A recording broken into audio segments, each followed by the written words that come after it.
Hey, it's your boy Jay Hardcore Boxing News back at you with what's happening in the world of boxing today. Good evening. Yeah, definitely almost to me, right? Good morning, good morning, good morning, good morning. Good to be in the building, definitely for sure. Definitely apologize for being late. You know what happened to me. I don't even have to tell you. But yeah, good to be in the building. Good to see who's in the building. Yes, indeed. Yes, indeed. I'm getting used to this new thing that you all been getting used to. It's called sleep, man. I just don't know how to regulate it, boy. Yes, indeed. But yeah, I did get me a shoot. I got over 8 hours this time, man. So yeah, this is definitely new stuff to me. But yeah, I'm glad people are in the building this morning. If you hear the sound of my voice right now, that's letting me know that God is giving you an opportunity to be great. He's giving you another opportunity to do it one more again. And hey, that's a good thing. That's an excellent thing. That's a marvelous thing. That's a fantabulous thing. And I'm glad that it has happened to you for the simple fact, man, if you're in here, I just know that you're just a great person, man. And I appreciate you. Without a doubt, you dig. But who we got in the building? First of all, we had Mike Rhymes say good morning to everybody. Mike Rhymes is always on time. Hey, you need to give me some pointers, Mike Rhymes. Good to see you, my guy. Being in boxing news said, man, you know what that means.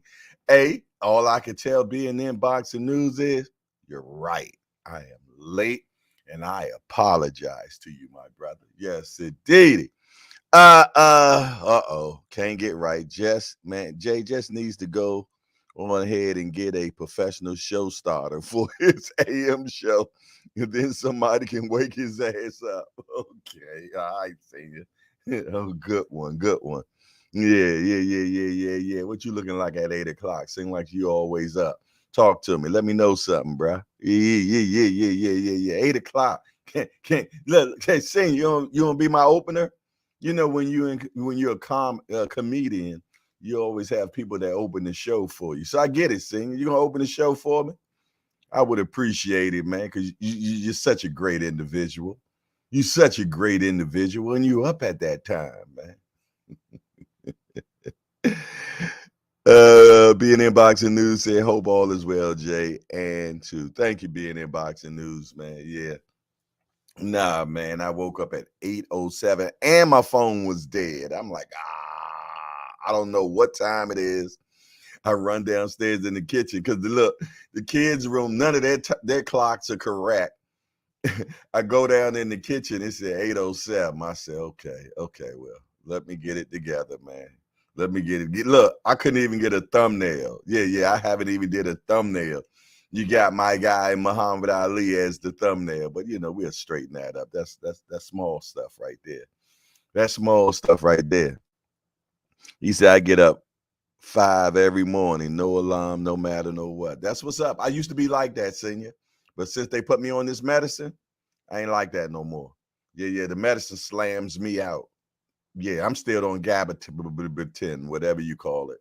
Yeah, and it slams me out, man. Yeah. And if I haven't taken my 3 during the day, I take all 3 of them at night. Yeah. It says 8, 16, 2,400 milligrams, man. It knocks me slam out. Ow, Booger. There go my guy right there. Ow, Booger. What up, Booger, man? Good to see you. Good to see you, man. Booger Man been a member since member began, man. Salute to Booger Man. Cheval Hall is in the building. How y'all feeling this morning, hardcore? I like that. I like the energy. Feeling good, Cheval Hall. Feeling good. D for the win. Yeah. There you go. That's my brother from DC. Yeah. Hardcore's bouncer up in here, man. He ain't playing. Crush the legend. What's up, Crush? Salute to you. He said, yeah, I told you that they take me off that, man. It worked for me. I don't want to be off of it. It works for me.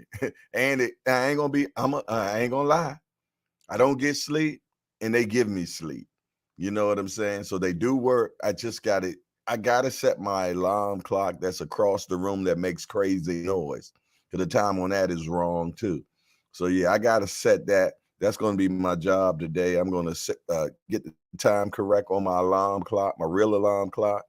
Cause yeah. I don't even have a charger. I'm borrowing my son's charger. I'm down bad right now, man. I'm down bad.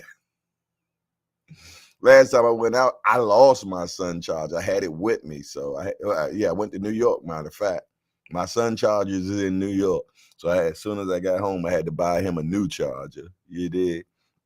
Now it's too cheap to buy me one because I know he got one. Yeah, I know. I'm horrible. I'm horrible. It is what it is, man. Tar and feather me. Tar and feather me, man. But I tell you one thing. We're gonna have a good damn show today. I know that much. Yes, indeed. We're gonna have a good damn show today, and we're gonna rock out. The rock out begins, man. You heard me. I ain't got no limit today. What time? What day is it? It's Thursday. Yeah, it's Thursday, man. I don't know.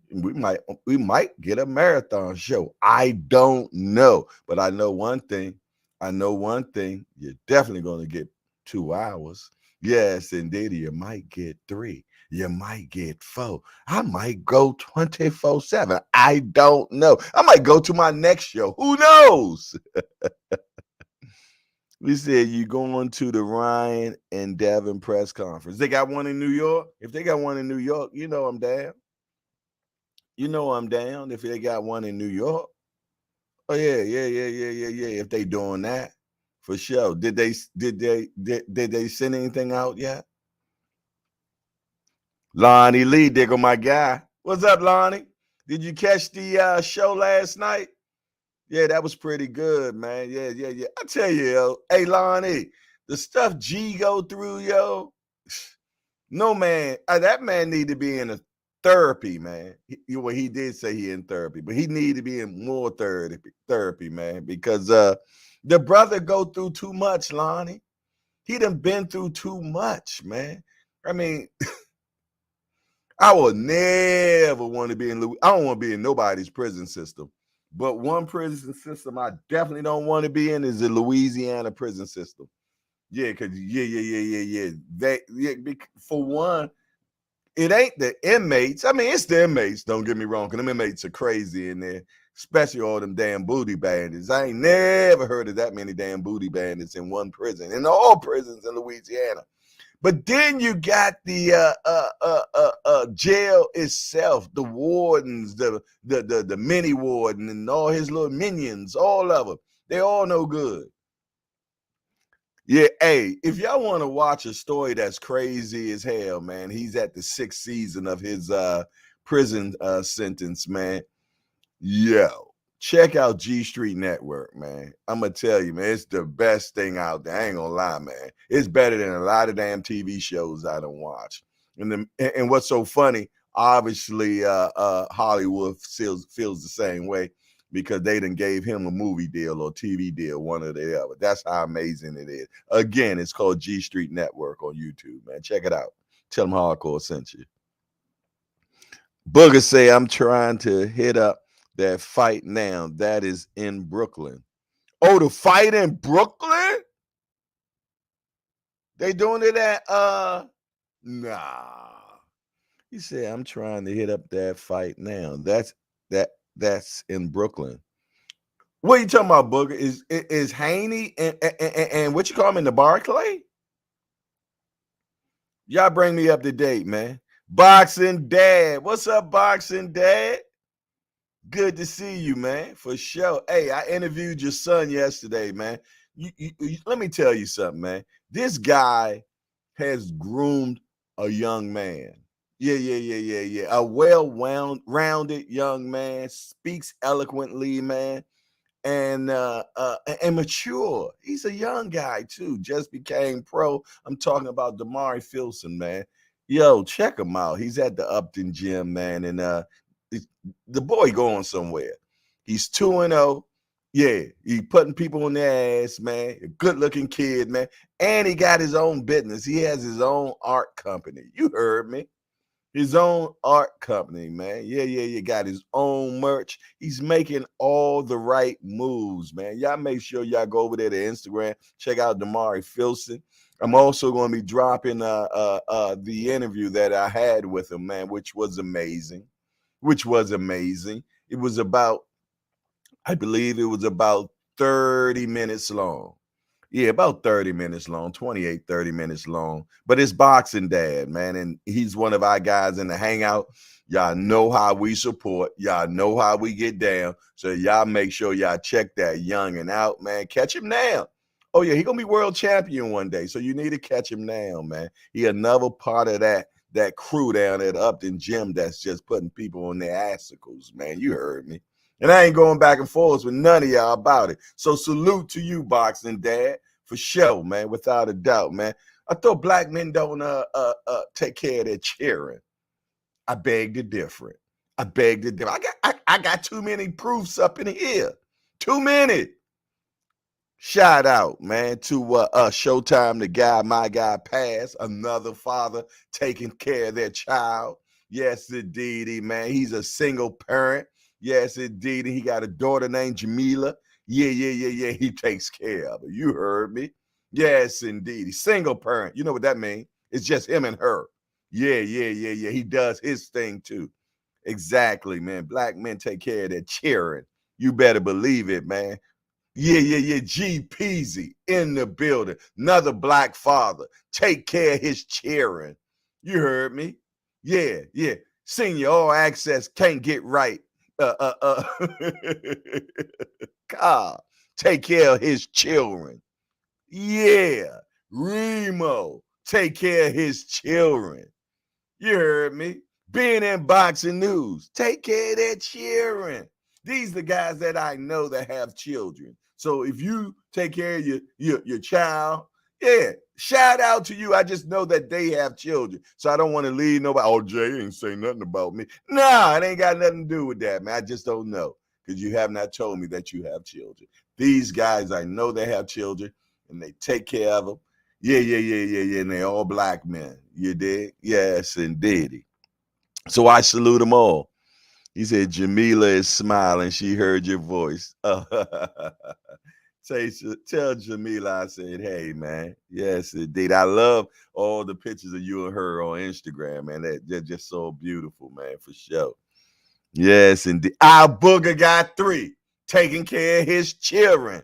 Yes, indeed. That's what I'm talking about, man. 3. He got 3, man. Yes, indeed. And I got 7. Yes, and then I take care of mine as well, man, for sure. For sure. I was out with my oldest and my youngest yesterday, and we had a big time, man, at the arcade, man. Yeah. We had a big time, man. Y'all seen me out there knock that bag to the moon. You synced it.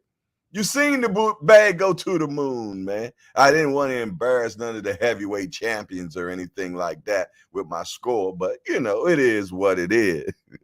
What it is. I love it. But you see the title and the topic right now, man. It said, will we get Spence versus Crawford? If not, what's next for Crawford, man? Because I think if we don't get that, I think that Spence probably retires. I don't know. But that is my opinion.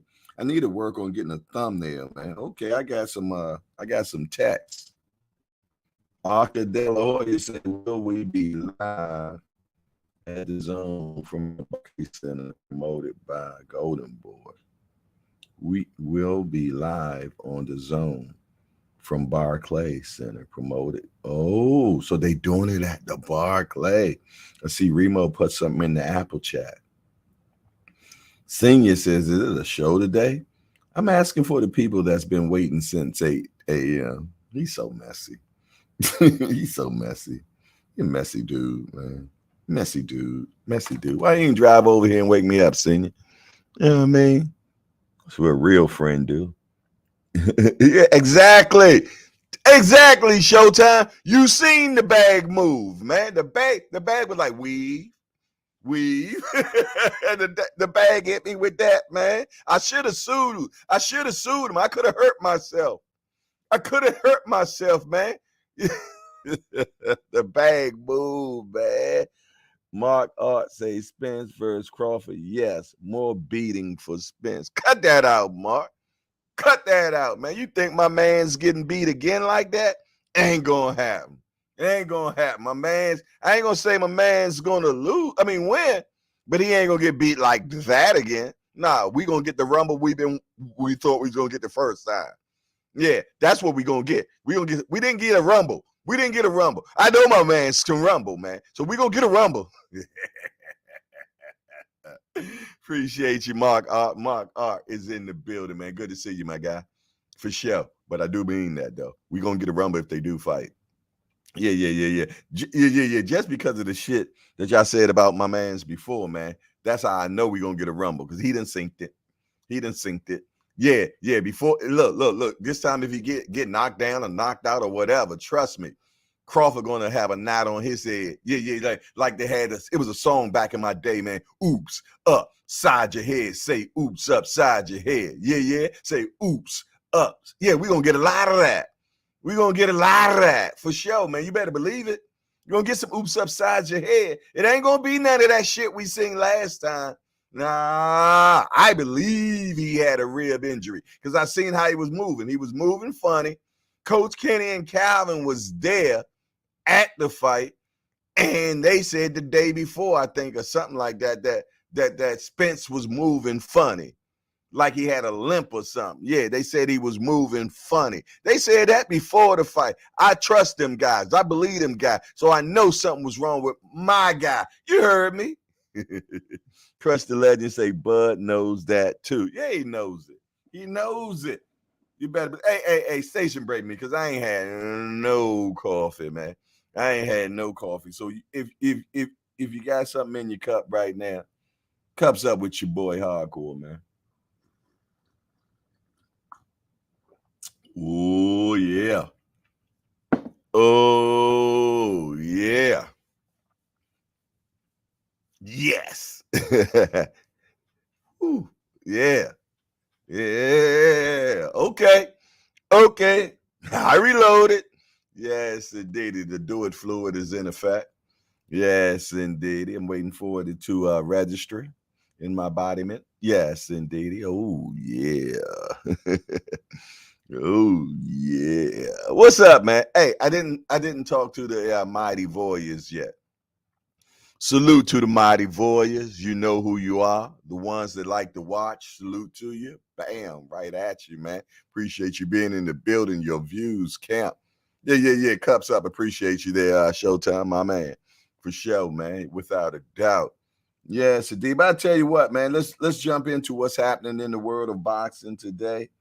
What's happening into the world of boxing. We're gonna open the panel up today. I'm gonna drop a link for the panel, man. We're gonna get in here. We're gonna talk some boxing today, man. Yeah. We're gonna talk some boxing today. It won't be as much hangout stuff, because we hangs out. But we like talking boxing as well, man. You dig? Yeah. As we hang out. And that's gonna be one of them things that we're gonna do today, man. I got some of the top minds in boxing, man, that be up in cheer. Okay. Let's find out what's happening in the world of boxing today. Devin Haney and Ryan Garcia fight to be held at the Barcade Center in New York City. Oh, snap. Wow. I don't know. I ain't never been approved by Golden Boy. I ain't never even put in a blick for him, man. Yeah. I mean, I'm gonna find the what you call them, and hopefully I get approved for that, man. But I've never put in for a Golden Boy fight, so I'm gonna put in for it. God willing, I get it. You dig? If not, no big deal, man. You know what I mean? I can cover the fight from anywhere. You dig? For sure. But yeah, I wouldn't mind being in the building for this one without a doubt. They're doing it in the Barclays Center because they're getting better money on that. They're getting better money on that. For sure. You did. Yeah. That's not that tells you the level of that fight. That shows you the level of that fight, man. Because neither Devin or Ryan is from that side of town. That makes no sense to me at all. Business wise, that makes no sense to me at all. No, it doesn't. It's a Devin is from California. Ryan, I don't know where the hell he's from, but he lives in California, right? Why in the hell are they fighting in New York? That makes no sense to me at all. At all. I mean, I ain't mad about it, but it doesn't make good business sense to me at all. But hey, the heads the bees over there think that's the best thing, man. Yeah. They probably got it for for cheaps, man. They probably got it for cheaps. The Barclays Center sits in a regular neighborhood. I'm talking neighborhood, not business neighborhood, housing neighborhood, man. Yeah. They sit right in the middle of Brooklyn. Shit. No Remo in the building, for sure. Yes, indeedy. God willing, man. God willing. What Senior say? Senior said something. I'm with Coach Kenny. That fight ain't happening. Yeah, that seems like a fugazi right there, man. That definitely seems like a fugazi without a doubt. Alex Dominac is in the building. What's up, Alex? Price Boy 33 is in the building. Yeah, it's definitely a cheaper venue, but it makes no sense because it makes whatever the venue calls for, man. You got all your people on that side of the world that you done develop. Now they all got it. Hey, I like it. I like it. They here. I don't care. I ain't getting none of the bread anyway. I ain't getting none of that bread, man. Al Booker said it doesn't make sense. I agree. Yeah, I ain't getting none of that bread. So yeah, I like it on the East Coast, man. No doubt. No doubt, man. I'm going to the press conference. I know that. Yeah, I spoke that into existence. I'm going to the press conference. I know that. Yes, indeed. MAW, we got Australia in the house. What's up, my guy? He said, hello, boxing fans. Jay in chat just popped in to smash that like button. Yeah, off the bed. Good night, Ma. Yeah, MAW, man. He over there in Australia, man. He just wanted to come in here, show some love to the hangout. You know how it is. That's how we get down. Appreciate you, MAW, for sure. Lewis 4500 in the building says salute to the Rise podcast. Salute to the Rise for sure, without a doubt. I really like the Barclays Center. Been there a bunch of times. I never been to the Barclay, so I might just go. Who knows? Aunt McQueen in the building. Aunt McQueen in the building said last time I went to the Barclays was Valentine's Day concert. My lady won some tickets from WBLS. Oh, ain't that sweet? Good to see you, Aunt McQueen. D for the win. Good to see you. Maul, good to see you. 4500, good to see you. Showtime, the guy. D for the win. Mark Art. Oh, yeah, man. Good to see you, man. For sure. Oh, you said went to the Maxwell performance. Okay, Maxwell, get that, man. He said most light skins I ever felt in my life. Yo, Aunt, yo. In some walks, bro, I think you light skin, ain't you? Hey, we got a new guy in the building, man. We want to welcome Chuck to Hardcore's Hangout. Hey, Chuck, we just a bunch of hardcore degenerates to get together and talk about this beautiful sport we love called boxing. Chuck, we got only one rule around here. No hitting below the belt. That means we don't talk about nobody's mom up in here. But other than that, we want to welcome Chuck to Hardcore's Hangout. You dig? Yes, indeed. Y'all make sure y'all give him a good hardcore welcome, man. Yes, indeed. Chuck in the bill. His first chat say, yo, what's up with first time being here? I'm a big boxing fan, hitting the like. Oh, okay. Okay, well, I answered your question before I even knew what you said, my guy. Every new guy in here gets welcome, man. It's just how it is. Brain for food and joy. Man, we want to welcome Brain, food, and enjoy, man. If that's what you like, man, we talk about food a lot up in here because this is the hangout. The hangout concept is, man, it's just a bunch of degenerate hardcores that get together and talk about this beautiful sport we love called boxing. Brain, food, and joy. Okay. Now I get it now. Okay. Hey, yeah. So there's only one rule around here, brain food. No hitting below the belt. I mean, we don't talk about nobody's mama. Other than that, everything else is fair game. We welcome you to the hangout.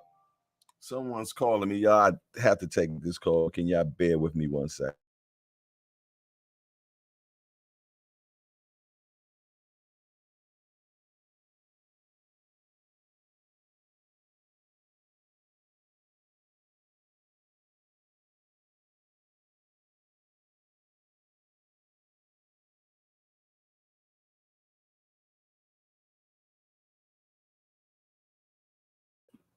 Man, I can't stand them people, man. I thought it was somebody else that with that with goddamn solar people want to sell me solar, man. I don't want no damn solar, man.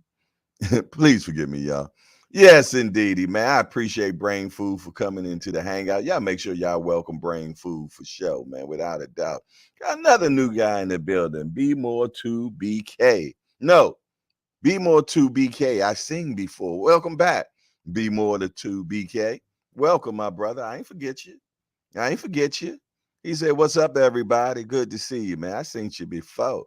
I try not to forget you. You dig? Yes, unless you ain't been in here like from the beginning. And I still probably remember you, man, because I got that laser memory, man. All things. What's up, all things? Good to see you. Lewis 4500. What it do? GM back up in the building, man. Yes, they had me some crab cakes the other day. Yeah, crab cake stuff with what I had. I had the rockfish stuff with lobster. No, crab meat. There you go. That would have been good too, though. Crab meat and lobster mixed together, stuffed on rockfish. Ooh, that would have been good. The chop shop in the building. He said, "Jay, my brother, salute, family." Hey, Chop Shop, man. I understand that you're over 50, man. That means you don't even have to ask if you can come on the old timers panel. You just hit the link and come on in, my brother. Yeah. That's an open invitation for anybody 50 and over. Yeah, open invitation for anybody 50 or over. You did? So no, you don't have just come on in. Come on in, because somebody told me that you're over 50, man. Now, if I'm wrong, tell me I'm wrong. But yeah, that's what somebody told me, man. So that's not even a problem. He said, "Yes, sir, 51." All right, then. There it is. Well, on the next one, man. I like to see you. I like to see you. Yeah. Ain't no big eyes or little U's up in here. It's just age requirements. That's it. Age requirements. That's it. Appreciating the vibe, man. Glad to find a spot where hosts ain't yelling like they mad and cussing, talking bad to own subscribers. Appreciate grown folk vibe. Oh. See, that's what I be telling y'all about the algorithm. When you hit the appreciation button, it brings in like-minded mind people just like us. People that tired of being over there getting molested by the host, man. Man. Yes, I'm talking about verbal molestment, man. Yes, indeed, man, and all that. Everybody that shows up in here is sick and tired of that type of crap, man. Yeah. It ain't gonna be tolerated after a while. Everybody gonna be over here. I'm trying to tell you. Everybody gonna be over here because people don't like that, man. They send you super chats and super stickers and cash apps, and you just cussing them out. Telling them they don't know shit. Like their opinion is not valuable, man. Yeah. We don't get down like that over here, man. This the hangout. Yeah. You can have your favorite fighter. Yeah. And it's okay. It's okay. It's nothing wrong with that, man. And we don't get down like that. Like you said, it's grown folks up in here, man. It's the hangout, a kickback, chill environment, man. Yeah. And everybody in here can attest to that. Yeah. Because if I'm lying, I'm flying, and I'm trusting and believe, they'll tell you, "Oh no, he lying." Yeah, because that we got real ones up in here. Ooh wee. Hey, Bernard Hackett was in here the other day, man. He called me later on. He said, "Jay, your people in the chat are so real, man. They speak their mind. They not arguing or nothing." I said, "Nah, because we don't tolerate it in here, man. We don't tolerate trolls. None of that. Nah, we ain't gonna let nobody in here bother nobody else in here. Now we spar now. Don't get me wrong. We be sparring up in here for sure. Yeah, you get hit with the boo bop bang, but hey, after this over with, we hugs and moves on to the next one, man. Barbara D. Barbara D. What's up, sis? Good to see ya. Good to see ya. Yeah. That's my sis right there, man. Good sis in the building. D1 Boxing Brief. Good morning, family. Now, that's the angry white man right there, but that's okay too. Yeah. He been over in all them YouTube streets, man. So, he came over here a little rough. Yeah, but he's so much better now. He's so much better now, man. Yes, indeedy, man.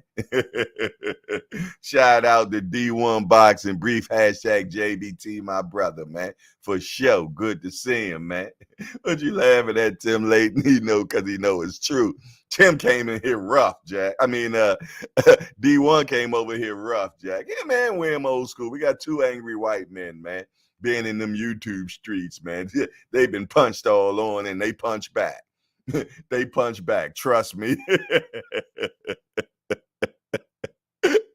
They're my folks, though, man. Damn, I gotta check on Wim old school, man, because he was sick, man. Big sick. He was big sick, and he still went to work, and he works outside. So hopefully he okay, but he would have normally been in here by now. But I was late, so maybe he was here and seeing that it wasn't no show. And so I'm gonna check on him, make sure he good, man, because he was good and sick.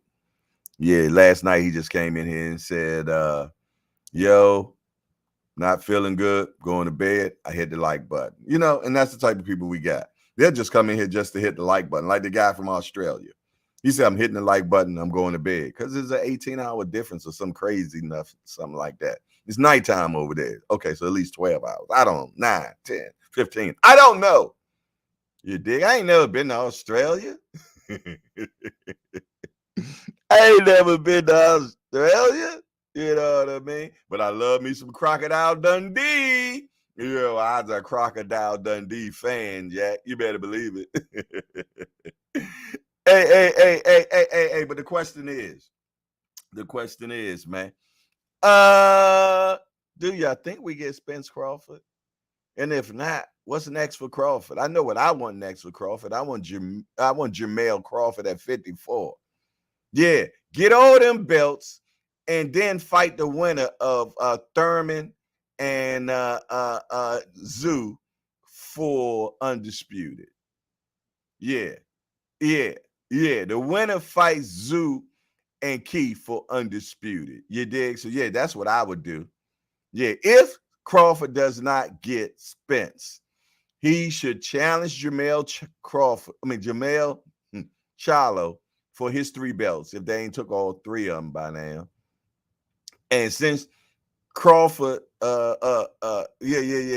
if Crawford can whip him, fight the winner of Zoo Thurman. Come on, you can't get no better than that. That's in a perfect world right there. In a perfect world, that's what should happen. Because you call Jermell Charlo a cheerleader. I would want to fight you if I'm a professional fighter and you call me some man's cheerleader. I'd be a woman's cheerleader. I'm Bumgarner's cheerleader. I am. Yes, indeed. Especially her ring walk. You better believe it. Now, I ain't going back and forth with none of y'all. I know some of y'all get kind of possessive. That's my girl. Don't be. Yeah, it'd be some crazies up in here, man. They love them some Bumgarners, man. He said, I remember that movie. Yeah. Great movie, right, Chuck? For sure. Great movie, man. I love it. It has sequels and all, man. I might watch it today now since I thought about it. Remember when he was in New York City and they was trying to rob him and they pulled out a knife? He said, man, I got a knife. Man, he whipped out this blicky and said, now that's a knife. He said, this is a knife. That joint was like, hey, big, man, for sure. That ass got out of there, man. Yeah, you got to love Crocodile Dundee because he just had no fear. None. None. And you gotta like a fearless individual, man. It's a thin line between fearless and fool, though. I tell you that much. Yeah. Think about that one I just said. Yeah. But yeah, man, what do y'all think, man? Put it in the chat. Put it in the chat. Thumbs up if you think that we still get Spence versus Crawford. Give me a thumbs up if you think we still get it. Give me a thumbs down if you think we don't. Talk to me, man. Talk to me. I need to know. Because y'all know I want that fight bad. I'm itching for it. Yeah, I'm itching for it. I need some get back. Yeah, I need some get back, if you will, man. Man, can you station break me again, please? Mm. Yeah, I got that creme brulee coffee working today in my cup, man. Oh, yeah, if you're looking at my cup right now, you're like, man, that's a nice looking cup, Jay. You're right. I got hats. I got sweatshirts. We got our own coffee now, man. Yeah, I ain't got my bag yet. It's on its way. So I ain't gonna tell you to get it until I know it's good. Yes, indeed. But yeah, we got our own coffee as well, man. Yes, indeed. It's on there. You dig? I mean, if you want to check it out because you want to know if it's good or not, you can. But I'm gonna wait till I get me my own bag first. And once I get my own bag and I likes it, because I love my coffee. I always love my coffee because it's a special one. Yeah, I'll put the link in the chat so you can check that out, man. But for sure, you know, you dig. But yeah, we got, okay, Booker say he got the vanilla spice working. Ooh, that sounds good. Vanilla spice. I'm going to have to look and see if I can find. Booker always be having all this special shit, man. Yeah, I have a hint of Earl Grey tea toppled off with an infusion and then validated from off the mountains of Kilimanjaro. Yeah, man. Brainfoot say nah. Tim Layton said nah. Chuck say nah. Booger say nah. GM say yeah. Lewis 45 say yeah. Okay. When you look at the numbers so far, people not believing we gonna get it. The chop shots say that's what I think. That's what I drink, Jay. Creme brulee. Oh, thinks that, and I think that Bud really don't want 100% Spence for real. If he does, then it should be a question. I'm going to say some stuff, man, that might offend a Crawford fan, if you will. It's not a thing that I want to offend you. It's just my opinion. And everyone has a right to their opinion in the hangout, even me. When I think about Crawford, I think, now let me finish this before y'all, bum down on me if you're a Crawford fan. When you think about Crawford, station break site. I think Crawford has been a lucky individual. Hold on. I ain't saying Crawford can't fight. I ain't saying Crawford don't whip no ass. All I'm saying is that the competition that he has fought. Hold on, let me at least finish, okay? The competition that he has fought thus far has always been crippled, past their time, something wrong with them. Not to say that's Crawford's fault. I don't know if it's just great timing, shit happens, or the man just lucky. Now, am I saying that he wouldn't have whipped them in that bet at their best? No, I'm not saying that. Because I think Crawford is a hell of a fighter. But let's look at it then, okay? In 140 division, he became undisputed. Give me the names of the people that he beat to become undisputed. And you might can do that. But I ask you that question. Would you consider them elite?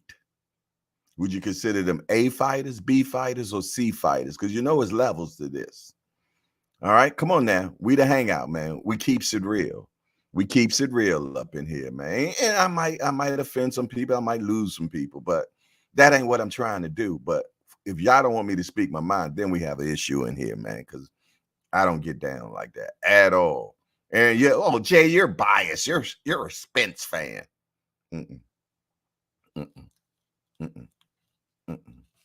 Mm-mm.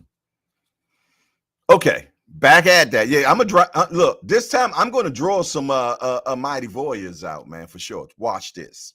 Yeah, okay. So in 40, it was lackluster fighters, okay, and he became undisputed. It ain't his fault. It ain't his fault, man, at all. The best fighter at 140 that he fought was the white boy that was tall and lanky, man, from another country. Postal. That was the best I seen he fought. Yeah. And he wouldn't engage with him either. He wasn't trying to bang with him at all. He stayed on his bike and he boxed beautifully. But yeah, he wasn't in front of him at all, and he didn't supposed to be. But I felt though Postal was the best. But Jay, he fought Gamboa. He brought Gamboa up in weight, man, and fought Gamboa, man. And Boa was giving it to him too, at a little dude. Yes, indeedy, man. Okay. I reloaded. Let's go to 47. Okay, his first fight was against the Australian down under dude. No disrespect, Ma, if you're still up. But that guy really couldn't. Okay. So he beat that guy from down under, man. Okay, who was next? Somebody help me out. I can't remember who was next, man. Who was next? Where are some of them brilliant minds in here, man? Help me out. Yeah, that's bad because I can't remember who was next, man. But whoever he was, didn't he fight the dude that got both of his whatever them bones are, orbital? You know what I'm talking about, man. What's the name of that, man? Orbital bones. Yeah, Jeff Horn. Thank you there, Chop Shop. Yes, indeedy, man. Yeah. We ain't seen Jeff Horn no more. All right. Okay. So yeah, he fought the dude that got both orbital bones broken, and dude was a shell of himself. Cale Brooks. He was a shell of himself. He was not the same. They done came out and said it now. They said he was a shell of himself. Yeah, exactly. Yeah. Who was next, man? Did we get Sean Porter next? Sean Porter was on his way out the door. Wasn't there no more. Not Crawford fault. I said he's lucky. Yeah. I ain't say he can't fight now. No. I wouldn't say that, man. I don't want to get punched in the mouth by him. The man done worked since he was 7, 8 years old, man. Did everything he could to be best, and he is the best. But I'm just saying the route to get there, man. Yeah, we gonna talk about it today. I was late, you're right. But I tell you what, I'm here right now, and we're gonna rap today, man. Yes, indeed. Then I'm open the panel, and we're gonna rap about it some more, if you like. Yes, indeed. Okay. So he got broken. He fought Porter. It might have been somebody before Porter I forgot about. Help me out if it was. Okay? So it wasn't a Sean. Even Sean, right-hand man, Ant, came in here and said that was not the Sean that needed to fight Crawford, man. He said Sean was not at his best. His right-hand man said that right here in the hangout, the man Ant. Yeah. And y'all know Ant, man, that dude, man, he always keeps it real, man. Sean might tell you the difference, man, but you know, he his man's man said that in here in the hangout, Jack. Yeah, for sure. So now Now he fights Spence. Now this is a Spence that was doing 100 miles an hour in his Ferrari or whatever that car. I don't know. I can't afford one. So I don't know. Yeah, exactly. Yeah. Yeah. Through, I don't know, 10, 15 feet up in the air, laying on his face, it looked like. Y'all seen it. Y'all seen it. None of us thought that we'll ever see a Spence again. None of us thought we'll ever see a Spence, but he willed himself back together. He fought his first fight. He fights at Danny Garcia, and I think it was an excellent fight. I think he did him dirty than anybody did. That's my opinion. And I'm a yeah. And then the kickoff, he got an eye problem. So he doesn't get the chance to fight Manny Pacquiao. Yeah. He got an eye problem. Yeah, detach retina. Sugar Ray Leonard had the same problem, came back, 2-3 years later? No, Spence comes back 8 months or a year later. Yeah. Then they had broken ribs, they say. Yes, indeed. Now they say that he got some other eye problems that probably was there then as well, and they couldn't do nothing about it. And some surgeries, you got to fix one thing first. And once whatever the worst is, you fix that first. Yeah. And then they come back and do the other thing, man, because maybe that thing might have been over top of the other thing or whatever. You dig? I don't know. I ain't no ophthalmologist. I ain't. I wish it was a gynecologist. I'm just messing. I'm just playing, ladies. I just knew it rhymed. I don't want to be no gynecologist. I don't want to look at that all day, every day. Not all day. And then you might got some bad ones that come up in there. Yeah. I got to say something real quick, man, about the bad ones, man. Yeah. My daughter's an esthetician. Jay, what the hell is that? She's the one that does facials and facials and, give women waxes and all that type of stuff. And she said, Daddy, you wouldn't believe that some women come in there, man, and ain't washed yet. Yeah, she said they come in there with stanky ones. Yes, indeed. She said, Daddy, I put my mask on and I put a little eucalyptus oil inside the mask, and I be smelling the eucalyptus oil. But yeah, they come in there with bad ones. And then the worst thing, man, is when she get the hair from between the buttocks, man. Said ladies come in there, man, with finkel matter in between they're behind, man. I don't know, man. I don't know what the hell this got to do with Crawford. Nothing. Nothing. But yeah, right, G Peasy. Come on, who comes to a spa unclean? All right, back to Crawford, man. Yeah, so yeah, with Crawford, man, I just felt though he's just like Tim Bradley. He's just been lucky. They friends too. I felt though that Tim Bradley was one lucky individual, man. You know damn well he ain't beat Pacquiao at all. He didn't beat Pacquiao, man. Not at all. Mama Dula, she's like, what the hell I walk into? Finkel matter.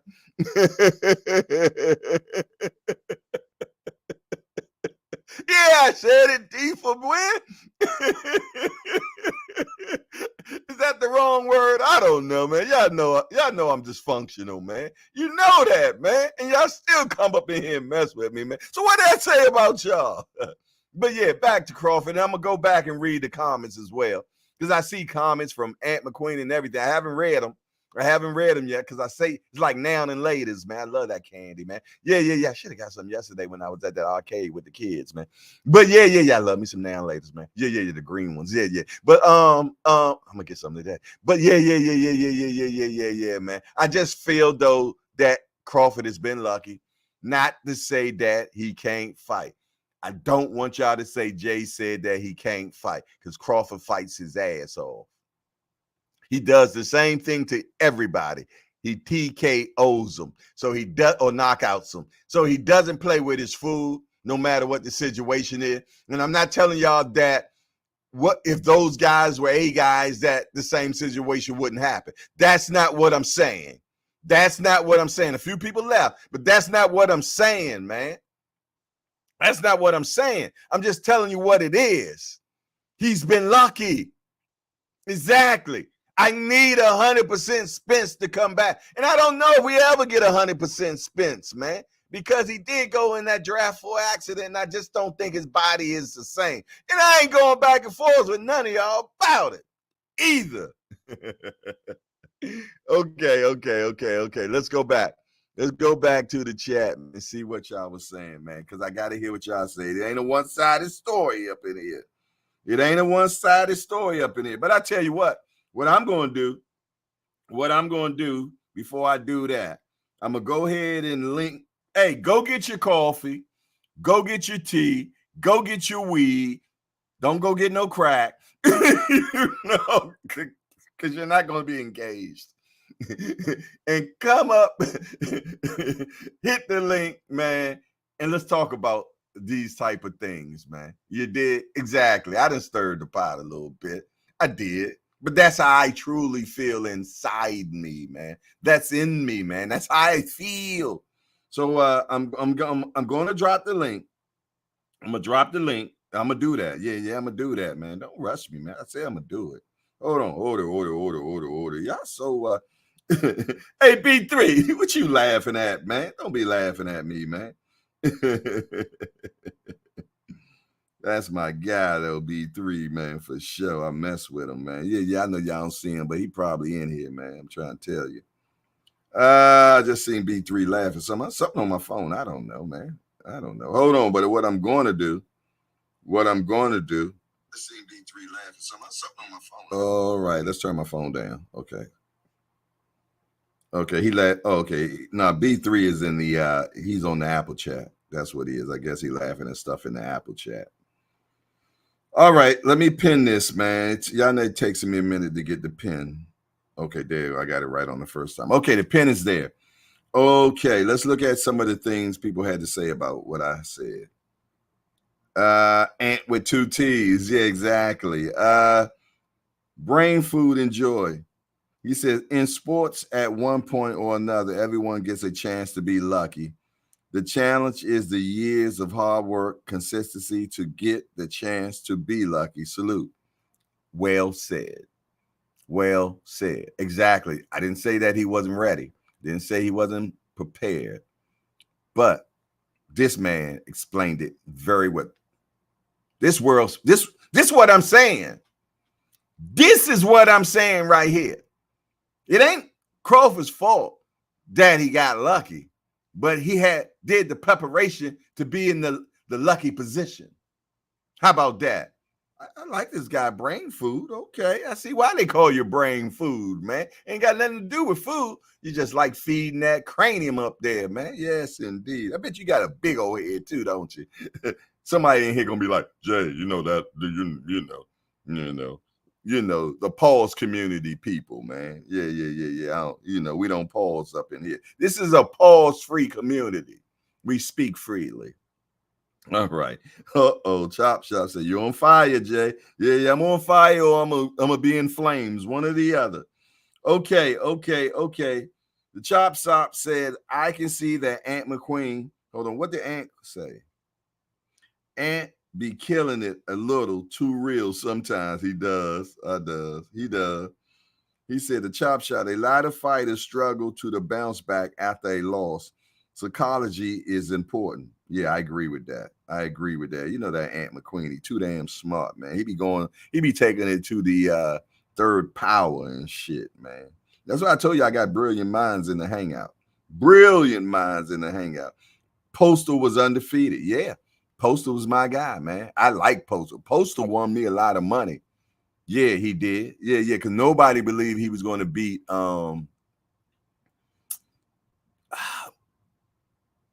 Matisse, I think. Nobody thought he was going to beat Matisse, man. That's the dude that hit hard, right? Yeah. Except me. And I got receipts. I was on the Boxing Source. My guy, shout out to Jay, and I was on his show, man. And they was talking about this fight, Matisse and Postal, man. I think it was Matisse, man. Correct me if I'm wrong, man. Postal and Matisse, right? Nobody thought that Postal was going to win that fight. And they were doing who's going to win that fight.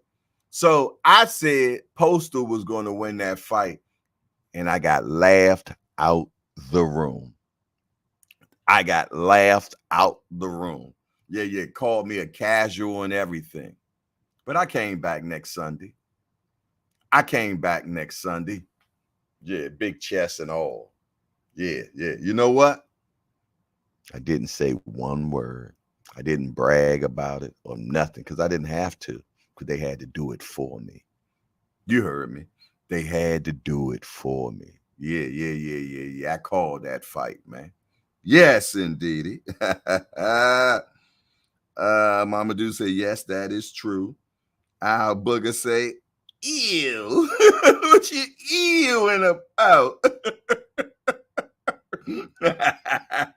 They be having, ew. Mama do say they be having stuff stealing. That's what my daughter said, man. D for the win say, did this man just say Finkel matter?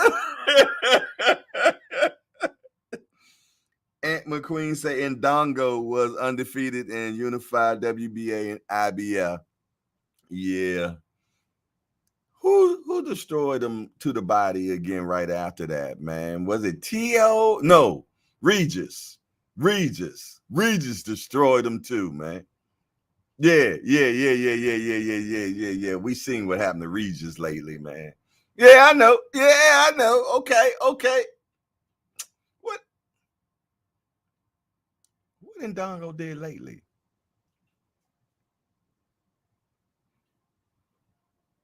Crickets. GPs, okay. Tim Layton say, gotta freshen up the mask. That's got to be some rank ones, man, for sure, man. My daughter was telling me that. I was crying on the way home, crying and ready to throw up at the same time, man. Nasty ass women, man. What's wrong with them? Come up in there unwashed, straight out the gym, crap in their crack, man. What the hell? Ooh, I feel sorry for their husbands, man. And y'all got all y'all young cats up in here eating butt now, man. Y'all crazy, man. Y'all butt eaters, man. What the hell going on, man? Us old dudes, we would have never. What's wrong with y'all? Eating butt. Talking about eating groceries. That's nasty as it is. Because it ain't the same groceries when it come out, man. Y'all nasty. It ain't going back and forth with y'all either. Y'all see what they doing in that spa. My daughter say, I just give him a hand wipe, Dad. The chop shop say, then what Gamboa do after that? Aunt McQueen got knocked out by everybody and their mama, bro, except for my guy, but he still beat his ass, Aunt McQueen. All right, man. All right. I put it in the chat, man. I put it in the chat. I put it in the chat. The link is in the chat. You want to come up in here and talk about this situation, man, or what you think is going to happen against Spence and Crawford too? Yeah. Come up in here, man. Aunt McQueen said the chop shop, he fought well, but adjusted, clipped him, and changed the complexion of the fight. The link is in the chat. The link is in the chat. You can come up in here, man.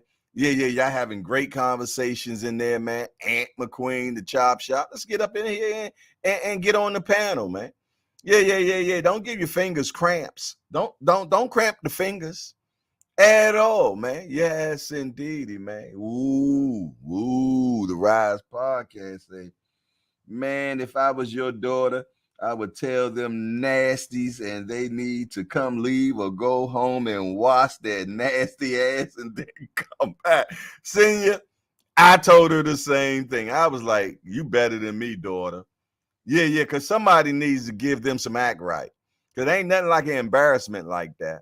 Yeah, you need to embarrass their ass, man. That's what I would have did. But yeah, we're not gonna sit and have a show about dirty cracks. We ain't doing it. We ain't gonna do it. I know it's to hang out and we talk about everything, but Lord have mercy, not this thing. I'm sorry I brought it up. Matter of fact, Station break me, please.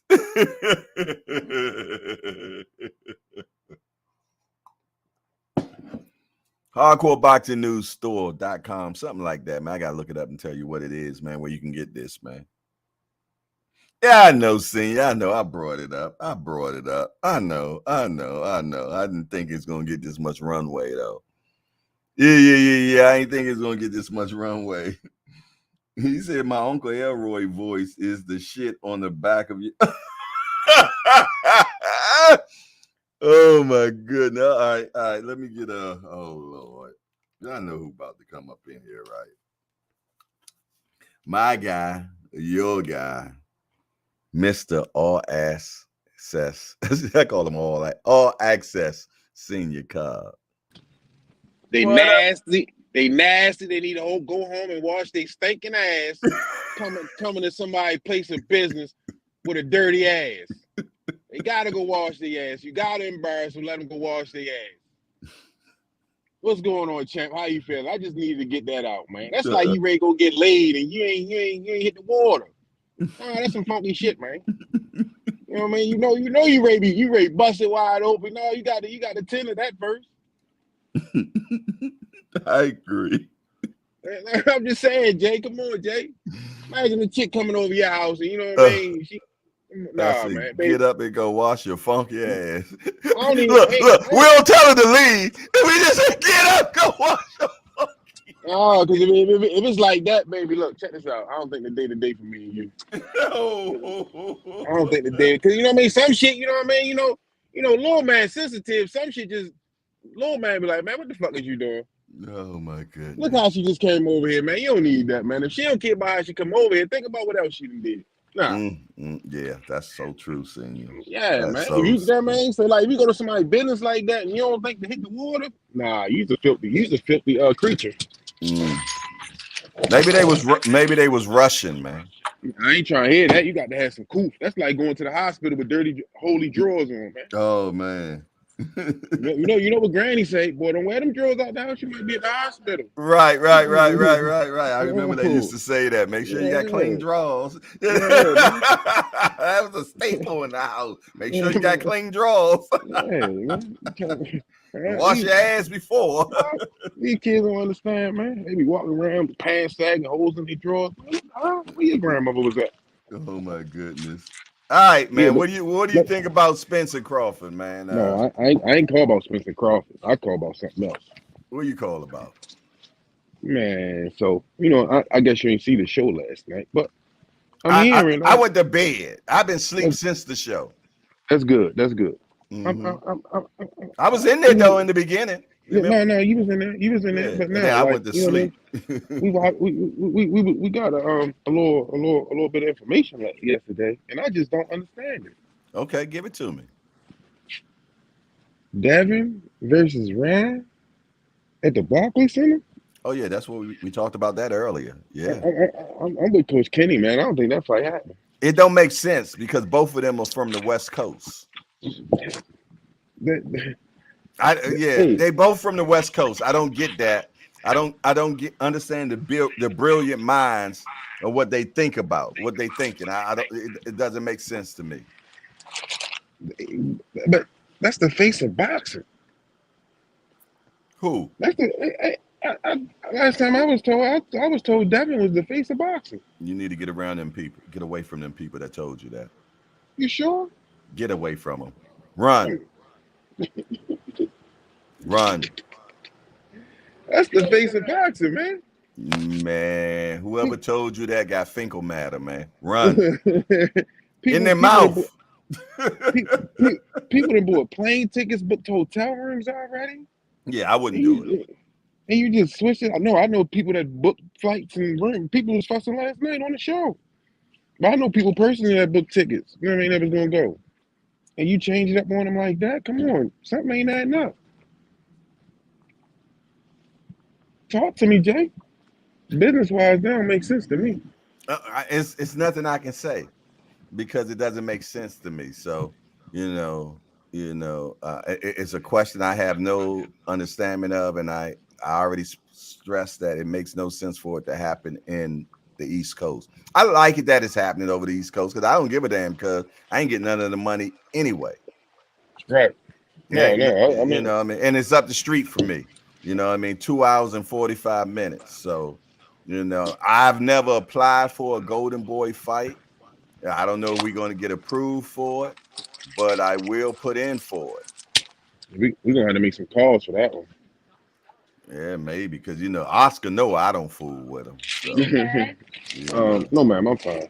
yeah, he knows I don't fool with him. So I might not get it, but he probably don't even make them decisions anyway. So I'm probably good. You You know, know, he probably don't got nothing to do with them decisions. He somewhere wearing fishnet pantyhose somewhere. Cash Sports in the building, man. 2 o'clock shorty, if you will.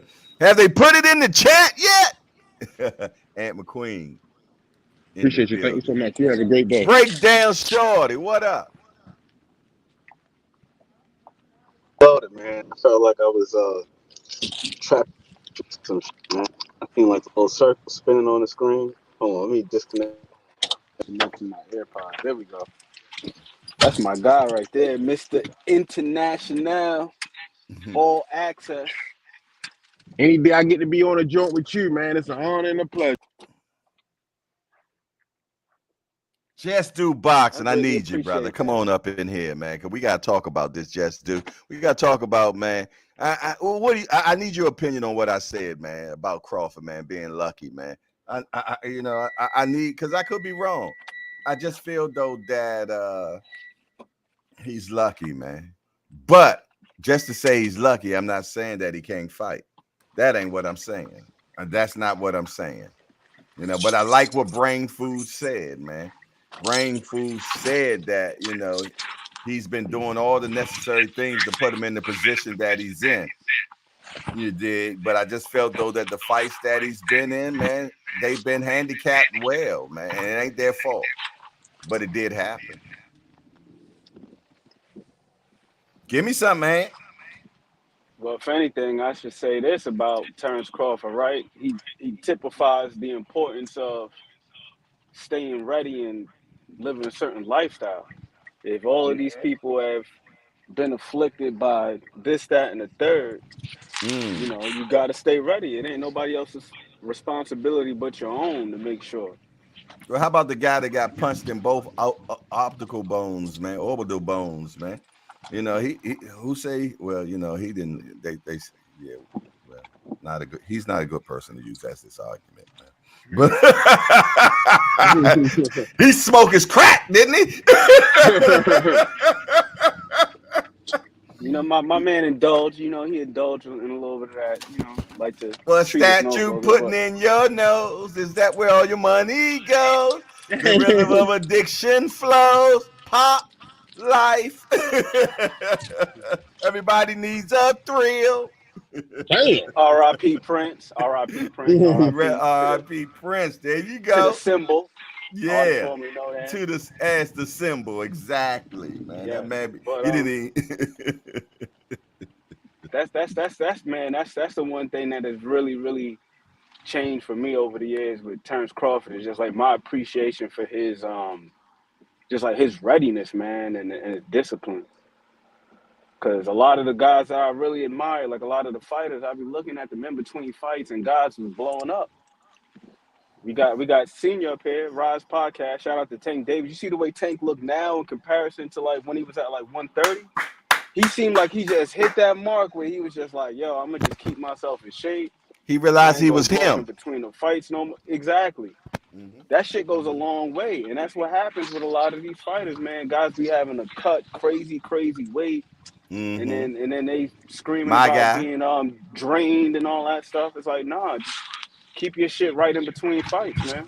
And if you're You don't too gotta worry big, about that. and if you're too big, move up to the next weight class. Move up. Yep. I agree. I agree. I agree.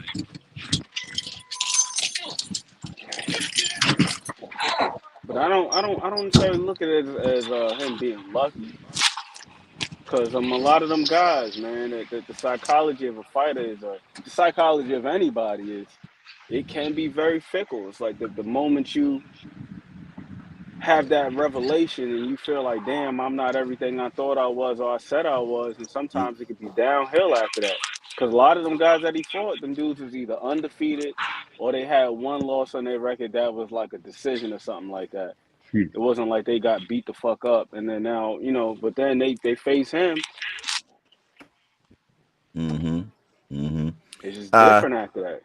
Bringing in the Prince of Brooklyn, y'all. Rebo! Good morning. Shout out to the Prince of Brooklyn, my guy. Top of the top. Remo, what it do, Remo? Let's talk fashion. What's going on, y'all? All What's good, my happening, guy. Remo? Senior. What's happening, champ? How you feeling? I'm good, man. I don't like this luck word that Jay want to throw around. Yeah, you I didn't don't hear like you didn't hear all of it. You just came in on the ass end, man. That's I don't all. care. Don't be throwing around no luck. I don't hear no luck. He was lucky. He luckily He was- beat that man ass. That was supposed to be one of the baddest men.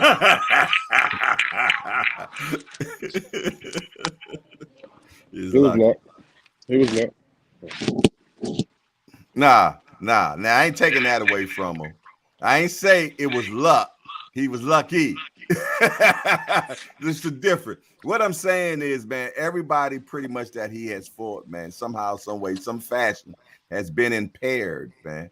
And they capitalize on it. And it ain't wrong for them to do that. And not to say if they were 100%, he still wouldn't beat them. That's what I'm saying. And I want y'all to understand that. But we'll never know because they'll probably never be 100% again. You dig? So we won't know. But what I'm saying is the times that he did fight him, they were not what they needed to be. So I just say he's been lucky, like But who Tim you Bradley. speaking of? Who you speaking of in that manner? That Okay, and even if they weren't lucky, a lot of them weren't elite fighters. Like who? Sean Porter?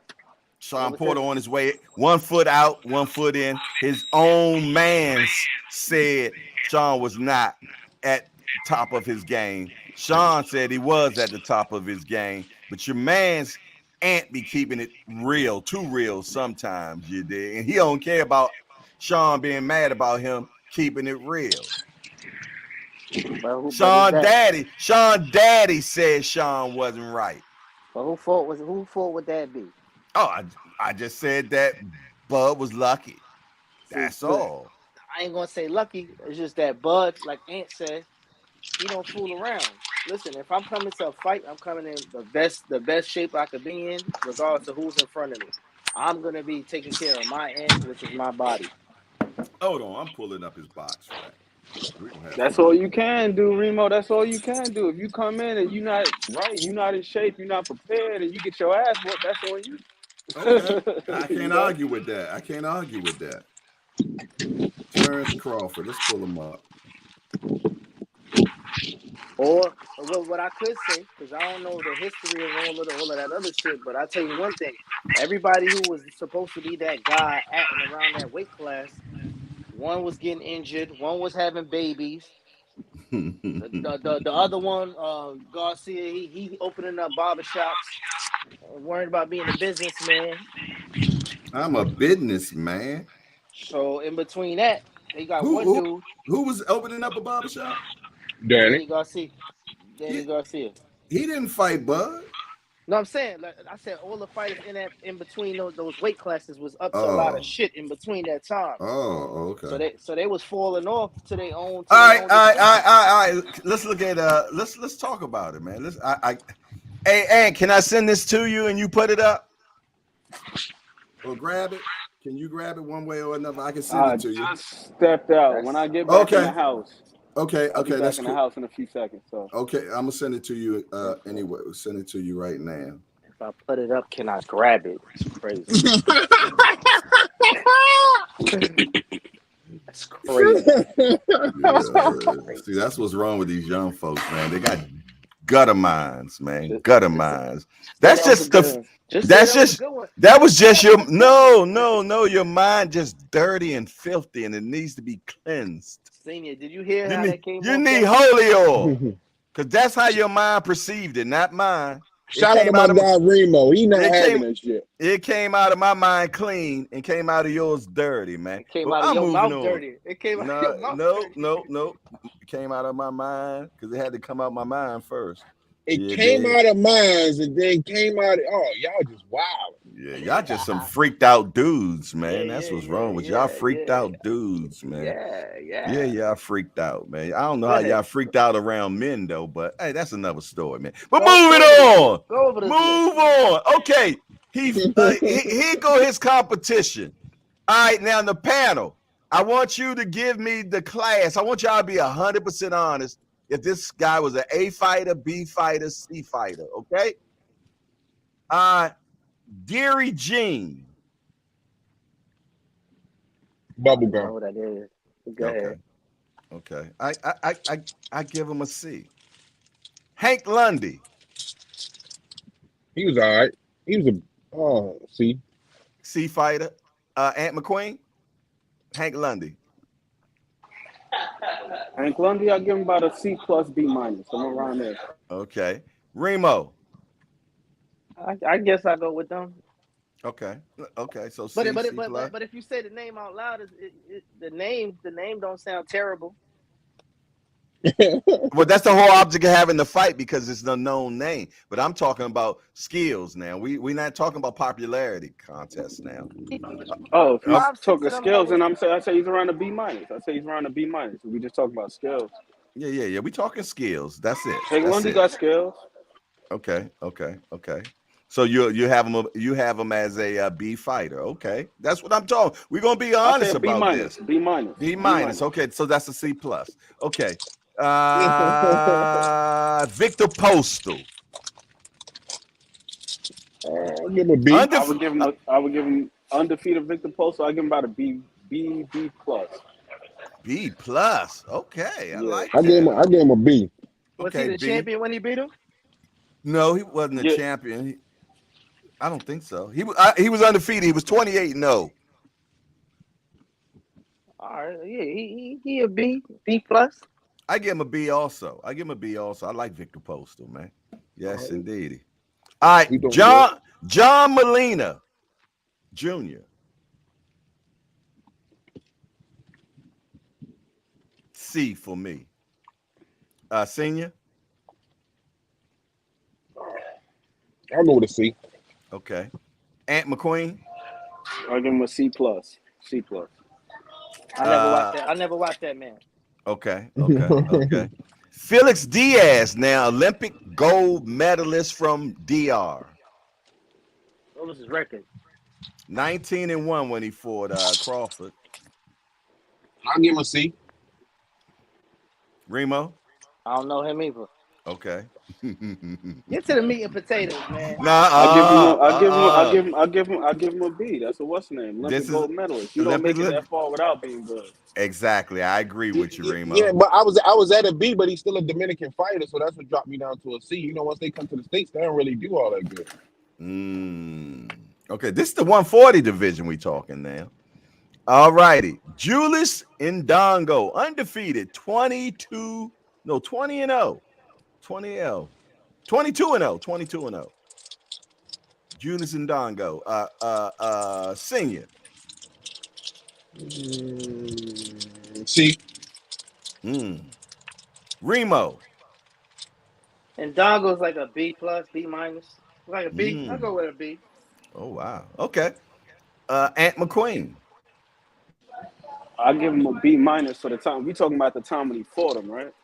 Yes, sir. Yeah, B minus at the time when he fought him. Okay. Yeah, because he wasn't the same afterwards. All right. Let's stop with a body shot. Jeff Horn, undefeated fighter, 18-0.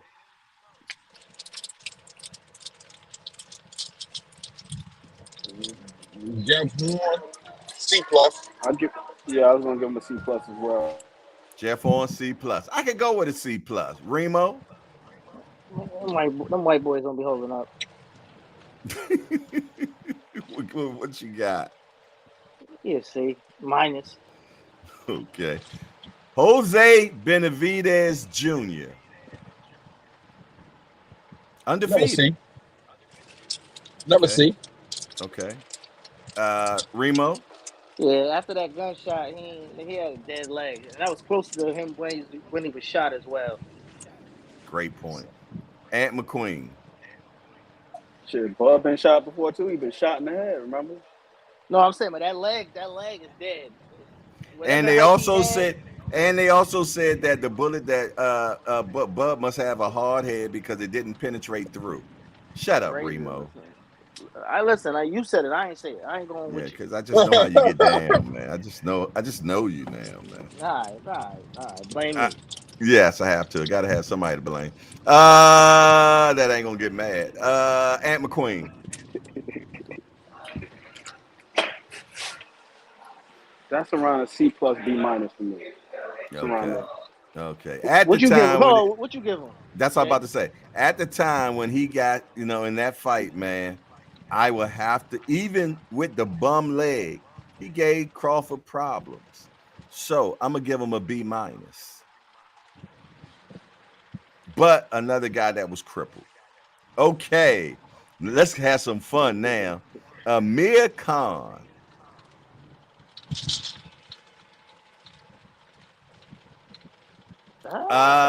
Let's We go talking? Remo first. Remo Man, Khan first. was undefeated when they fought, wasn't he? No, hell no. You sound like a No. casual right But now. hold on. You just said two different things. You grading the performance because you said what you call it gave him the hell of a fight, but then Who? you asking Benavidez. Benavidez did give him a hell of a fight. No, I'm saying He you didn't grading get stopped to the last round. no, I'm saying you grading the talent or you grading the actual the fight Well, that was put up. we have to grade where they were at that particular time when they actually fought. I mean, some Okay, of so these that's guys are skillful, but at the time some people were damaged. So I'm just saying, what do you rate them at that particular time? so you changing the goalposts over here. No, no, They no, were no, no, Damn. no. they were damaged and it shouldn't be part of the conversation. How The can it not be? That's why I the said they're lucky. You The know, talent is, but the talent is the talent. He had a dead leg, but he had a dead leg before walking in there with Crawford. But what was his talent like? Is what I'm saying. That's All I'm all. all I'm you saying know, is this, man, that these guys were physically impaired when they fought Crawford. Excuse me, Your you Honor. know, He Jay is related to Bill Haney. persuading. He is persuading the jury, Your Honor. That's my job. Damn. All right, you know what? If we're gonna say Khan had to been like a B. His chin was a D, but his talent wise, he just couldn't finish the job. I'm gonna put him at like a B. He wasn't damaged goods. He was always damaged. He ain't no heart. He had 4 knockouts. He I had wouldn't say. too much heart. I wouldn't say Too he don't much have heart. heart.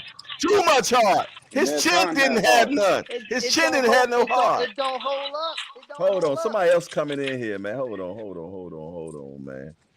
Big Dose. Big Dose been a voyeur for a minute. Let me find out. I ain't seen you in a Big long dogs, what time. it do? What's up, families? What's up with y'all, man? It's all What's good, man. happening? Hey, man. Hey, I'm telling you, I'll give Crawford's resume, man, like a C. Okay. For real. Like all of his. I mean, Delorme got like 30-something losses, don't he? Who? Delorme. He has Thomas Delorme now has, let's see. He has 6 losses. He has six Six losses. One of them got like 30-something losses. It might be Ndongo. It might be. Not the Longo. The Longo. No, he trolling, yo. Yeah, it might be the Longo. You trolling, yo. Hey, but let's get back to business, man. And I just want to say this. Ant is right. It's not Bud fault Jose Benavidez got shot in his leg. Oh But no, he I'm still not. got shot in his leg. That's not my argument my argument is that Bud fought impaired fighters to this level. That's all I said. That's all. Big dose, what it do? Big dose. Majority of his fights were impaired fighters or C level to me. C plus at the best.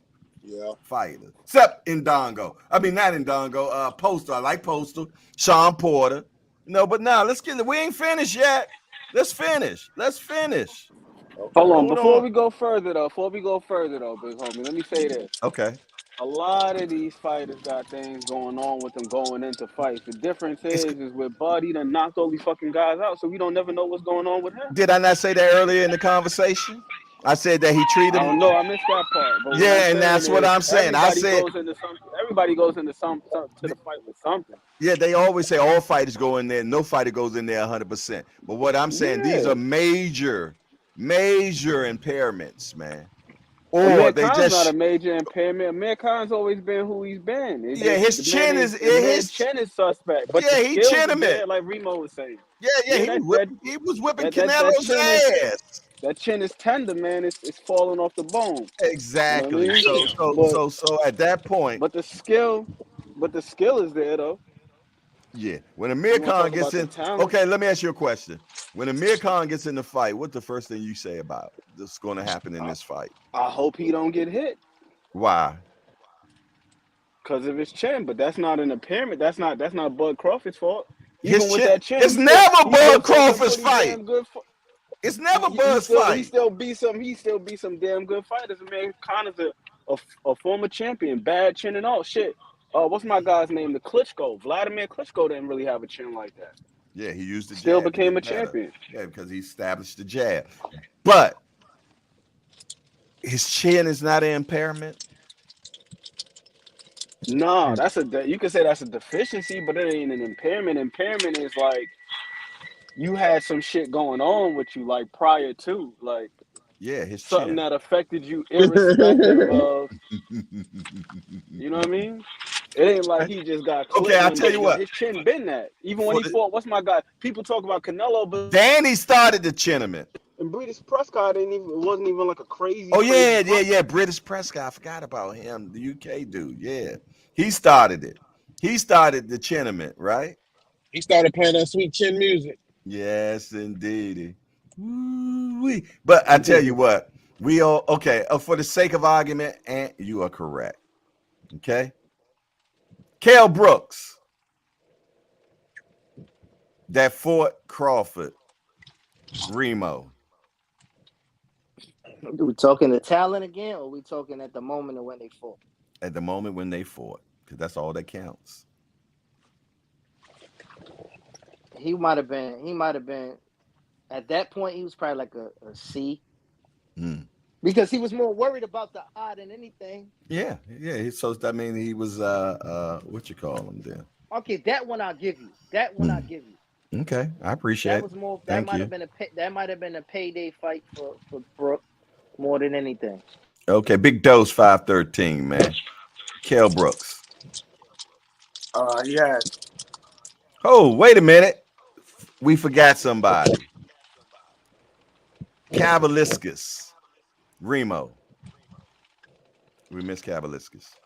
21-0 when he fought Crawford. Probably like a B. I give him a C plus. Big dose 513. Kavalaskis, I give him a C plus. Okay. Senior. C. Ant. I'll give him a B. Okay. Yeah, I ain't mad at you. He's currently got 2 losses on his record. Okay. Sean Porter. Wait, hold on. You skipped Brooks. Brooks. Kell Brooks when he fought Crawford. Yeah, He was part of the Wounded Warrior Project, wasn't he? Yeah. When he fought Bud, I give him a D. Okay. And I'll tell you why. I'll tell you why. Damn. Not even the orbital bones. He hadn't fought at 147 in like 3 years. Yeah, and came back down. And he outgrew 47. He was outgrew super 47. fat when he took the fight, and he took it on short notice. Sound lucky to me. All right. Senior. Who we on now? We still on we're Kell Brooks. Kell Brooks. Oh, Kell Brooks. Hold on, D. wait a minute. We did No, we were doing Kavaliskas, weren't we? Oh, we did Kavaliskas. We on Brooks. Okay, we're on Brooks. Okay. Yeah, D. Okay. He's Kell part of Brooks, the you Wounded said Warrior you Project. okay. Big dose. You said D. Oh, he already said it. Okay. Remo, did you give yours? Yeah, I said he was a C. That's when I said he took that for the money. Okay. Ant McQueen. I give him a C plus. Ooh. I give him a D.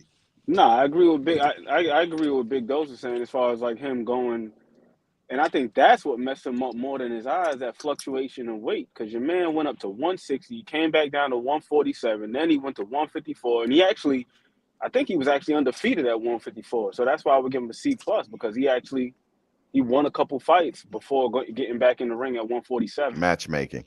So he wasn't absolutely. Yeah, but we could say that about anything. Okay, you're right. I give him a D plus. I give him a D plus. Let's and he was fighting good in that fight as well, up until. I agree. I was about to say that. As well. It wasn't like he fought well. His eye was his concern, because he got hit and put his head outside the ropes because he didn't want his face to be hit again. That was a mental thing more than anything. Kell Brooks said he should have never fought Crawford. He said it. He said it. Sean Porter. Let's have some fun now. Sean Porter. Big Dose 513. At that time, I give Sean like a C. For a few reasons, man. One, the main reason being, Bud was too much of his friend, man. It was like he really didn't want to go in there and do the fight for real. But he was fighting good. But he was the one that pressed the argument about having the fight. Right. That's why I give him a C, man, because he was doing good in the fight. Bud just, he's special, man. Okay, I agree. He's special. I agree that. Remo. Sean Porter at that point was probably at a C mentally. Skills wise, he was at a B minus. He was doing good in that fight. He was actually winning some of that fight. I think until he got emotional. So I ain't gonna say he was hampered or whatever the case is. He was doing well. His daddy threw in the goddamn towel. He didn't look hurt. He got dropped. It's different.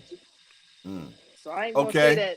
Go ahead. Okay. Go ahead. Perfect. You want to give us a soliloquy and shit? My bad. I'm just messing with you, youngster. Senior, did you give us something? Yeah, I already gave you one. Okay. Aunt McQueen. Sean Porter, I give him a B. Okay, I give him a B plus. Sean Porter? I ain't give you one on Sean Porter. Sean Porter. I ain't going back and forth with you. Sean Porter, when Bud fought him. Oh, okay, that's what you're saying. Okay, yeah. When Bud fought him, yeah. I give him a C. I give him a C minus. Damn. Aunt McQueen. Did you give me one already? Yeah, I gave Sean Porter a B. I gave him a B. He fought well in the fight, and Big Dose.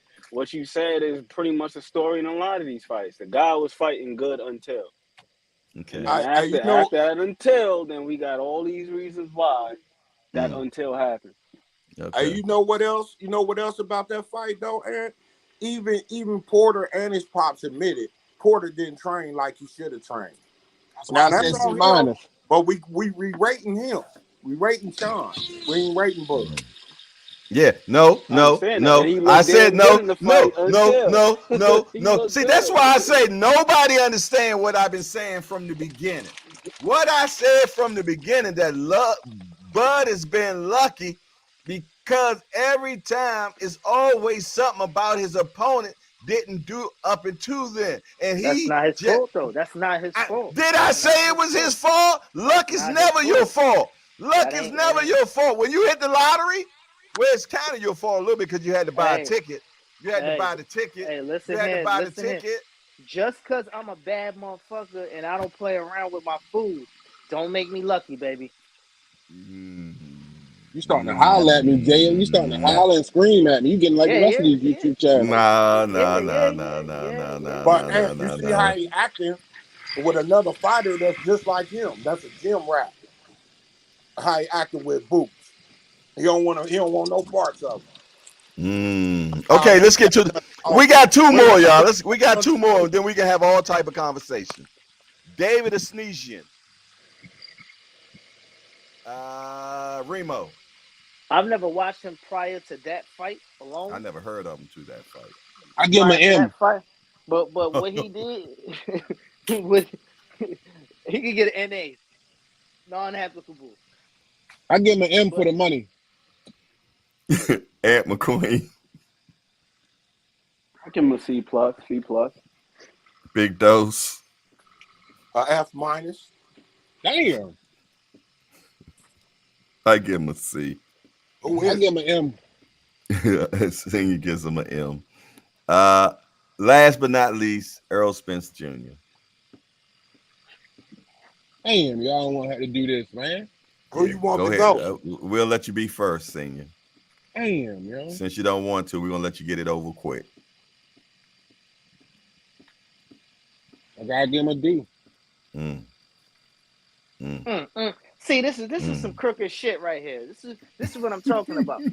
How you gonna get a man in D? Prior to the last fight, he was the baddest motherfucker. This is the top two welterweights, all this other shit. But listen. Can I say this, Remo? I don't mean to cut you off, Remo. Go ahead, brother. Let me cut You you know off, what? Remo.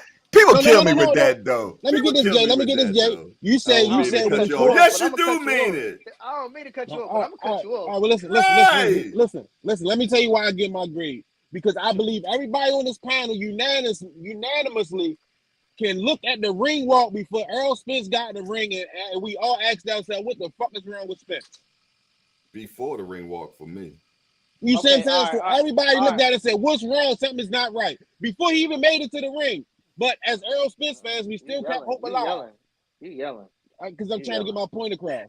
It's emotional. But it's the difference from other channels. We yelling in love. No, this all love. Well, what you say? We yelling love in here. Arms open. We yelling love. Exactly. But hold on. Before you go too far, that's why I'm saying, are you grading the performance or are we grading the talent? Because the talent is not a D. We didn't know none of this, and we still don't know the details of what his reasons was. We all assuming. But we all know he was not himself going in that ring. That's what we know unanimously. We all know. Whatever the problem was, we know he wasn't himself. Hey, Senior, the thing is, we ain't know that Keyshawn slapped what's his name, Daddy neither, until we found out why. Yeah, but that ain't got nothing to do with the fight. He still ain't tell us why. So I could only grade coming up to that point. I'm not gonna say that Arrow prior to that was fighting at a D level. I wouldn't say it was an A, but it wasn't a D. He did tell us why, bro. He had a rib injury. When has he ever confirmed it? He never confirmed it. This would have been a show. He did confirm it. He said, I ain't get approved for shots in my side until a week before the fight. What you think the shots was for? Man, so y'all what's that noise? I think that's it. Yeah, so all right, just think of it like this. A one-leg Benavidez did better with Bud than Spence did. Now, who here would have bet that Benavidez could beat Spence before Spence fought Bud? Well, that's styles make fights, so it's kind of hard to say that. You know what I mean? I get what you're saying. I get because I've made that same argument, but I say that, man. All the guys that did well against Spence, against Bud, I was like, Spence will, I was like, Avanesian did better than Bud. Did better than Spence. So did Avanesian did. So did Gamboa. Yeah. And that's what makes me think that something wasn't correct with Spence. I'm sorry. Ori Fanks, how you doing? Hold on, y'all got MD Mills, you've been in here before. It's just been a minute, if I'm not mistaken. I've seen that name before. Okay, go ahead. And I bet you wouldn't bet on Gamboa versus Spence right now. Bet you wouldn't. No, Gamboa was retired. I'm saying if he was still active. No, you're right. You correct. But if I'm a graded, yeah, but that was at 135 though. Yeah, Gamboa ain't never fight at no 147. Nah, but if I'm a grade him, I'm not gonna grade him a D. I'm gonna give him maybe Arrow at that point because we might have seen some slippage. What's the name catching him? He worrying about his mouthpiece. I'm gonna say B. At that point in time. He wasn't at his sharpest, but he wasn't a D. Goddamn. I'm gonna say a C, man. See, I say Spence, that fight, I give him a C plus. I guess. Aunt McQueen, did you give us one?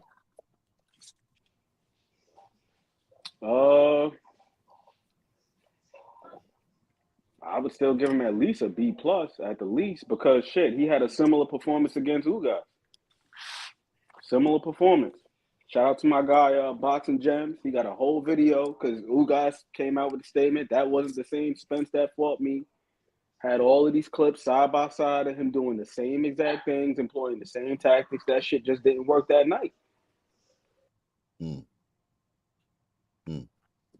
who you say got that? Boxing Gym. Boxing Gems. I love Boxing Gym. I'm gonna go check him out. Yeah, Boxing Gym is nice, man. He breaks down fights very good, very good. And they really get some of his stuff. You got to go to the Patreon. Yeah, but okay, no A's at all, right? Not one A. And not to say that most fighters get a chance to A against A, because that's a very rare thing.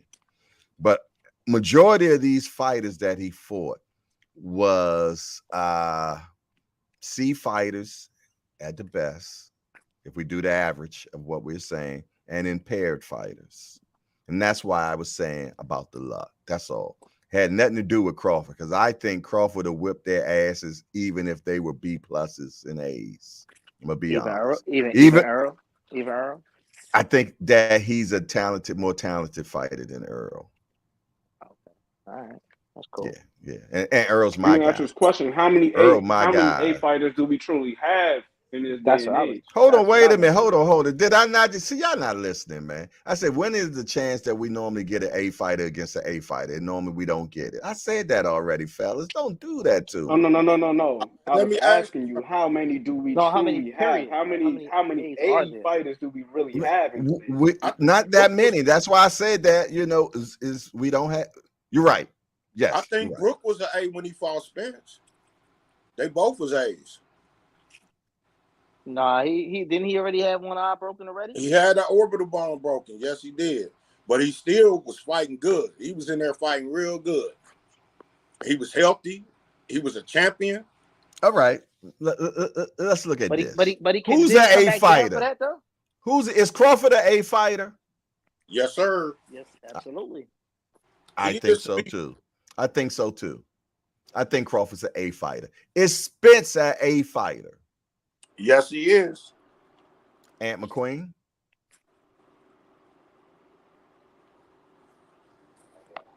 Let me say this though, Jay. After the accident, now hold on. Let's get Ant, because I don't want Ant I can't let him get out. I don't know. I'm a tad bit reluctant to put him there, despite him being one of my favorite fighters. So you don't want to be biased. You don't want to be biased. No. It's not about being biased. So is he an A fighter?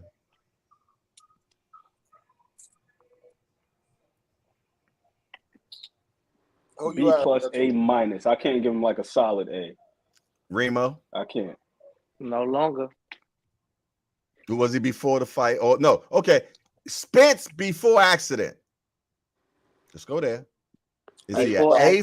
What is he before accident? A plus. Okay. Aunt McQueen. Before accident. I would say A minus. I would say A minus as well, because he still lack a few things before accident, pre-accident. I feel though that it was a few things that he did lack to give him that A plus. So now, let me ask you a question. I didn't get too many of these in school. Hold on, let me finish. I didn't get too many of these things in school. So an A and an A minus, what's the difference? An A is just like just got there, and the A minus means you're a B plus. So an A minus is worse than an A? I don't know. Yeah. Talk to me. Yes. A minus is worse than an A? Yeah. A minus is you barely an A. Oh, okay. So an A minus is like an 85. B plus. Yeah, B plus. 90. It has to be a 90. All 80s were Bs. Yeah. Well, before Spence, before accident, I would give him a A. Before accident, A, as a fighter. Okay, go. That was Remo. You were about to say something, sir? No, let me ask you. Who was his fights after that? Danny was the first one. After the accident. Right after the accident, he And went straight to Danny.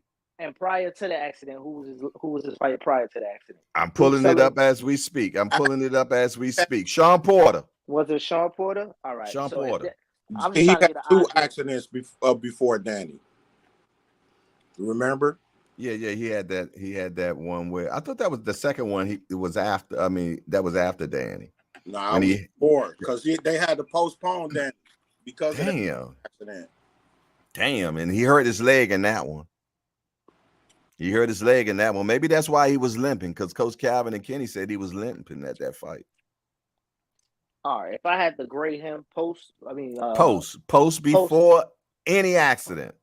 Post accident, I would have said he was probably a solid B plus.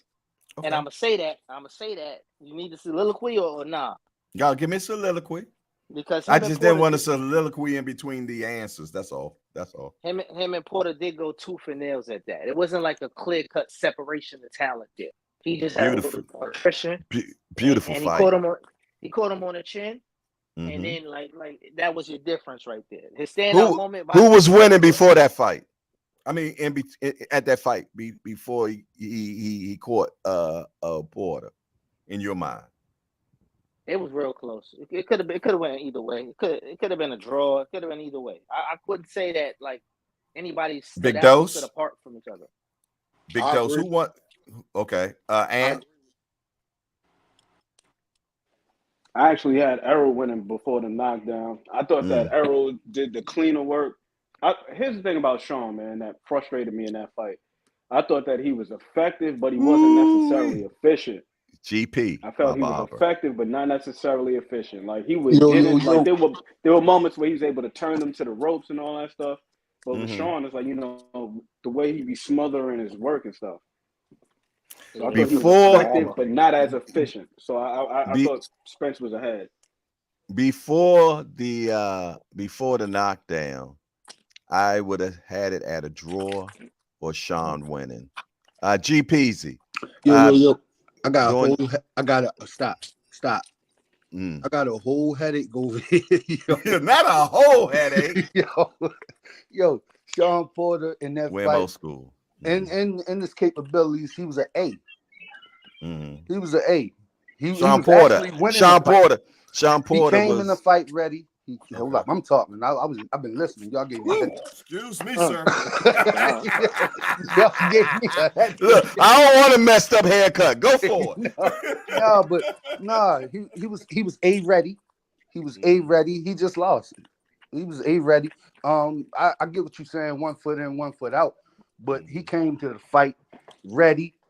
It was an early stoppage. Bad calling by his father, in my opinion. That's Sean Porter. Okay. So if you asking if anybody was an A, Sean Porter was an A. Okay. Angry White Man, what's up? William Old School. First of all, how you feeling? Like shit. Okay. Did you put an onion in your sock? Yeah, I tried the crap. No. Did you put it in there last night? Last night, yeah. No, you did. All right, Dick. Go ahead. Bro, y'all working my nerves. All right, come on, bring it. For one, Porter's mouth was open by the 4th and 5th round. That tells me right there his fucking cardio won't worth a crap. As far as Spence goes, Danny Garcia did not come to fight. Danny Garcia came for a paycheck. Ugas came to fight, and Ugas exposed something in that fight when he dropped the damn mouthpiece. Spence looked like he was out in La La Land when he dropped the damn mouthpiece. I don't know what the hell was going on with that. Whether it was the eyes, whatever the hell was going on. But he did not look right. Then he goes into the Bud fight and he can't take a freaking punch. Bud beat a bunch of C+. Don't get me wrong, he fought people. but he didn't fight nobody at the top of their career. He really didn't. Then he gets in there with Spence, and Spence is all banged up. I'm not giving Bud an A+. I'm sorry. I'm giving Bud an A because he still hasn't proved to me that he's that guy. He didn't beat the best version of Spence. He beat a C to a D+ Spence. I think any number of people could have beat Spence on that night. That was the worst fight I have ever seen Spence fight. And I don't think Ugas was all that great going in either. The way Ugas did not look right in that fight. Ugas got his ass kicked because his skills were not on the same level. Ugas beat Pac because Pac was on his way out, and Pac didn't look worth the shit either. Hold on 1 second though. Like you said, Jay, Sean Porter man be telling the truth, whether you like it or not. He said Ugas gave Sean everything he could have in that fight, and they might have gifted Sean that fight. So how the fuck he can't be on the top of that list? What he not doing what he could do? There's politics with this shit. Hey, Sean Porter admitted that he didn't train like he was supposed to. His father admitted that. So how was he ready and in shape and at the top of his game? Bro, when have you ever seen Sean Porter's mouth open by the 4th and 5th round? Tell me that. Go back and watch Sean's fights. When have you ever seen him with his mouth open by the 4th and 5th round? Listen, that's the difference between an A+ nigga and a nigga that's just getting by. Bud is saying he don't like that word on here, bro. I'm different. That's what I'm saying. What's that? What word was that? I missed it. The N word. Yeah, let's just do ninja. Let's do ninja. Let's do that. Let's do that. But what I'm saying is the man it's difference in levels when it comes to preparation. I mess up sometimes too. Mental and all of that. He wants to stay focused, and he gonna come in at my best. I don't care who's in front of me. It's not his fault that these. No, it's not Crawford's fault at all. It's not Crawford's fault. Nobody's blaming Crawford. It's not Crawford's fault at all, y'all. We just talking about the opponents. Exactly. And that's what my whole argument was from the beginning. I agree with William Old School. You know what I mean? I really do, man. And that's not normal, you know, but I agree with him, man. You know, it just, you know, but that's taking nothing away from Crawford is what I'm saying. I just said that he never got a chance to be against some people that was just at the apex of their career. That's all I'm saying. I'm not saying that Crawford can't fight because Crawford whipped my ass 10 times with 10 of me. You know what I'm saying? But I just say that he just never got a chance to fight somebody at the end. That's why I said he's lucky. Not to say that he still wouldn't have whipped their ass at the apex. I'm just saying he never got a chance to. So it's been lucky. That's all I'm saying. Let me give you something else to think about. Okay. Bud it took Spence a long ass time to get Bud in the ring. Bud even went out and fought I've been sneezing or whatever his damn name is to get out of negotiations. Then all of a sudden, Bud hears that Spence wasn't top form when he fought him. In fact, he finds out he's got broken ribs. He's got a busted eye. Next thing you know, Bud don't want the rematch. Now, y'all can say what y'all want about Bud, but this is what I do know. Bud's probably sitting back thinking, uh-oh, I didn't beat the best version of Spence. I beat some old hobbled up Spence. Now, I got to rematch this guy. He's got everything fixed. Now, Bud don't want the rematch. Make it make sense. Boy, you need to stay sick more often, man. Goodness gracious. No, You're making too much sense. Also, Bud got a chance to fight another guy that's like him, a gym rat. He's got power. He got good skills and boots. Why he don't want that? I thought you know why he don't want that. I thought Bud wanted legacy. That'll make him 3-time undisputed. Bro, I said a while back, one of the first times I watched Boots.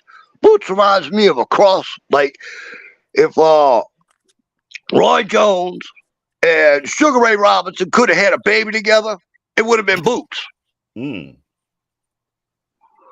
That's why Crawford don't want no part of Boots. Crawford ain't stupid. He sees what he sees.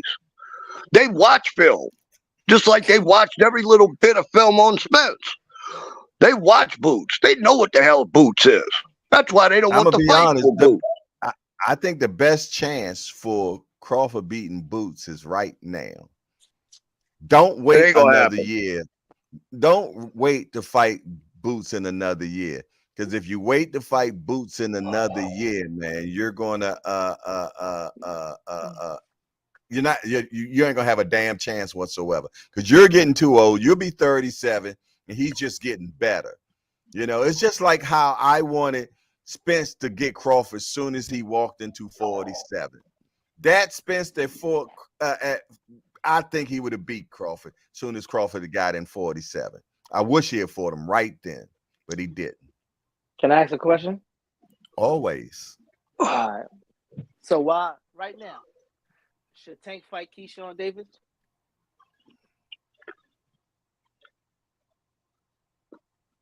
Just asking. I didn't hear it. No. Should no. So why should he fight? Why should he fight Boots right now? Because Keyshawn ain't no champion. Boots is. So give me another comparison. Nah, you give me another comparison. I ain't gonna help you argue against me. The dude, like he's a good talent, but it ain't making him champion. No money. It ain't making him no money. It's a he a champion. I don't care about the money. I ain't getting none of it. But it gotta be in the conversation. It's the reality. We got two angry white men. Lord have mercy. D1 in the building. He's the raging Cajun. I'm the angry white man. All right, correction. This idea. Correct it. I stand corrected. That Bud is entitled to do whatever he wants now and get huge money fights. That's a fucking myth unless you're bringing in huge money. He doesn't command that kind of audience to act like he can pick and choose. It don't work like that. You got to bring the monies in. He doesn't. What did Avid sneeze? You're going in and out. You're going in and out. So we're not hearing all your words. Yeah. You gotta stay on your mic. You hear me now? Now that made it worse.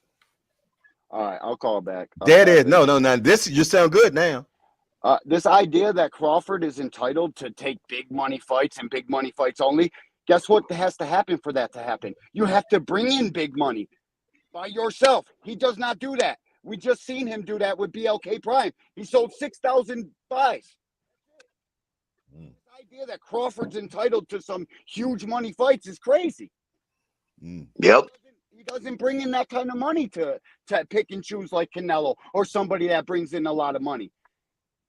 It doesn't go like that. You got to bring in some money before you go picking and choosing. No, so that's why he picks the people that he know that bring in good money.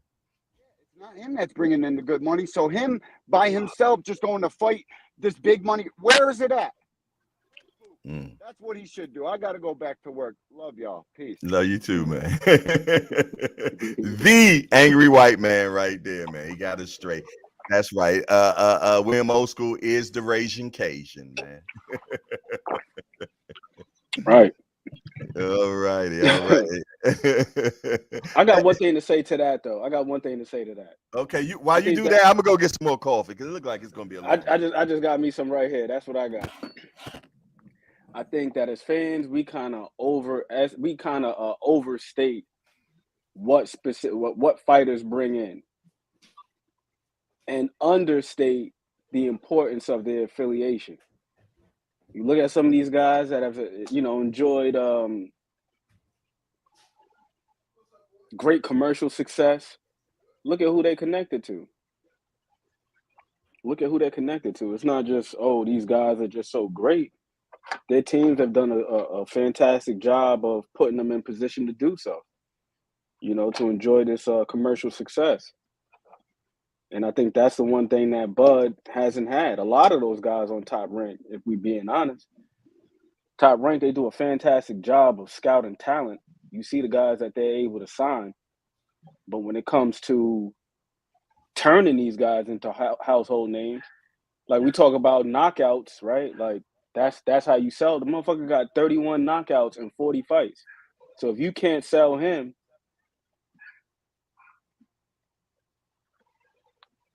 Bob did a terrible freaking job at promoting Bud, plain and simple. I mean, Bud's been knocking people out for a long time. He should have had a lot more coverage. He should have had a lot more press. Bob didn't do any of that for Bud. So now Bud's stuck in a position where he don't sell. I mean, he really don't. But that's why he's looking for something on the back end, though. Because if you've been getting starved out by your boss for years, and now you see that the top of the hill is closer than you thought at the end, you're gonna want some kind of supplement for what you've been doing. Just saying, just forget athletic wise as a human. Well, he's got to be able to prove that he's going to sell. He can't go. In other words, he can't go fight a Canelo, who you know Canelo's going to sell, and Bud's bringing what? Nobody. There's going to be what? Mostly Canelo fans buying the fight. There's going to be a few Bud fans buying the fight. So that means Canelo should get the top of the money, just like anybody else Bud fights. They all should get the top of the money. Spence should have got a hell of a lot more money. Instead, Bud wormed his way all because Spence wanted that fight so bad he gave up so much crap to Bud just to get the damn fight. Nobody else is going to do that. Big facts. So Bud's going to be stuck in a position now where he's going to have to take a low portion of the money, and he ain't going to want to do that. So he's going to be sitting on the sidelines for a while. Watch. Yeah, but a lower portion of a bigger pot is still a lot of money, though. So I think that's why the what's-the-name fight is attractive to him, the Canelo fight. It's like even if you take a smaller percentage of that, shit, taking 30% against Canelo is a lot bigger than shit, possibly, taking 60% against David Avenesian or whomever else. Problem with that is just like Canelo said himself, it makes no sense for him to fight Bud. He didn't get no recognition for beating Jamel, and Bud's smaller. He's definitely not going to get any recognition for beating Bud. So why in the hell would he take the fight? He's not going to do it. I'm not saying whether he will or he won't, but I'm just talking about numbers specifically. And again, Canelo likely doesn't give a shit about that. All of that stuff sounds good, but the bottom line is the bottom line. That's what it comes down to, the bottom line. Without Spence, what numbers has he done? They're like he hasn't been in a position to do the numbers, and this is what I'm saying to you. How many pay-per-views did he have though? How many pay-per-views did he have prior to that? That's the part of it that we conveniently leave out in these discussions. That Errol Spence was in position to do the things that he was doing. He had two before Spence, didn't he? He had Amir Khan, and that was what? And we talking about what? 39 fights prior, or 38 fights prior? Amir Khan, he fought Amir Khan right before he fought Porter, didn't he? No. I'm talking about in his what's the name? I'm talking about that's two fights out of 39 fights that were on pay-per-view. And this is what I'm saying to you. Them numbers count though, Ant. I'm not saying that they don't, but what I'm saying to you is this. We overstate the fighter and conveniently minimize the importance of their affiliation and how that plays into what their numbers being what they are. Like, this is the most press we've seen Bud get in his entire career. This motherfucker's talking to Gayle King and this one and that one and Good Morning America. You know why though? He wasn't getting that before. And then when we see Errol Spence, where was Errol Spence? He's at Cowboy Stadium. He's doing you see him with Jerry Jones and doing this and doing that. It's not just Errol Spence is just selling just because he's Errol Spence. The affiliation plays a huge part in that. So I feel like it's just discounting that aspect of it. But why is it that he getting the press? Because he fought somebody we finally wanted to see him fight. No, it's Now because he of the don't want to platform that continue, he fought and on. now he don't want to continue with after the fight. It was because of the platform that he was on. Because also a lot of those networks that he was doing interviews with, they were owned by Paramount. That's why who you affiliate yourself with is extremely important. Because now you got a whole network. Just like how we got this JBT thing going on right here.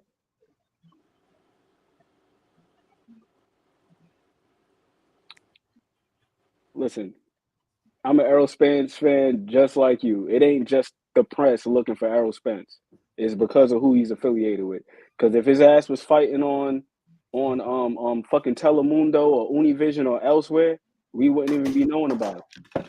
He And was that's fighting. the sad truth. This shit is not a meritocracy. He was This fighting. shit is not based on merit. It's not just based on people's talent.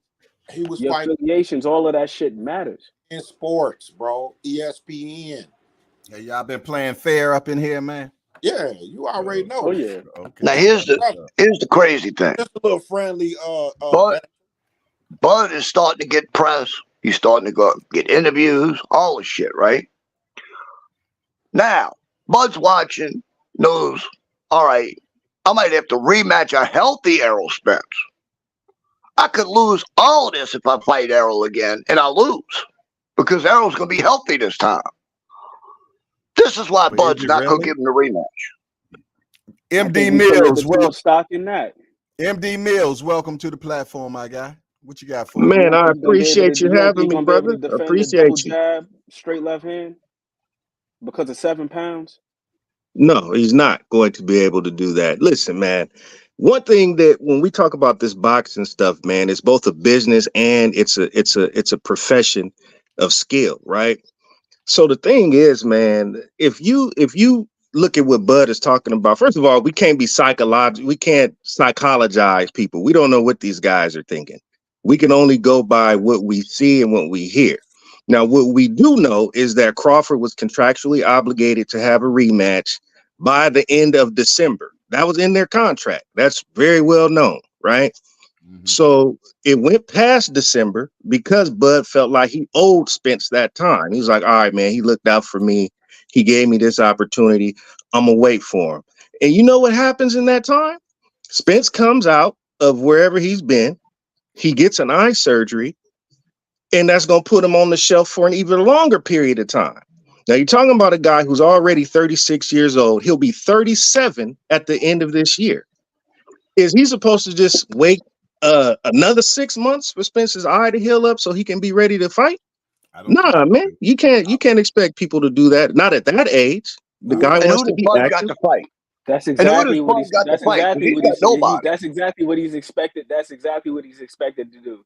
Yeah, exactly. I'm gonna say this again, and I hate that I even have to preface it with this. I am an Errol Spence fan, but the reason why the fight took so long, it wasn't just Terrence they Crawford wanted to age Crawford out. Yo, your man had a car accident in between, a fucking torn or detached retina, whatever it was, another car accident. It's like, yo, let's keep it real. And we're not gonna act like Crawford didn't want to fight the man when he first came to the division. Got his ass whooped. And Crawford left the negotiation. All right, hey, fellas, we all can sing together, but we can't talk together. Okay, it was that's smooth right there. That's smooth right there. Fight a bum. Okay, cool. He left the negotiations to fight what you would call a bum. But let's not negate the fact that also it took 4 years to get to those negotiations. So we just dismissed the 4 years prior to that. That's all good. But because Crawford extended the negotiations a little while longer, all of a sudden that's horrible. Come on, man. We got to keep the same energy, bro. Yeah, that's horrible. Because what was Spence doing in them 4 years? What was Spence doing in them 4 years? Exactly what he said he was going to do. He said, up my side of the street. I'm going to get these belts, and then I'm going to come over there. He did exactly that. And that's all good. But again, setbacks in between. And that's had cool. Nothing to do with Bud. And that's cool. He did what he said he was going to do. He went over the yellow brick road and went on his adventures and collected all the belts. Cool. The bottom line is Crawford still had to wait until he achieved his mission, right? So, okay, cool. He waited 4 years, 5 years, however long it was. He waited until he healed up from the accident. He said, I don't want no excuses. Remember, these two have had phone conversations while Earl was in the hospital or what have you. This is Earl telling you this. They've had conversations, and he wanted to fight Crawford right before he fought Danny Garcia after the accident. Crawford said, nah, I want you to heal up. I don't want no excuses. I'm going to whoop your ass after you get all healed up. That's exact. Both of these guys have confirmed that those conversations have taken place. So we have to allow for this when we had these conversations, brother. We you know what I'm saying? It's not just y'all want it to be on Spence's time. Everything is on Spence's time, but it doesn't. Crawford doesn't get any kind of benefit of the doubt in any of these situations. That's only because that kills Spence is the A side, though. That's right. Cool. That's just the business of boxing. And then that's a beautiful thing that he was able to get into that position. Let me say one last thing, brother, because I got to get out of here and go to the plantation.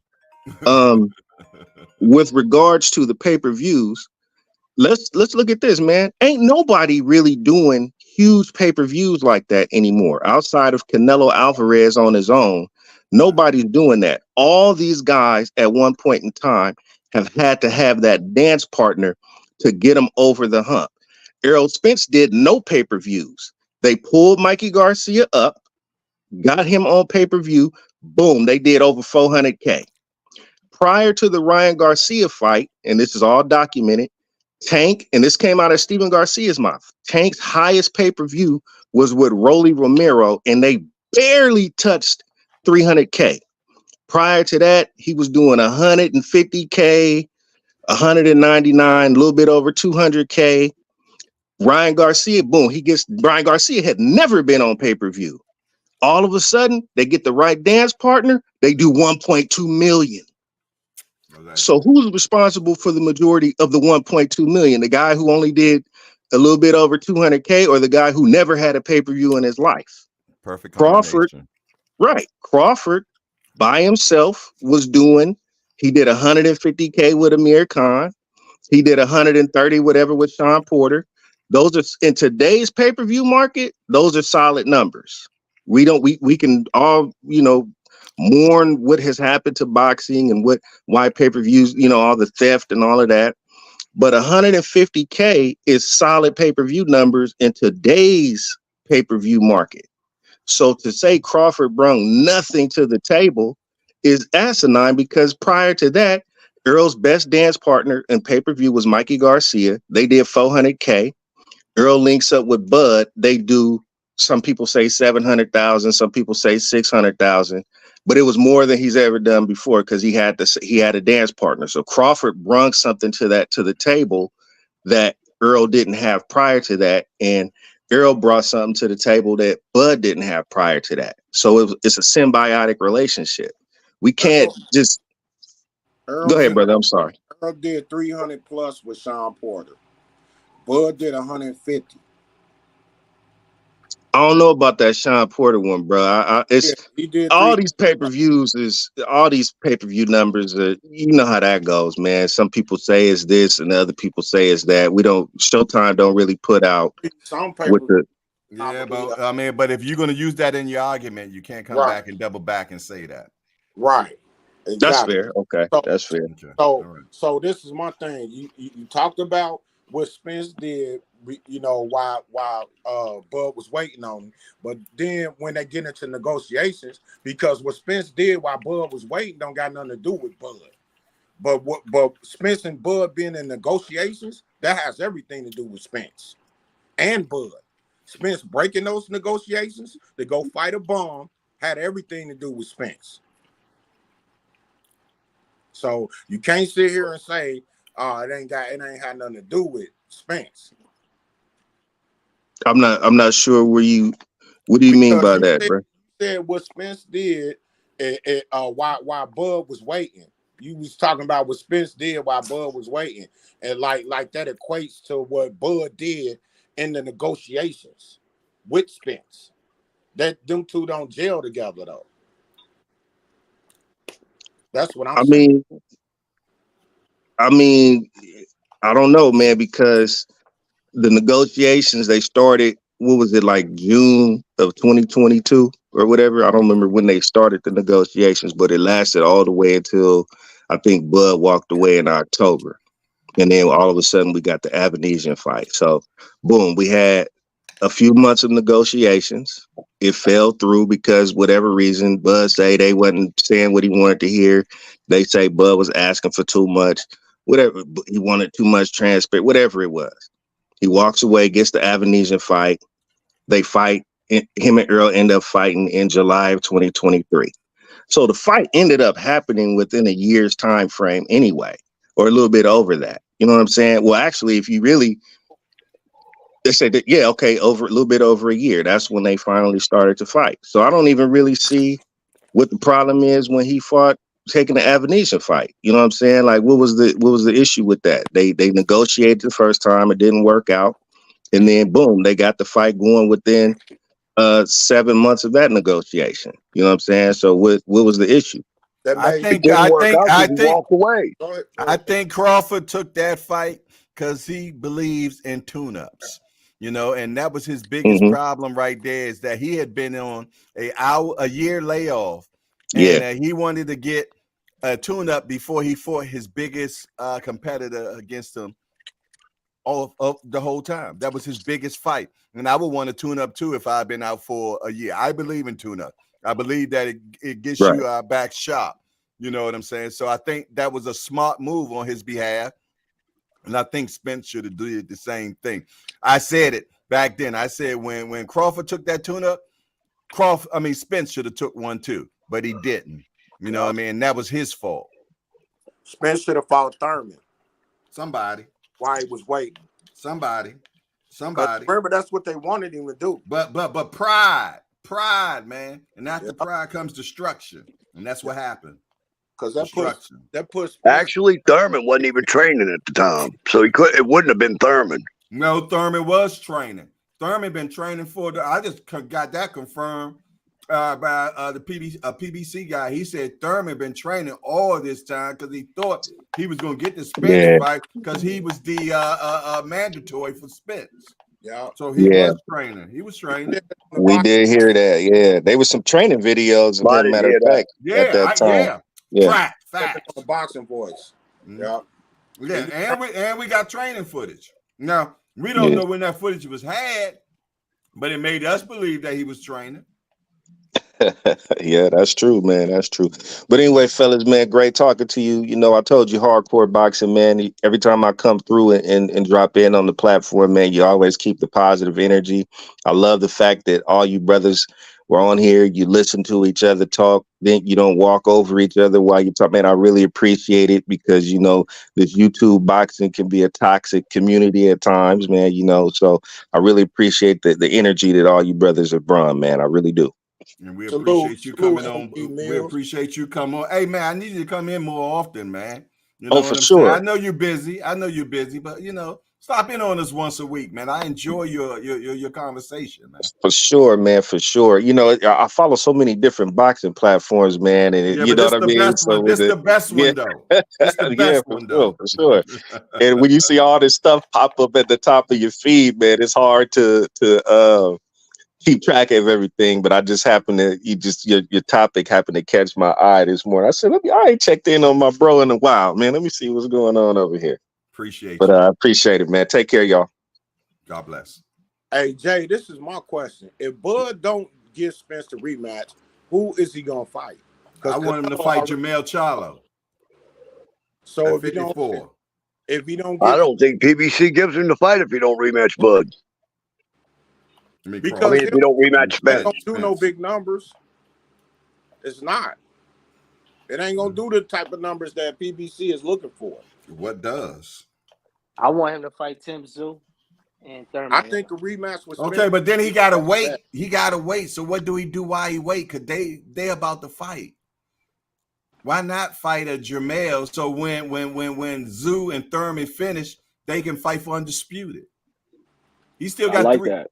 You know what I mean? He wins the belt against Jermell Charlo. I don't know how many Charlo got left, but at least he'll have him. And he says he wants to be 3-time undisputed.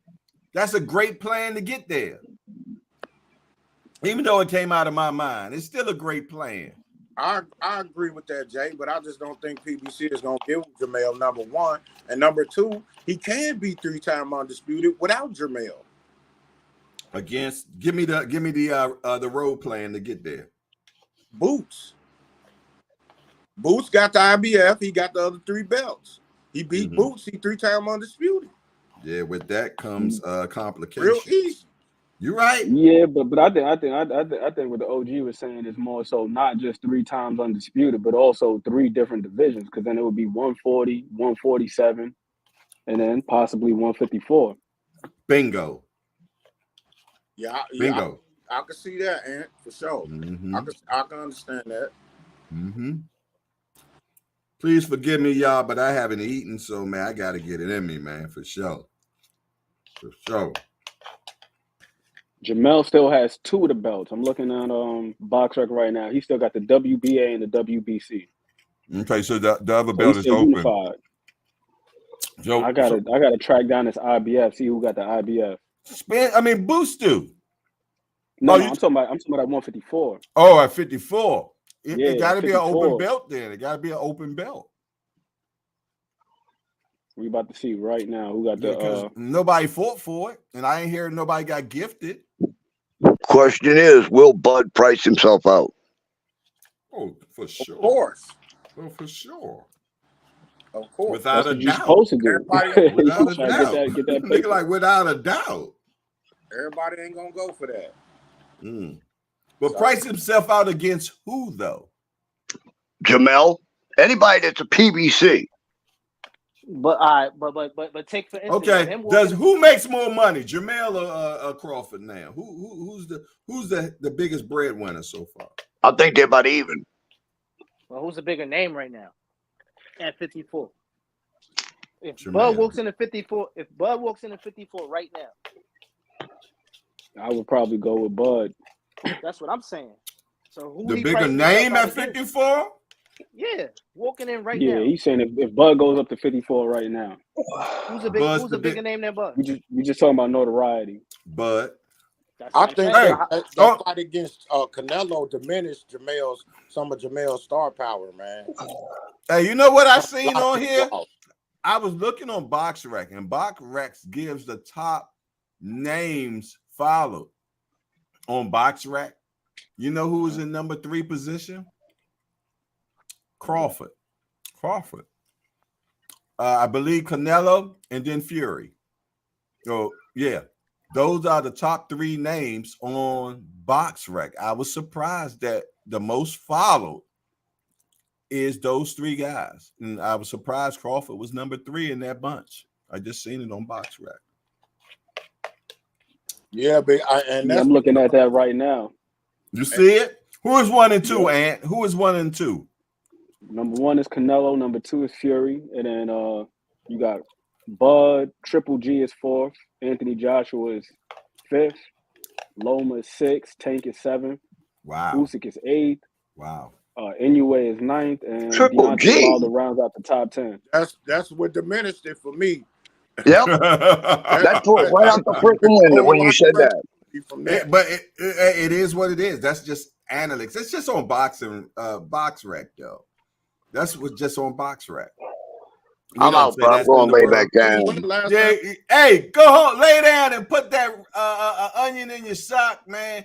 Drink a hot toddy, get a tea and some bourbon, and lay your ass down and sweat it out. My brother William.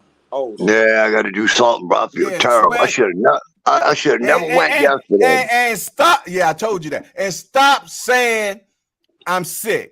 Don't speak that into your body. I'm not sick. I'm getting better. I'm getting well. You got to speak through the molecules in your body, man. And that's my prescription to you. Now get on off my platform. Bye. Later. Dr. J is spoken. All right, so who y'all think next for Bud if he don't fight Spence? I think that's the plan right there. What you just said, we got to figure out a way to get that emotion, get that to Al Heyman, because that could be a nice unification match, especially if Tim Tszyu wins. And I know that Tim Tszyu and Bud, they've been having a little bit of banter between them, a little bit of chatter going on. So if we could get Mel and Crawford in the event that either one of them wins, then you face the winner of Zoo and Thurman, and then talk to the IBF, see if we can get that up for grabs because that's vacant. Mel still has the WBA and the WBC, and Tim Zoo got the WBO.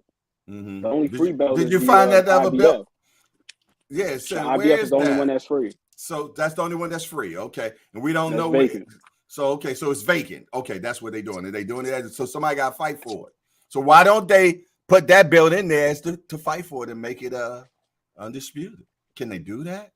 What division is that? What, 54. That's at 154. I mean, 154. what sanctioned body?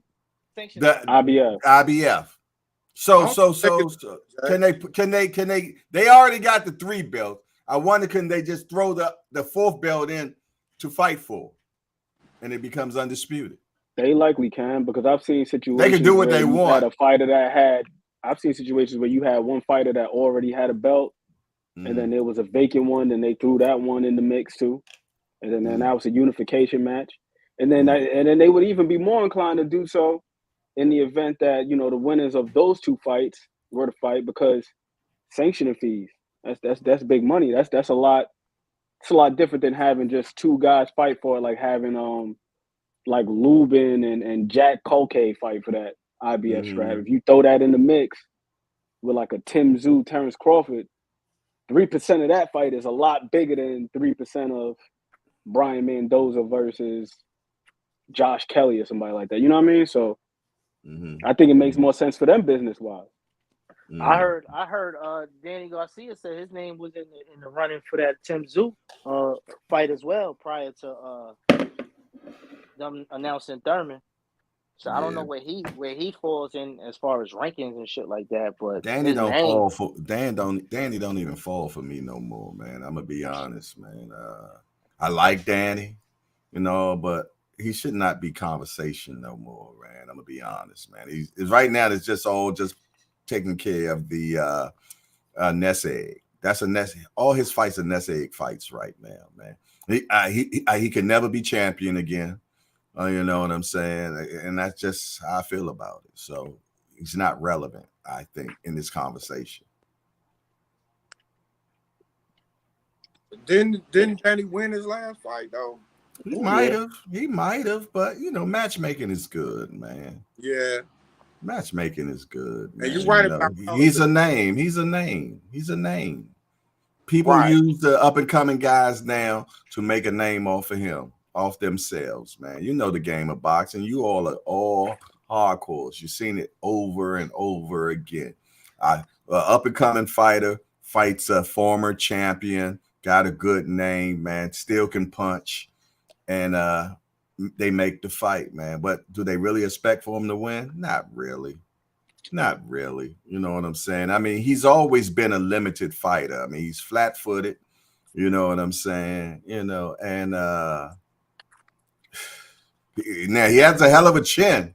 Ooh, I think Danny Garcia got the best chin in boxing. And I think it got to do with them 12 toes he got, man.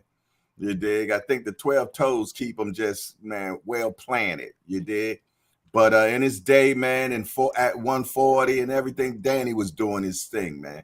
But he was a flat-footed fighter, man, and you know what it comes to when it comes to flat-footed fighters. You put him against a guy that's, got pretty feet and everything, man. He runs circles around him, and win. How does Danny look with a Fondora? Fondora? Yeah. Good fight, man. Good fight. I don't know. Good fight. You know what, Remo? I think you should be a matchmaker, man. You know what?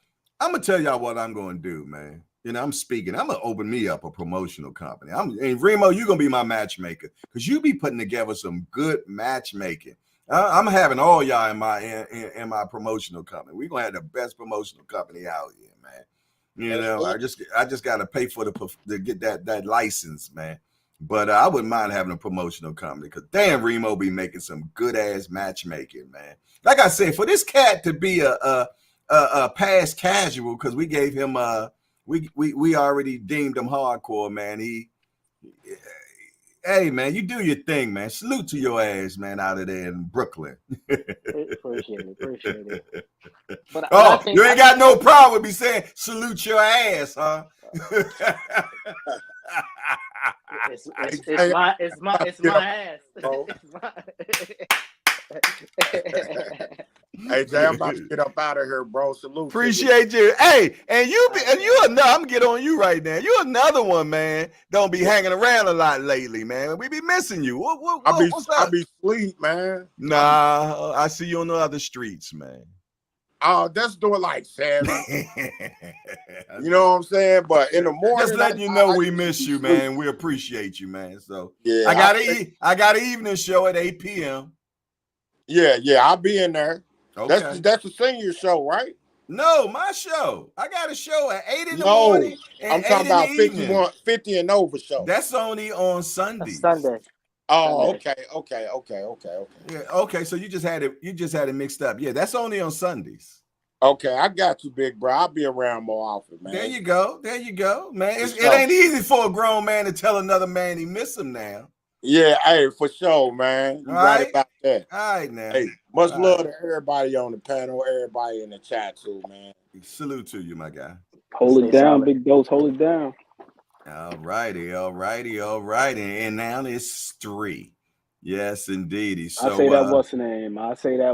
Man. That Crawford Mel, Winner's Face, Zoo and Thurman winner. I like that a lot. Okay. Yeah. It makes too much sense. Too much sense. Yeah, but stuff that makes sense in boxing. Too easy. Yeah, exactly. Oh, no. I'm not even just talking about just making sense of him. I'm talking about makes too much sense. All the way around. Business wise. I don't understand why, if that's not being thought about right now. I'm gonna call my PBC guy, man, today, and I'm gonna ask him the question. I was mad at him the other day. I'm like, man, you know what? Every time they had these press conferences, these virtual press conferences, they just had one with Elijah Garcia and everything, man. And they send us the email. We stay on there the whole time, and they pick the same people every time. To ask questions, you know. So I sent them an email, and I sent them in my angry white voice too, man. You dig? And this is what I said to him, man. Yeah. And this one of the top 3 in PBC. I said this to top 3 guys in PBC. Now y'all know which one I got it direct to. But this is what I sent to him the other day, man, because I was pissed. Where is it at? I sent them a text. I say, I think PBC should just send emails to those they're going to have speaking on the platform, because it's always the same people. Why waste the rest of our time? We never get picked. That's what I sent to my guy, man. And he sent the text back, said, patience, grasshopper, patience. Little dude. Right. Smack. Yeah, man. But you know, same stuff I say in here, I say to them, y'all. You know what I mean? Don't worry about that, Jay. Don't worry about that, Jay. Cause we a growing network. They can't deny it in the future. They're gonna have to get down and lay down on one after a while, Jack. Oh yeah, you just like Beanie Singer. Get down and lay down. You gonna get down and lay down. That's it. Don't worry about that. That ain't nothing. Cause then they're gonna ask you. They're gonna be like, Jay, man, we need you to cover this. There's a difference. Let me check my schedule. Oh, facts. We ain't jumping either. Like, man, let me check my schedule. Let me check I gotta talk to my constituents and see what they say. You know what I'm saying? But yeah, man, we need to know, man. We need to know what's really going on. We're in a limbo about a lot of shit right now. We don't know what's next for Tank. You know what I'm saying? I interviewed Coach Kenny yesterday too, y'all. I did a 30-minute with Coach Kenny yesterday too. I got semi-approval from senior. Trust me, it was like pulling teeth, man. You know what I'm saying? So yeah, I interviewed Coach Kenny yesterday. Excellent interview. The interview started out about the origin of him and Coach Calvin, man, how they got started, man. And he talks about the rough times they went through, lights being cut off, water getting cut off because they're spending money on the amateurs and things of that nature. You dig? So yeah, it was if I had to say so myself, it was a great interview. You dig? Seeing you over there in the corner talking about it's time, cut it. Oh, hating ass. Yeah, you did. But yeah, it was definitely a good interview. I will be dropping that today as well, man. So look forward to that, man. And yeah, man. But we got to get some stuff happening, man. But I think we're getting closer to hearing a tank announcement. I give it another week and a half at the most. At the most, I give it another week and a half, and we'll hear we're gonna hear something.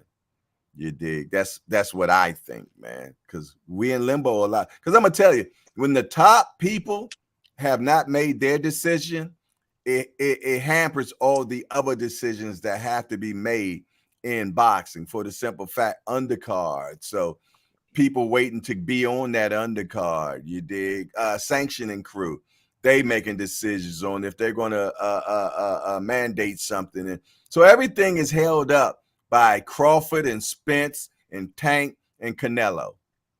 They are holding everything because we ain't heard of Canelo, who he fighting at. Now, PBC say we don't want Canelo to fight Jamal. And I think in reason because Jamal's a drunk. You know what I'm saying? Yeah. Yo, it is what it is, man. Jesus Christ. Yo, if you don't say stuff like that and embarrass this guy, the guy needs to go to rehab. I love Jamal, but he's a drunk. It is what it is. I was out there like a cheerleader up in New York. It's a lion in the house. It's a lion in the house. Oh, my fault. That was Jamel. I'm wrong. That was Jamel I was cheering for that day. But Jamal, I cheer. Yeah, I would cheer for Jamal the same way, man. But I feel though that my brother needs to go to rehab, man. You know, yeah. I think he knows to go. He needs to go to rehab, and he need to get some real ones around him. Yeah, I think I'm gonna make a short of this, man. I really think that he needs to get some real people around him and say, big homie, I think you need to go check in at the I don't know what was Ronald Reagan's wife, Nancy Reagan rehab center somewhere. I think he needs that. I think it's about that time now that he has to make a decision and put his big boy panties on, Jack, and go to rehab, man, and adjust the situation because he's a talented brother. And I hate to see any brother do that, man. Go through what he had to go through. You did. And if you got an addiction, there ain't nothing wrong with it. You got an addiction. Do something about it. Some people have addictive personalities, man. If it ain't one thing, it's another. I stopped drinking for the last 3 months. Now I'm eating honey buns every damn day. Every day I'm eating honey buns. I got an addictive personality, man. It is what it is, man. You dig? I ain't tripping. Yeah, I don't need to go to rehab though. But you know. Well, maybe you do.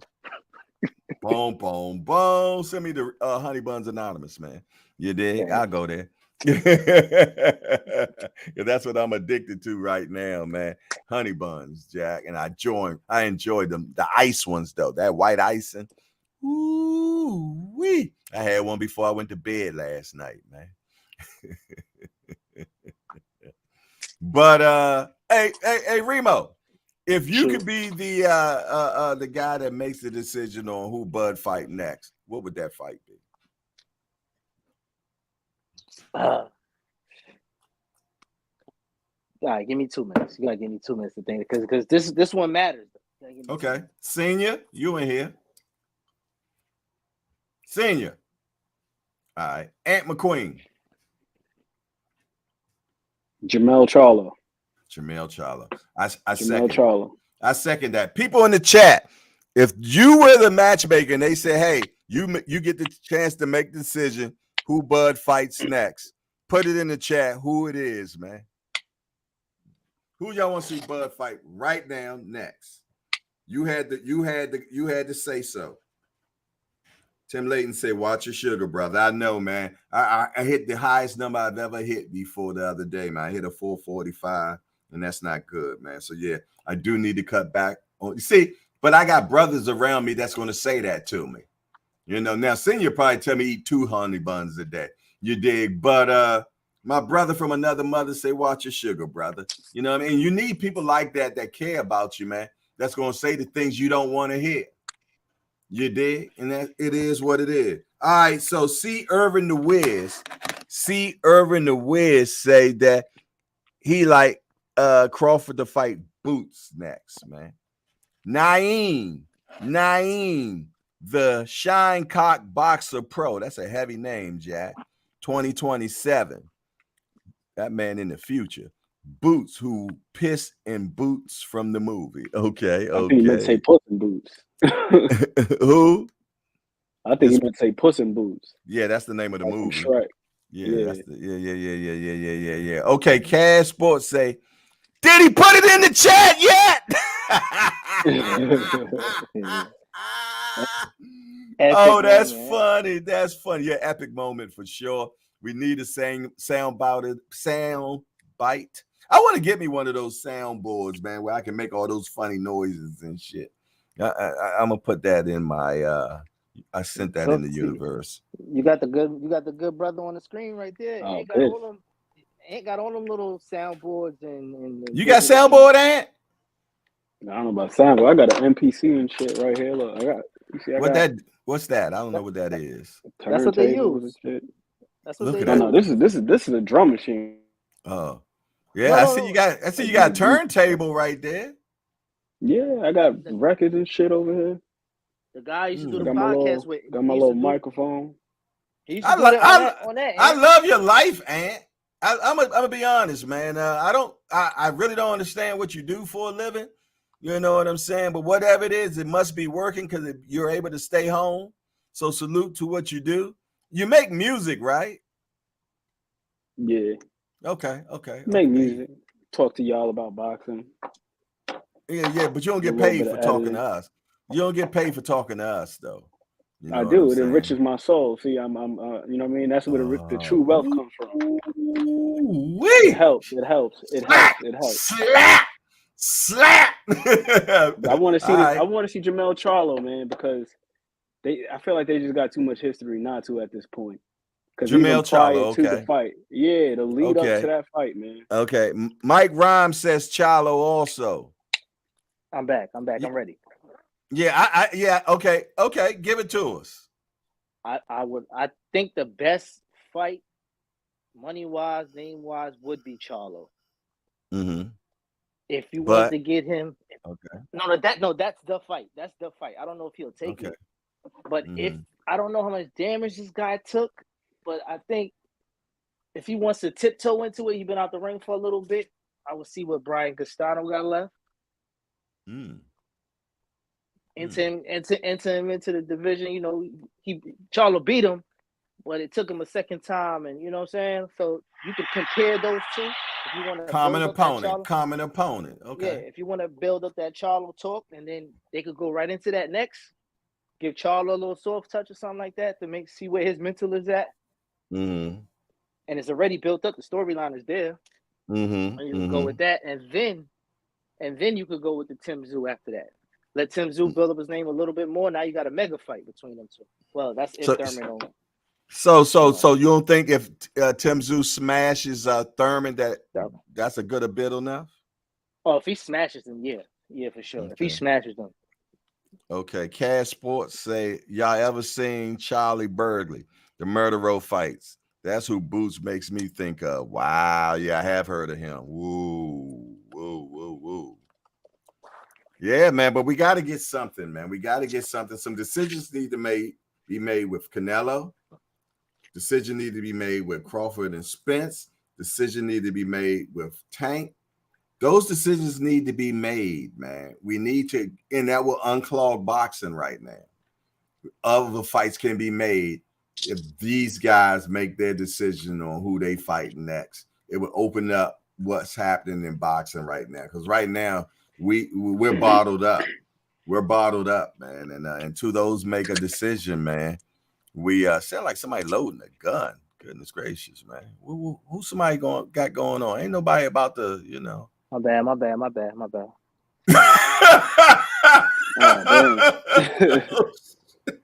What you got going on, boy? He got to protect Rich Strez at all costs, man. I see, man. Man, we need to come up there. I mean, let me know. Okay. Nah, I'm straight. All right. I know them sounds now. Oh my goodness, Yeah, man. and I think another reason why, you know, in addition to what you were saying as far as opening things up, also for people that already have fights lined up, if we can get these other guys to strike deals as promptly as possible, then they'll be on the same schedule. You feel me? So then, like we were talking about having the winners fight. Now, if they turn around and they don't fight until the summertime, and then you got Thurman and Zoo in March, how the hell do you make that happen by September or just in the fourth quarter in general? Great point. Because you typically need some time in between. That's why these schedules, they got to line up too. You can have the winners fight each other, losers fight each other, all that stuff, keeping everything open. Hey, I would like to piggyback on something you said earlier. You remember you said like all boxes aren't attested because they haven't been match made on a particular side and the storyline doesn't add up. I think PBC having the opportunity now to make a schedule where the storylines match up to the big fight that everybody don't mind paying for. Like everybody's there that they need. They just need to put them in line where the end road leads to each other. Not just random fights that we think is big. Aside from the big names who could do that, the rest of the storylines gotta add up where they can now start bumping into each other, and now it makes sense for them to be beefing on Twitter and all of that shit. Because the names are there. You still got they talking about Big Charlo and Canelo. He's a drunk, but guess what? That drunk still want to get stomped out by Caleb Plant. That's the match I want. Right. I agree. Throw him in there with him. Circles. But the thing is, the problem with this whole boxing shit is that it's too political when it comes to numbers and pay-per-views and all this other shit. Man, it's none of your business how much I'm getting paid because you ain't giving me no none of that shit. Let me worry about that on the back end, and the storylines is there. Let's work with the storylines, man. Yes, that's what'll generate the interest, and I think that often it gets forgotten. You know, the thing that really sells fights is storyline, press, publicity, those things. And that's why I was saying before, like it's difficult to judge some of these fighters against one another when we're talking about their commercial viability, because you got a guy that was linked up with this promotional company that did all of the things necessary to generate interest and constantly put him in front of an audience, to build an audience.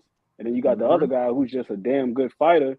And we always say casuals love knockouts. Dude got 31 knockouts, yet we're talking about the guy can't sell. Is it that he can't sell or that he hasn't been being sold? You feel me? It's like you can have the world's greatest whatever. Like I was reading this book, I'm pretty sure you heard it before, Remo, Contagious. I never, in there, they had a story. That boy don't read. They had a story about a guy who created this blender like called BlendTech, and it was like one of the greatest blenders like ever made. And it was so good to the point like, bro, you could throw marbles in that shit and it'll turn marbles into fine dust. You could blend a damn iPhone in it. So they were trying to figure out how they were going to sell this thing. And then one day they were just doing tests just to check the blades, how sharp they were, and the efficiency of the motor and all that stuff. And he was just throwing random shit in there, the guy who created it. The guy was like, yo, that's it. That's what we're going to do. We're going to start a series called Will It Blend. It's still on YouTube to this day, where they were just taking just random items and throwing it into the blender. Then people saw how good of a blender it was, and then their sales went through the roof. Just takes opportunity. Hundreds of millions of dollars on this blender. Same thing with that location out there in Philadelphia where they were selling the $100 cheesesteaks. Because people had to know, like, what the hell is so good about this cheesesteak that they selling it for $100, especially in Philadelphia, in a place where there's cheesesteak places on damn near everywhere you look, you can get a cheesesteak. You know what I mean? It's like, what's so special about this one? They're using a certain type of steak, they're using a certain type of bread, certain type of cheese, and they turned like a cheesesteak into a delicacy, into like fine cuisine by upping the quality. But not only that, but now it's like a symbol of status. You know what I mean? Like, oh, if you can afford to go get a cheesesteak at this spot, you're really doing something. Yeah, that's like farming a deli down there on what is that, on Myrtle? And yeah. It's just a turkey sandwich, but they chop it up and they make it like, but it's been built up like that. And like you saying, Bud has the talent and has never been built up. He didn't get the Canelo treatment where he's fighting under Mayweather cards, or Tank is fighting under what you call the Canelo undercards and shit like that. Like they didn't build him up, and then you got the promoter talking bad about you, like, oh, I lost money behind him, and he's never been put in a position to, all right, I'm gonna build you up and I'm gonna show the people why we are building you up like that. And now he came over the other side of the street, and he's seeing what they do for they fighters. And like you said, he's on platforms that he hasn't touched, even being on ESPN. Because I asked my pops to put on the fight one day, he couldn't find no damn ESPN Plus.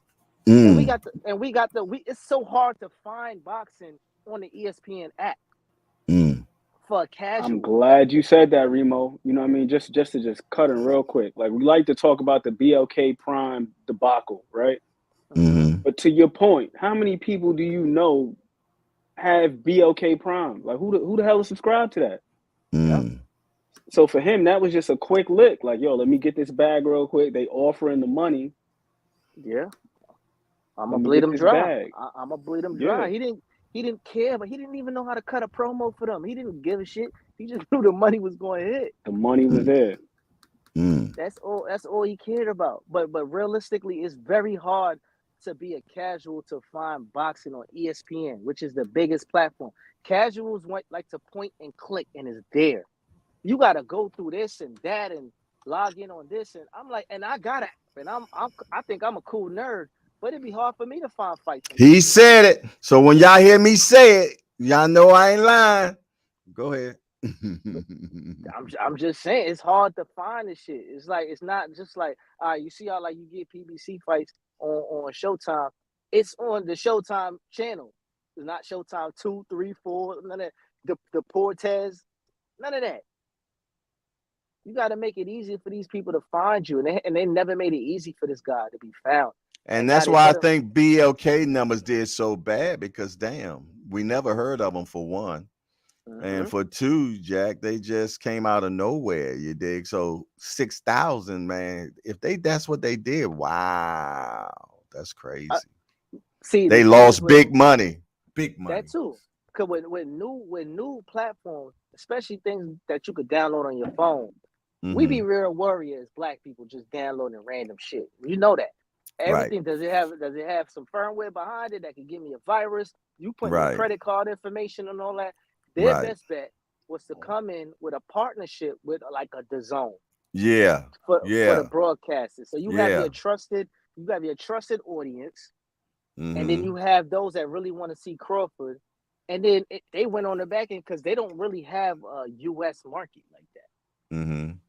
And another thing, the people that did own BLK, they were very suspect, man. Because if you go and do the research, which me and the international chat did, dude have been in court, bankruptcies, all types of stuff, man, and doing con stuff and everything, man. You know, not to say that a man can't change, but you know, I don't want to just give this man my credit card. You know what I'm saying? Imagine that fight would have been on Showbox.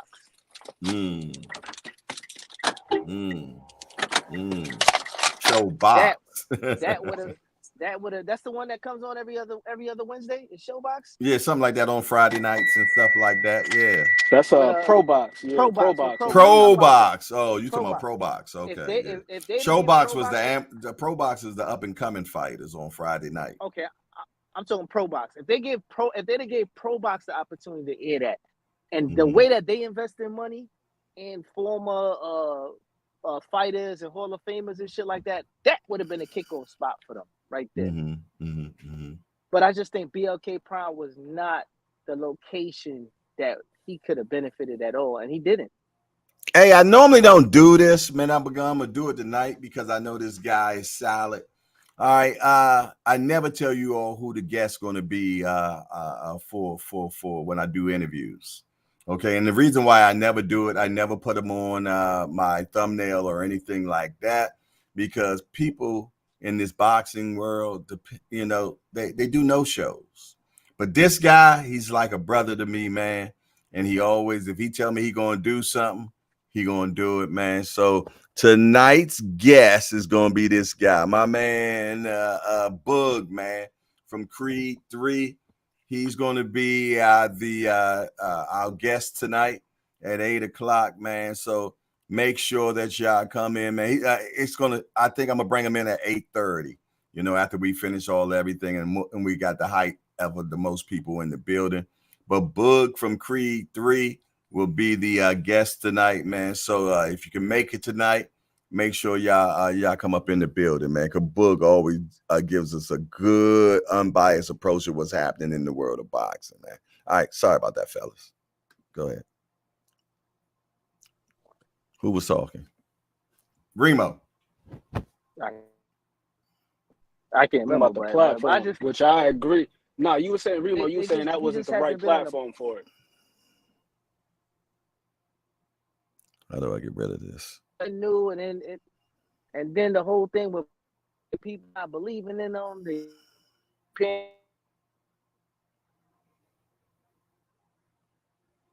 Somebody got some boogie woogie right now, ain't it? I'm not hearing Remo. You're not coming in strong, man. What's going on? Dropped out. Okay. All right, but yeah, man, that platform matters though, 1000%. Like where you having the fight, where it's being broadcasted at, who's promoting it, all that stuff matters. It but does. As fans, you know, we get so attached to the fighters that we look at it like it's just all them. We do. This guy is bringing in these numbers. It's like, nah, you gotta look at who he's associated with, who he's affiliated with. What the rollout looks like, the platform itself, accessibility, all that stuff. That stuff matters, man. Facts.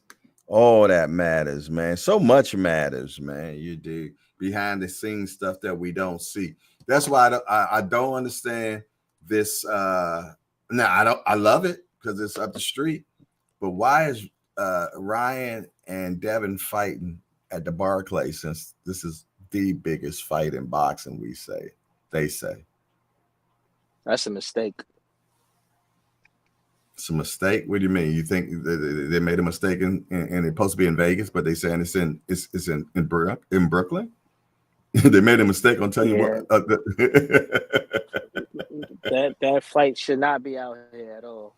It has no business. Like, between those two little cute guys, they don't belong out here, man. You think they cute, Remo? They don't belong out here, man. They might get they keep all of that. That might be a short. That might be a short. Listen, man, you can cut it how you want to cut it, but between them two, they don't belong. Remo says Devin Haney and Ryan Garcia is cute. Oh, I love it. Go ahead. Little Teletubbies. They don't belong out here, man. Not a Teletubby. Oh my goodness. But think about it though. The biggest fights, because the only what's your name from down the road? Tank from down the road, but Brooklyn, they appreciate like the grittiness and shit like that. We not really sold out here as people rocking with either or dude, like, you know what I mean? So I don't see why would they come out here when they both from the West Coast. That fight right there should only be LA, Vegas, or maybe like Austin, Texas, or some shit like that. near like the Mexican borderline. You know, they want to do that. Okay, because Oh, Devin from he's Mexico. Latino. No, but Ryan's Latino ascent, so that makes sense. I understand No, that. too. He spent a lot of years in Mexico. No, just my bad. I don't know. He might have. He had a lot of fights out there. You know, dual citizenship. But realistically, I think they dropping the ball on that though. Like, ain't no business them to. You know, I don't see why to bring it to the Barclays Center.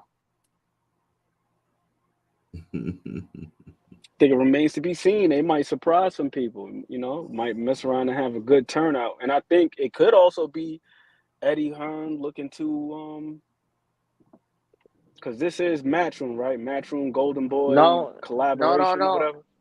No, it's all Golden Boy. Who's promoting the fight? Because that could play a part in it too, like them trying to establish a market for him. Out here. Another base, another market, Everybody can't be a circus act. No, a lot of them can be clowns, though. Yeah. That's but realistically, with doing that, why I say it don't make sense, because that gate matters for what they gonna do. For those two names and what they anticipated, that gate number should really matter. And I don't know if they're gonna get that but besides Tank, the only people that really killed the Barclay was Danny and Wilder fought in there too, right? Yeah. He but did Danny well lives there. Danny lived down the street. That's makes sense for him to fight at the Barclay. Tank and Rolly, was that Barclay? Yeah, I believe so.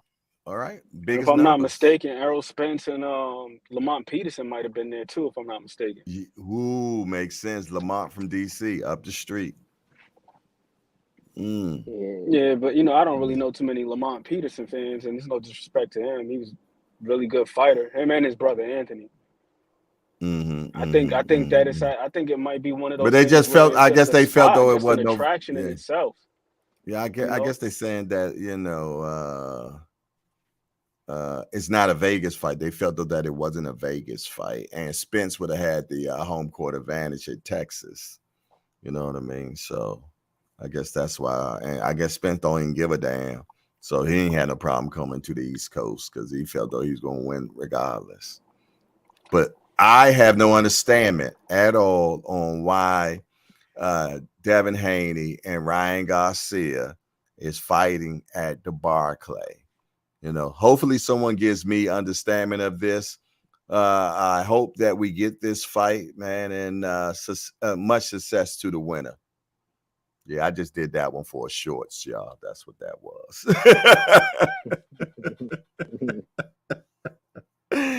That was it for also a could have been short. something at the what's the name that whoever's over there in charge of booking over at the Barclays, where they may have gotten in one of these promoters' ears too. Hey, let us host this event, because I'll make you offer you can't refuse. Yeah, at one point the Barclays, they were also dubbing themselves as like one of the homes of boxing.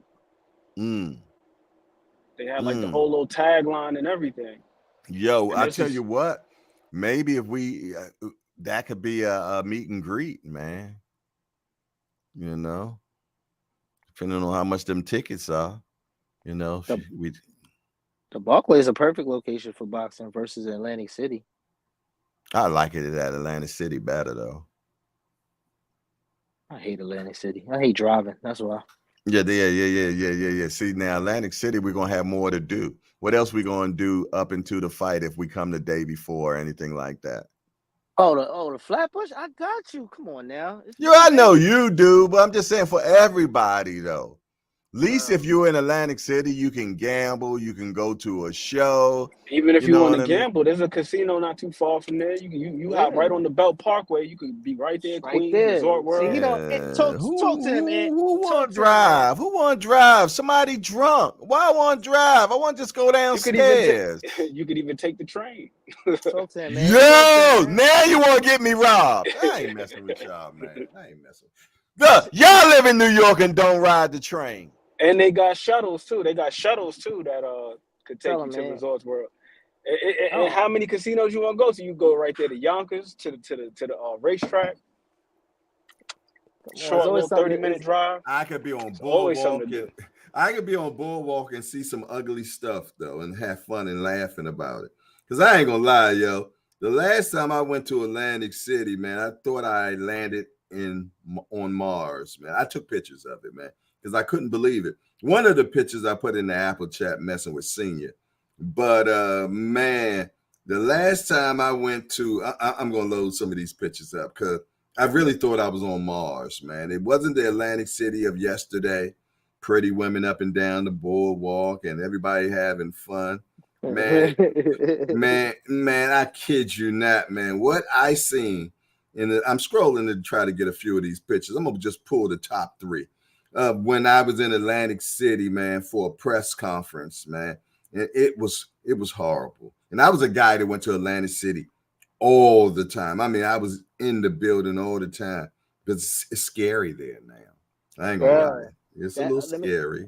explain something. That's why, Jay, because Please. all them big chicks from Brownsville go do bus parties and head up to Atlantic City. Oh, not the big chicks. I'm telling you, that a lot of people take bus rides up there. They go rent a Sprinter or something like that, and people coming out of jail, they go rent a bus and they go out there. I'm telling you, party buses go out there all the time. That's why I don't go out there. Oh my goodness, man. Yeah, I'm scrolling right now. Y'all keep on talking. I'm scrolling right now, man, to find some of those pictures of the last time. I think I correct. No, that wasn't it. Yeah, man, the last time I went to Atlantic City, man, and it was scary.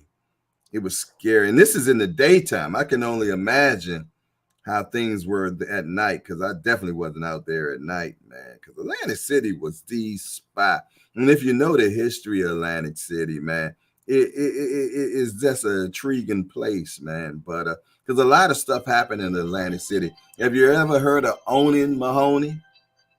Anybody? No. It was this guy from, I think he was from Canada, and he was going to Atlantic City, man. He was a bean counter, man, and he would go to Atlantic City, and he was scamming them. He scammed them so bad that they had to shut down Atlantic City for a day because he had took so much money from them, and they had to go back and reverse engineer how much money he actually got Atlantic City for gambling. I mean, and they made a movie about it. It's called Onin Mahoney. Yeah, man, this dude took them for bad, Jack. And So he did played. they let him keep it? They let him keep his earnings? No. They sent him to jail. They sent them to jail, man. I mean, he did them bad, man. You look him up. It's called Onin Mahoney or something like that, Jack. But he did Atlantic City dirty. I mean, I think he was. I forgot what game. There was a table game he was playing. I don't know whether 21 blackjack or what, but he did him dirty so bad, and he took so much money. And he was a compulsive gambler. You dig? Compulsive, end up giving it all back. I forgot, but if you check the movie, especially if you're a gambler, it's a movie that you would extremely love, man. What he did to him, and they had to shut it down just to be able to go back and look at all the numbers and everything, man. But they was comping them big things, man. Giving them the best rooms in the house and sending limos for them at the airport and everything, man. But this dude did them dirty, and to the point where they gave him his own day up in there, man, where they shut everything down. Where are them busted biscuit women, man, on at that. And every time I'm looking for something, but if I ain't looking for it, man, it'll pop up right there and keep popping up, man. But yeah, man. But hey, man, something got to give, man. We got to find out what's next, man, in boxing. Somebody, because I think once maybe Canelo gets his what he's going to do next, that's going to help. once Tank say who he fighting next, that's going to open up some stuff. And Spence and Crawford, man. Everybody will know now because now right now people don't want to take a fight because they might be a potential person to get a fight with one of these guys, you know. So it holds up everything. It holds up everything, and I don't know what it takes so long to make a decision on the next fight, but it's happening, and it is what it is, man. And hopefully we get some announcements real soon. I got one picture though. I got one picture that's in the hangout. So I'm gonna go to the somebody hit me up in New York. Who's this? Hey, Somebody from New York. I got another plan in the meanwhile. All the smaller fights that they just throw in like Florida area or whatever it was, like them little venues. I think there's a new location I think it's in Queens or Long Island. It's called a USB Arena. Mm-hmm. I don't know. You ever heard of it, Ant? It's a USB. I know they opened up a new spot out there in Long Island where they play hockey at. Because for a little minute, yes, that's it. the Islanders, they were displaced, and they were playing at the Barclays like momentarily. But I know they built up a new thing out there in Long Island for sure. Yeah, that's An it. arena That's out the there. one. So it's probably what you're talking about right there. Yeah, it's near like the race track or something like that, like where they race horses. But Yeah. I've been in that spot. It holds a decent amount. It's not like a ballroom size, but you know what I'm saying? It's bigger than that. I think that'd be a beautiful, like you see how like the Pro Box has like a location where they fight all the time. Yeah. They out in Plant City, Florida. They got their own venue. It's the Pro Box Event Center. Yeah, I think that Yeah. would be perfect for like the East Coast fights. For like, let's say New York all the way down to Florida, all the way to Florida. Just bring them up to that one location where now you have consistent fights. You have the younger dudes staying busy, but it's keeping people engaged on the East Coast because we don't really have a spot unless it's a big fight. I agree. And what's the name? And the other thing too is this: is like the Hulu Theater is considered the small room, like because it's like connected to MSG. Yeah. But at the same time, the Hulu Theater is still pretty sizable. Like that shit looked like it hold at least 5,000, something like that. So for the type of fights that you're talking about, where you got the guys who are up and coming, a lot of the prospects, like that still might be too big of a venue for them. Yeah. You know, I think like the Hulu Theater is perfect for those guys that are like right on the cusp of being champions, like Shushu. But Champions that haven't. The Hulu Theater is more gauged towards ESPN though, right? Because I never it does seen seem like a PBC lot of them use it. top ranked fights be on the Hulu Theater for sure. Yeah, because I know a lot of times when he fights in New York, that's where they have him. They don't have him in the big MSG. room. They have him next door in the Hulu Theater. Yeah, but I don't think PBC has a smaller venue. That would be more like a PBC thing to try to find them a smaller venue that's consistent because they don't really have one for them. No, they definitely should. Like the OG was saying before, like when there was that little confusion about Pro Box and Showbox, because that's essentially what Showbox was. Like they had the spinoff when they were showing the new guys, like you're talking about, where they had Showbox, the next generation. Like that's what the program was, and they were just showing all the prospects. So I agree. I think they definitely should have a spot like that where it's sizable enough. And then the other thing too is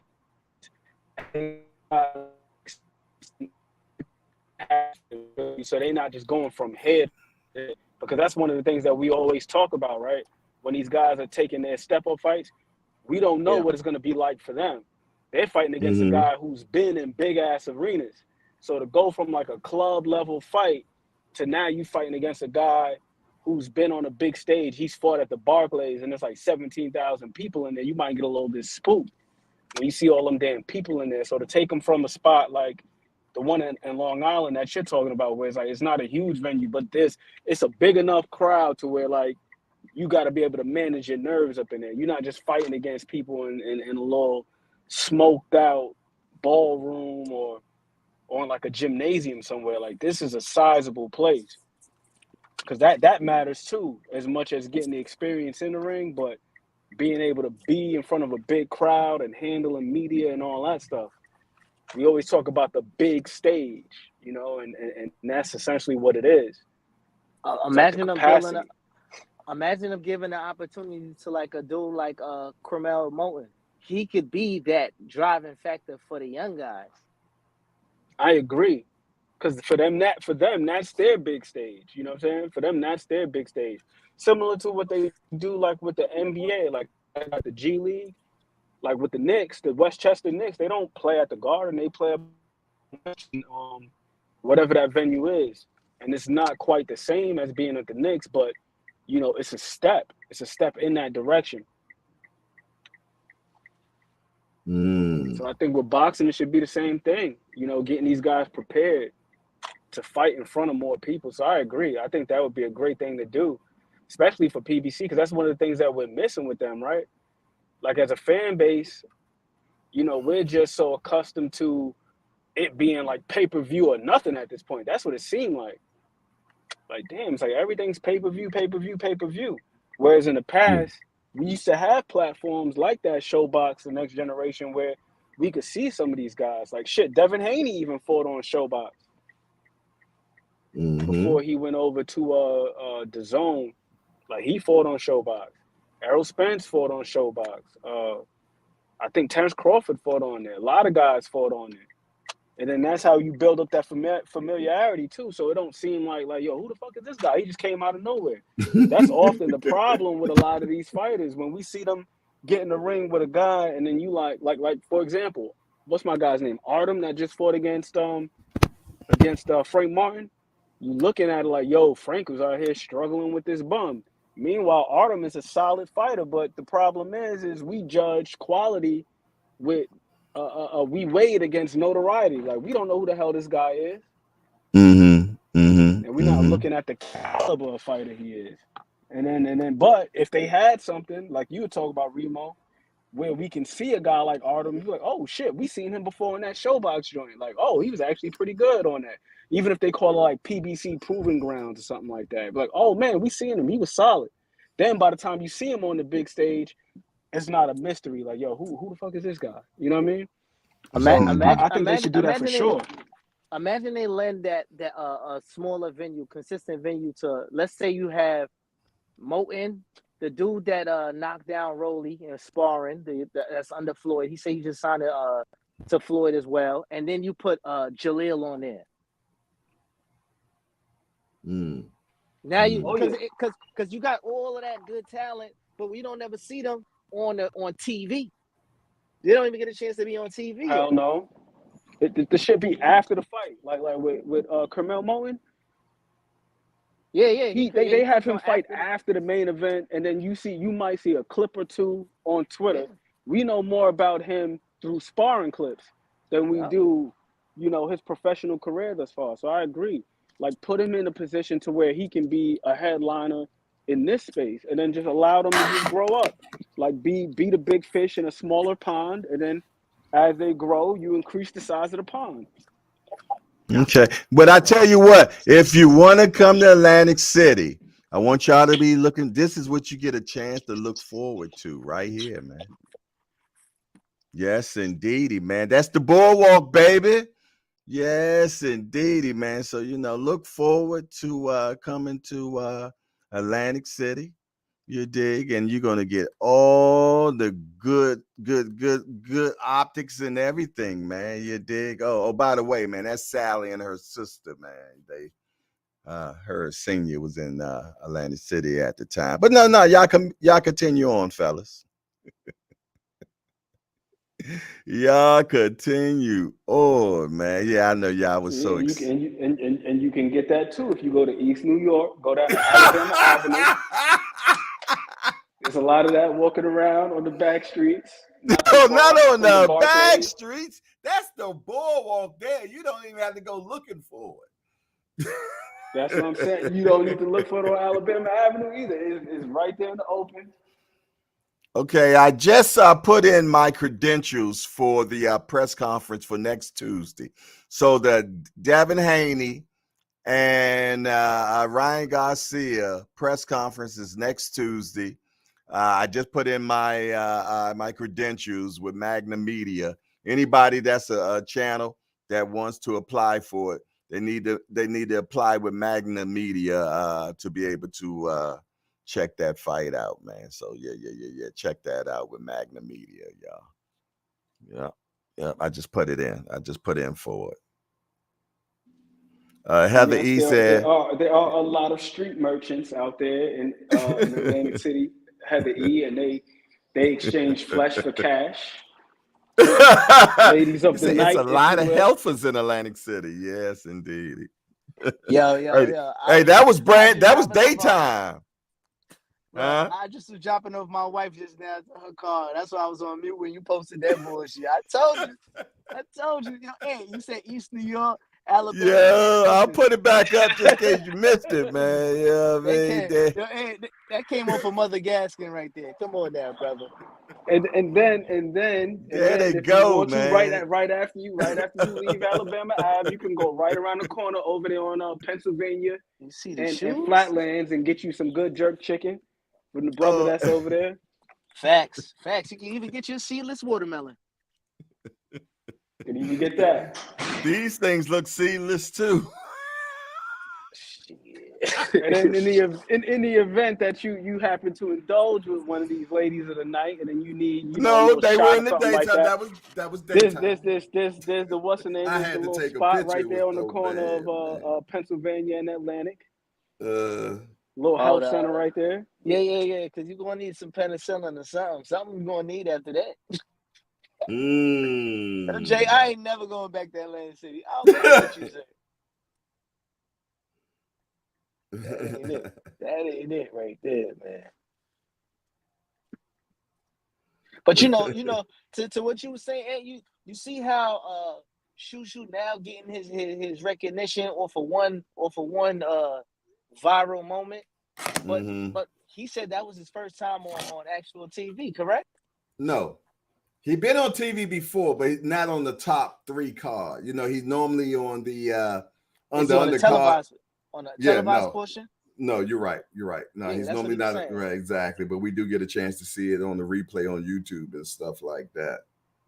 But see, like something like that, like we should have been knew about that. Now, so now you present him a little bit more. Now you getting sold out smaller venues.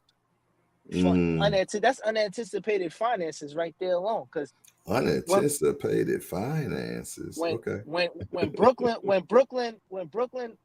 buys into something, we believe wholeheartedly in Brooklyn.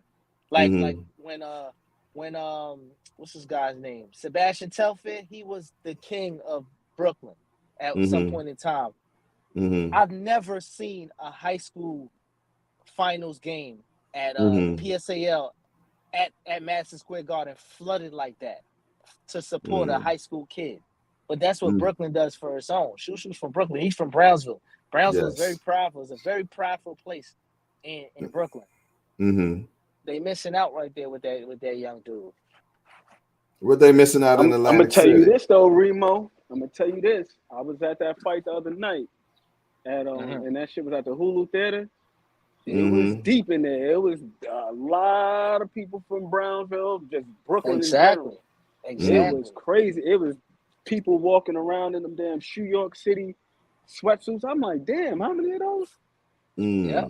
It was deep in there, man. It was a lot of people from Brownsville in there, a lot of people from Brooklyn in general, and there was a lot of Puerto Ricans in there. They was going crazy for what's my guy's name? Abraham Nova? Oh, okay. Nah, Abraham Nova, because he's Puerto Rican. When they announced him, the place went crazy. All you see is mad Puerto Rican flags waving around. They was booing Oshaki. Where's that kid from? The Puerto Rican kid? He's not even from New York. But you know how Puerto Ricans do, man. Puerto Ricans love Puerto Rico. And Puerto Ricans in general. Yo, man. Harlem, Puerto Rico? It's crazy. They don't play up there. They don't play up there. But New York itself is like a melting pot. It's one of the only places where you could go to any quarter of the city and get another ethnic type of food. True indeed. True indeed. I go this far. I think Shushu being the main card sells more than Tio.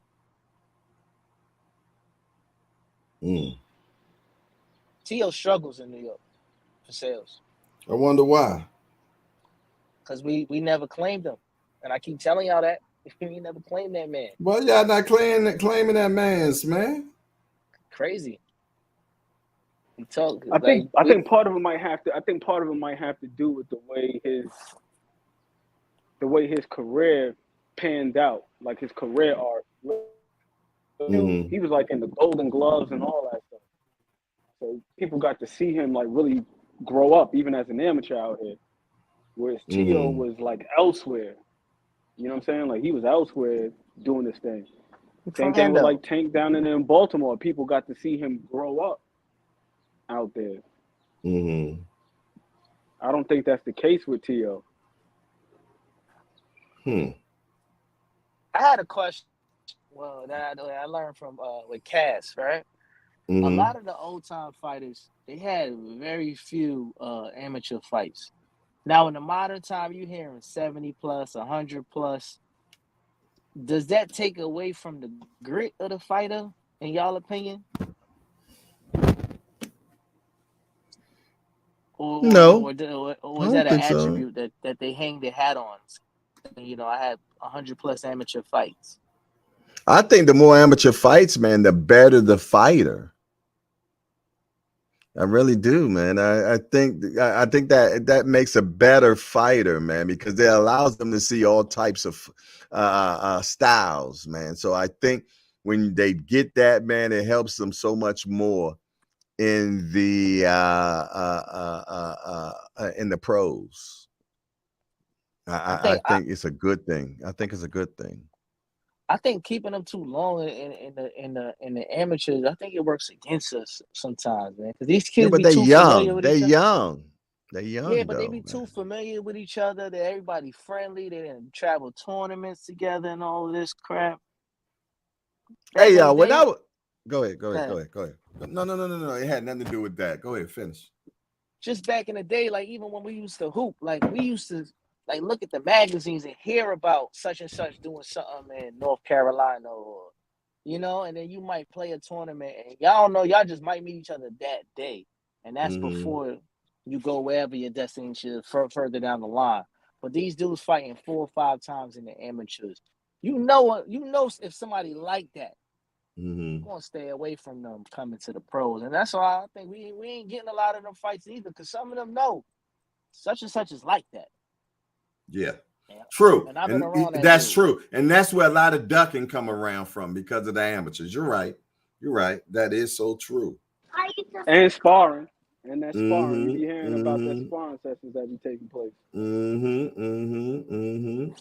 That is so true. It's too friendly, man. I don't want a friendly boxer. Nah, not at all. Not at all, man. But man, I if y'all, think it's a friendliness thing, though. I think it's what you said. Like, it's like, yo, you like that. You know what I mean?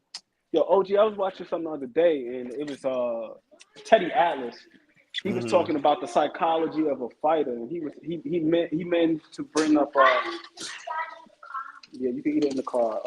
What is my guy's name? It was Mike Tyson versus somebody. And he made it the point to say that Tyson had sparred them earlier on when he was about 15, 16. So then by the time they fought as professionals, them guys were spooked because they had remembered what happened in sparring. Yeah. Sometimes, man, it's like the you got the two dogs, man, and one puts his ears up and one puts his ears down. The one with his ears down, man, he already made a decision that he done buy it out. And no matter, even if he's the better dog, he done bowed out. He from now on, he's always an underling to that dog. No matter what, he's the underling. He never even tries to avenge and say, I can whip him down at all. And maybe that dog beat him the first time because he was the bigger dog. The other dog was young and everything, but he never refights that dog. He just submits to him every time now. So maybe that's what Teddy Adams be saying too. You know. Yeah, he never forgot it. He never Mm-hmm. forgot it. It's like at that point you just conditioned. So what do y'all think then? Let's look at Devin and Ryan, man. 3-3. They both they fought 6 times. I ain't never heard of 2 fighters that done fought 6 times already in the amateurs, man. That's wow. Yeah, that's crazy. That's Yeah. crazy. 6 times? And they both That's, won 3. yep, and I think that's what gives Ryan the confidence, despite the general consensus being that Devin is the more talented and the more gifted fighter. I think that gives him confidence. Hey, I'm gonna tell you, I was traumatized when I was in Atlantic City. I'm serious, y'all. He's still with this Atlantic Yo, no, I was sitting on the boardwalk just taking pictures, man, because I couldn't believe what I seen, man. Hold on, I got another one for you, man. This is what I was seeing. Yo, it was.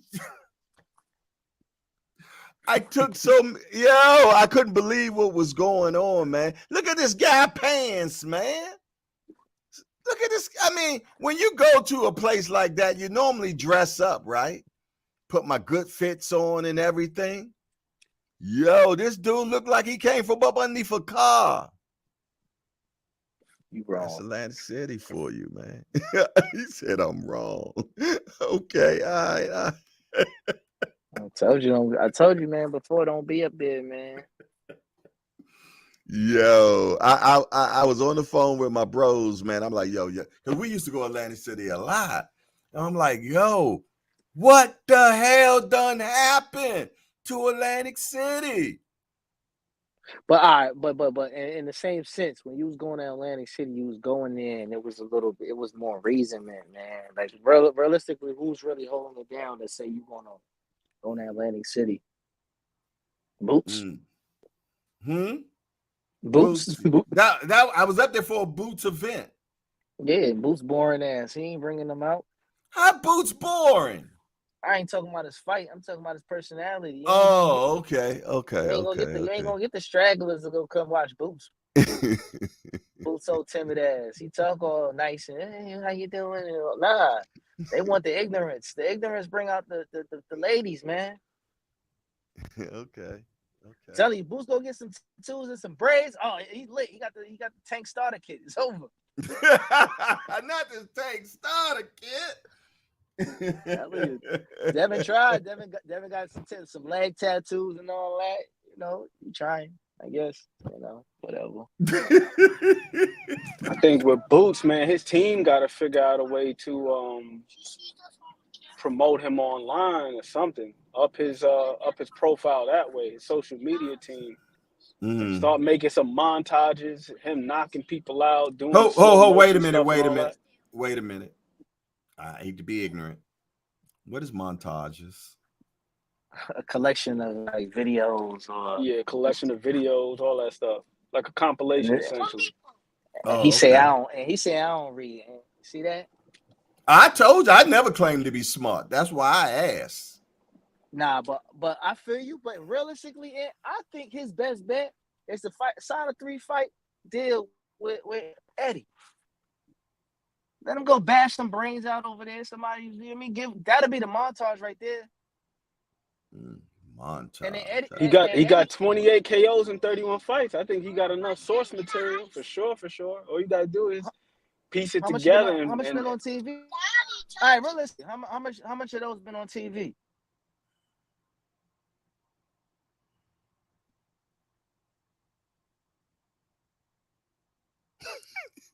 Did he write it in the chat? Oh no! I had to tell my kids to stop fighting over this icy. I just picked my kids up. They acting crazy. They out of school this week. But realistically, yeah, they got what is it, winter recess or something like that? I just winter recess, and it was like President's Day the other day. Mm-hmm. Y'all get winter recess? Yeah, that out here. But I think y'all end school out there earlier than out here. Again in June. But Like, Boots was signed to Showtime. He wasn't even PBC wasn't really vested in him like that either. So now he in limbo with his promotional company. He needs Eddie really want him. he do, but he ain't got nothing for him. He ain't got nothing for him. He ain't got no merchandise. Don't say that, because guess what? With or without Eddie, he still ain't got shit going on. He don't got nobody lined up to fight him. The whole the dude that would have fought him, he hurt. Barrios or whatever happened with that fight. Cody Crowley, they said he's next up to fight him. He gonna take that? He will. Boots gonna take anybody they gonna give him. If Cody was on suicide watch before, it's gonna get worse after Boots. So I don't see him taking that. So that's not gonna work. So I got him taking that, man, because one thing about Cody Crowley, if he do take the fight, he's gonna stand in the middle of the ring and try. Now it's gonna be bad. It's gonna be Vila Part 2. It's gonna be Vila Part 2. It's gonna be Vila Part 2. Yeah, I agree. But other than that, what he got going for him as far as who he gonna fight? His name ain't really big. So why not go over there, get paid, have somebody talk highly of you, build you up? You want to kind of develop an international fan base. Go kill Conor Ben. Do not kill him. I mean, that'd be you know what Boost Joint is. His motto is Mr. Catch a Body. That's hard, man. But who know that montage? That montage right there besides you. Nobody don't know him as that. They know him as Boots. I didn't even know. I ain't never heard that a day in my life. That's what he got on his short. It's right on his shorts, Mr. Catch a Body. And then he dressed. That's what I'm saying. And then we call him Mr. Catch a Body.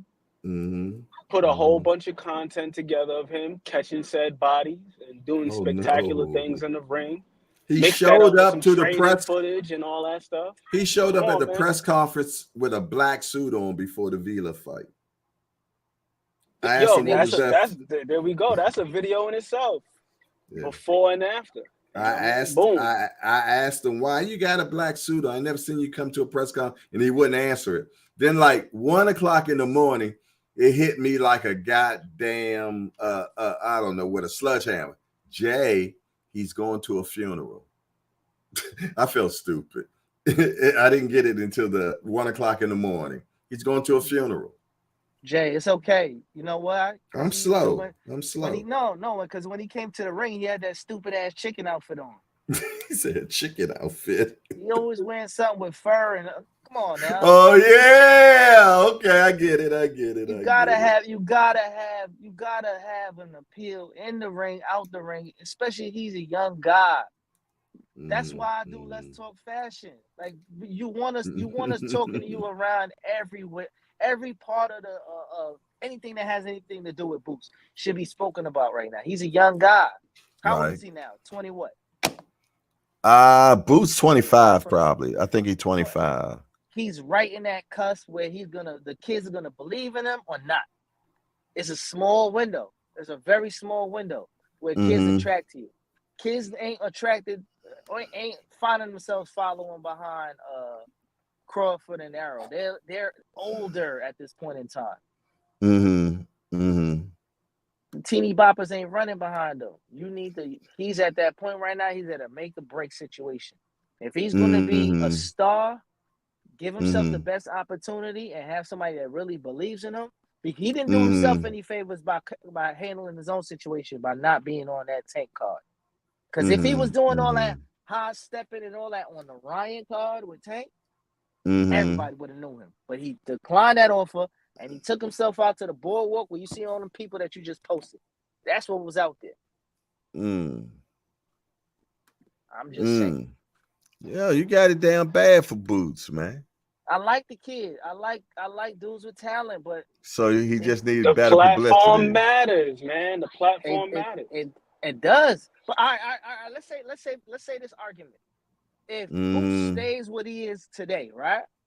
He's a world beater, all this other stuff. What makes him any different than the career trajectory of Crawford? Becomes a new Crawford. Who Boots becomes the new Crawford? Yeah. Mm. Very talented, switch hitting, all of that cute stuff in the ring. But guess what? Nobody don't know him. And he's only going to be in the ring with the same type of resume that Crawford had. And I'm glad we can spin this whole conversation back to what we was talking about earlier. It's the same thing all over again. It's going to be hard for him to get in the ring or get people in the ring that matters. And now we're going to have the same discussion right now that what's his resume going to look like at the end of this? Yeah, but that don't even make sense when you're a champion, man.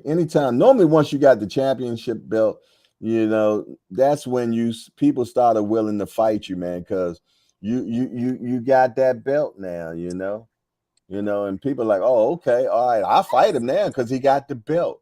But you think people not fighting him now because they just don't feel like they can win? Boots' best option right now. He's just too good. No, forget that he's too good. He's fighting in a division where it's not going to matter. It ain't gonna matter. The names he's fighting right now is not in his timeline. And there's nobody in his timeline where we're going to say we're going to put an A or a B versus an A. Who in his timeline right now is an A? Barrios is still not an A. Nah, he's not an A. He's a B minus at that. It's not an Keith A. Thurman. Man. Keith Thurman is not in his timeline, and he's moved up. The real back and forth is the Virgils and what's this other guy name? Damn, I can't remember. Virgil's not even there at 147 no more. He done. But that's what I'm. So you can take him out too. No, I'm saying I agree 54. with you. I agree with you 1,000%. And I think what this conversation does is it further highlights your other point, which is the promotional side of things. Because there might be some guys at 147 that are coming up right now that might be damn good fighters, but we don't know any of their names. We gotta. They're doing a terrible job of promoting these guys. 54 is where he could go to 54 right now and become a star. You think so? You think they'll fight him at 54? He could go to 54 right now. Lubin is Will up they there. fight him? I think Lubin will fight him. Okay. I think Fondora will fight him. Why? He ain't got no belt at 54. Why fight him? Because that's his age range. Those kids is his age range. None of them got nothing. If he go up there, guess what? None of them ain't got nothing. He's just knocking off the names that's going to get them the way he got to get to. I see if it's an eliminator, but if it ain't an eliminator, I'm not fighting them. Ain't Lubin next up for some after his last fight? I hope so. Well, that's what Boots would have to do. He would have to put himself in position, start knocking pieces off the chessboard, and then corner the division. Like, hey, put himself in a position where now you got to fight me. And I do think that there are enough guys up there that have enough notoriety and they're recognizable enough to where if he were to do that, just knocking off guys one by one, then eventually, he could put himself in that position to be fighting a guy like Tim Tszyu. So I can't disagree at all with that, Reno. Wow. And that's like Tim Tszyu was in his age range for that. And Tim Tszyu, if Boots goes to Australia to fight Tim Tszyu, he gonna get paid. It's gonna be a must-watch fight. It's gonna be no backing down, and he'll get to where he need to get to just off of that alone. So stop playing around with 47. If they don't want to fight you up there, just like Keyshawn said, he said, you know what? I'll jump up my next fight to fight Tio, because that's where the smoke is at. Go get it. Hey, I want to say something right now, man, because it makes no sense to me. And I'm hearing what his father's saying and everything, Jack. Tio's father said that if he went up there to fight Crawford, man, he would end Crawford's career. What the hell is this man talking about? I mean, anybody agree? No, I don't think Tio has anything for that man up there. I don't think he has anything for him. Yo, I don't even know why he even come out his mouth saying some dumb stuff like that, man. Because his son will get hurt badly. Hey, Remo, just out the hey, what size of that sweater you got? That red sweater with the yellow writing in, man. I like that sweater. Which one? The cardigan? Yeah, it's a cardigan. That's a mean sweater, man. That's right down my alley. Nah. Don't look at that, man. You don't need that.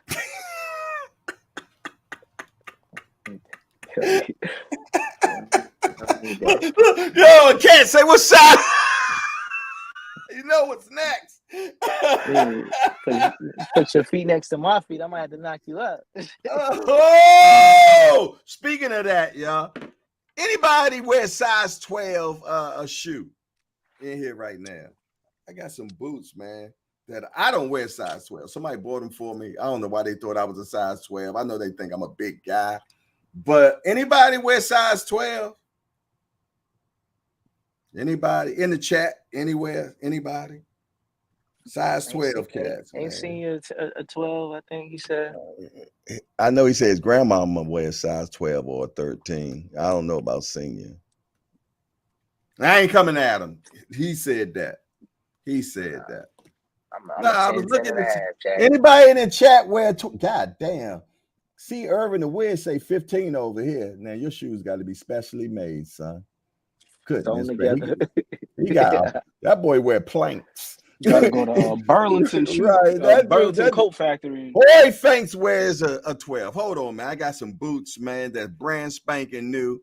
You dig? I think they go for how much do Timberlands cost on online or wherever for the butters?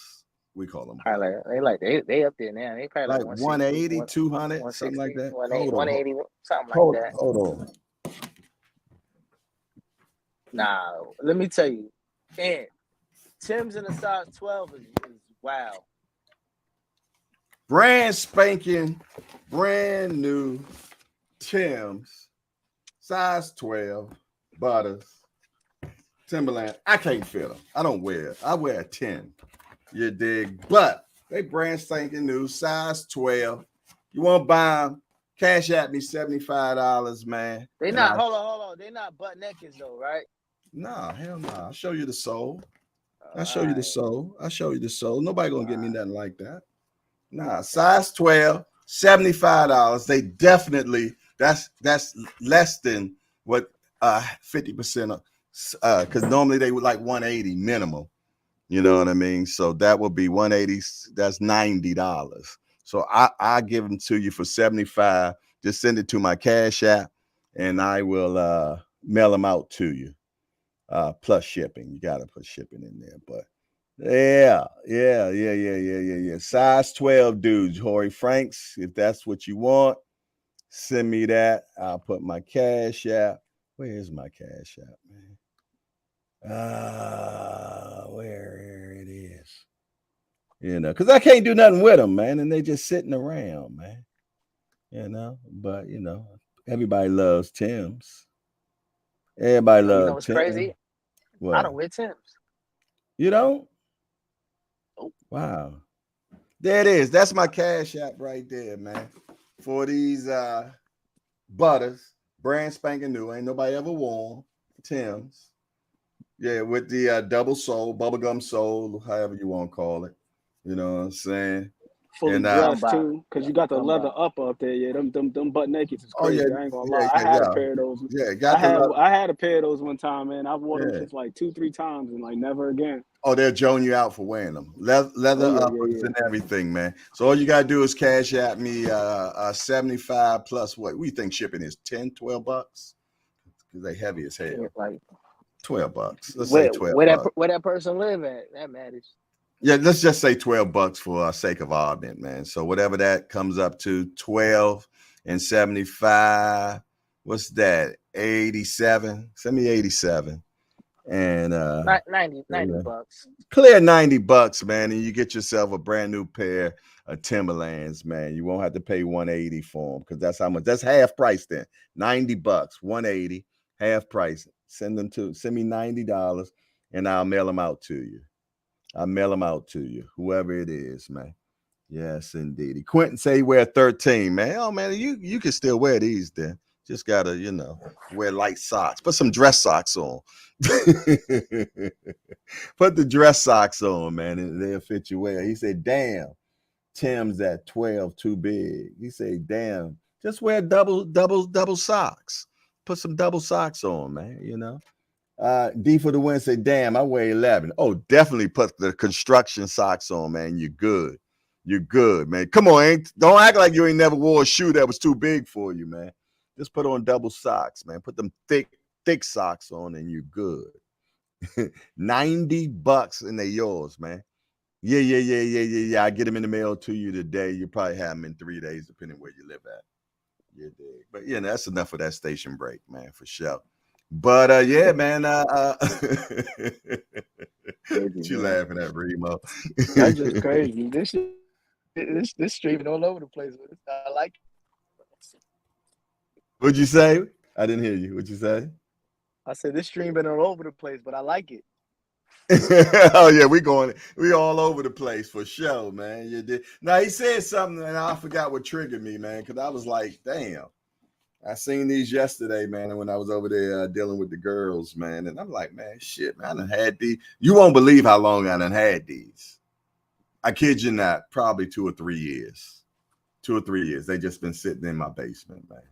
So yeah, $90, they yours. And then if you ain't got the whole 90 right now, send me what you got right now and pay me the rest later. How about that? Because I mean, shit. They just sitting layaway. here. Well, I ain't hear about layaway in a long time. Yeah. I got layaway. So if you ain't got all the money right now, send me a minimum of 60, and owe me on the back end, man. I get these out to you. I get them out to you. Now, come on, that's fair. That's fair right there, man. I don't know the last time I had a pair of butters, man. I guess you got to take my New York card from me. I don't wear no damn Tim. Man, you just bougie, man. I only wear 40s. We only wear 40 belows out here. Okay, I got a pair of them too. 2 pair. That's the we call them Super Tim.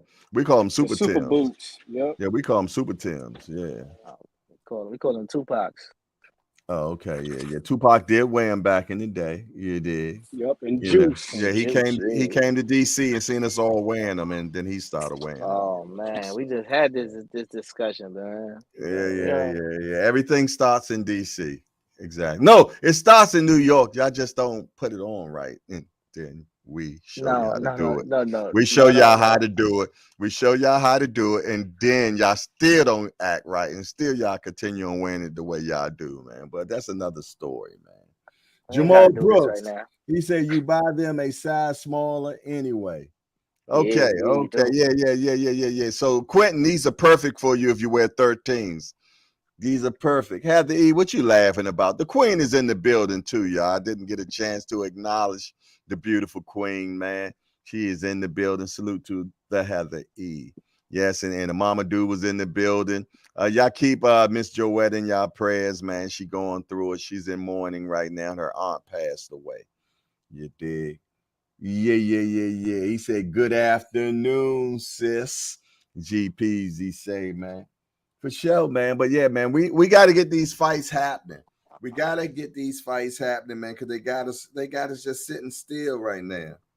He said, stop talking. I'm coming for them butters. Okay, G Peasy. All right, done deal. I didn't know you was a 12, boy. You only 5'2". How the hell you wear size 12 shoe? Walking around looking like a cartoon. Right. All right, I put them away. They for GPs. He said, stop talking. He texted me. They his. All right, then. Done deal. Out the way. Moving on, man. But yeah, man, who we gonna do? What we gonna do, man? Who Crawford gonna fight next, man? Who Crawford gonna fight? Showtime, what you over there laughing about? What you doing back up? I know you done fell asleep twice by now. We gotta find a partner for Bud, man. We gotta find a partner for Bud before he just retire, because I think Bud will run out on us if we don't hurry up and get him a fighter, man. Does Bud still owe PBC that fight to be on PBC? He's still on their roster. I looked the other day on the PBC website. They still got him. So, okay. He got a contract, so yeah, he still got to be on there with them. It was a 2-fight or a 3-fight deal, Ant, you know? Two fight deal. He didn't get a 3-fight. It's 2 fights. So, hey, let's I say we get that what's name 154. Get that 154 popping. He also said at the end of that fight that making 147 was a challenge for him too. And he also said that after I whip Spence ass, I'm gonna go after your cheerleader, Jamel. Hey, he's at 154. Come on. What you think about this, though? What you think about this? If they extend his contract past the 1 fight, that's owed. Maybe he wouldn't be so adamant about it having to be a big money grab, right? Mm-hmm. So let's say he say he wanted to be out of here in 2 more fights, maybe, right? Mm-hmm. If you extend the 1 fight that he got to 2 more, it works out that he gets in between like a test at 54, whoever it might be. Mm-hmm. Then you do the Charlo. Now you do the unification. He can leave his last fight undisputed at 54. Mm. And Spence said he wanted the rematch at 54 too. So good point. That could be his entree to his goodbye fight. 54. Mm-hmm. And I don't see another fight, but see the key to that one would be Errol having to come to 54 and doing something though. That's how the storyline completes itself. Not necessarily, because he's, contractually, they supposed to do the rematch anyway. But that I believe that had a timeline agreement and the contract. No, it did. It did, but also it's like, if we do the rematch, let's do it at 54. We run it back. I think what that also does is it gives him another opportunity to get a big fight. Money grab. It's a money fight. Well, being a fight that could sell something meaningful from a commercial standpoint, because that's the one thing that we keep hearing. He don't deserve these fights because look at his numbers and so on and so forth. So you do another one. Let's say that one does anywhere between 350,000 and 500,000, and boom, that's 2 successful pay-per-views back to back. Then it makes even more sense to do Jamel Charlo and Crawford. If I'm not mistaken, Jamel Charlo had whatever he had going on outside of the ring. So that gives him a little bit of time to clear that up. Then you bring him back off the bat. If Bud is successful against him, he'll be unified at that point, because Jamel has 2 belts at 54. You got the WBC, WBA. And if he beats him, then you go against Zoo. And then like the OG was saying before, that IBF belt is loose. I'm pretty sure they can throw that up there like as a vacant and pair that with the WBO, and then now you got undisputed, and you do that in Australia. That's big money right there. Or possibly depending on how this fight goes with Thurman, because remember, this fight with Thurman is going to be in Vegas. So if that does well, then maybe they could do that stateside. I think that gives them a little bit more wiggle room as far as where the fight lands logistically in the event that it comes to pass. So, yeah, it's interesting. I could go full heel right now. I could make Errol go full heel right now, and he come back and he'd be like, you know what? Fuck all that friendship shit. Give me Charlo. Give me Charlo. Get a belt there. And now you can't deny me because I have something that you want again. Bill Haney recently dropped a bombshell on the Boxing Voice. I don't know how is this a bombshell. The Devin Haney versus Ryan Garcia fight will have no catch weight, no rehydration clause, and no rematch clause. It's all or nothing at Game 7 to decide once and for all who is the best. Why would it have any of those things since they're both in the same division? Just want to talk. Ryan never actually made he never made 40 yet. He always came in a little bit over. He never fully had it, and then he never really fought nobody. I don't know what's up with that kid, man. He's weird. Who would like to see Raymond Ford versus Shushu? I like that.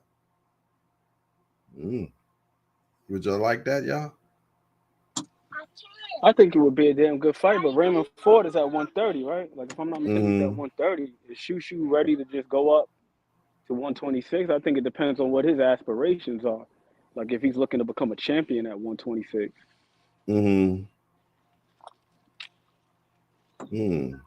So I think it's dependent on that.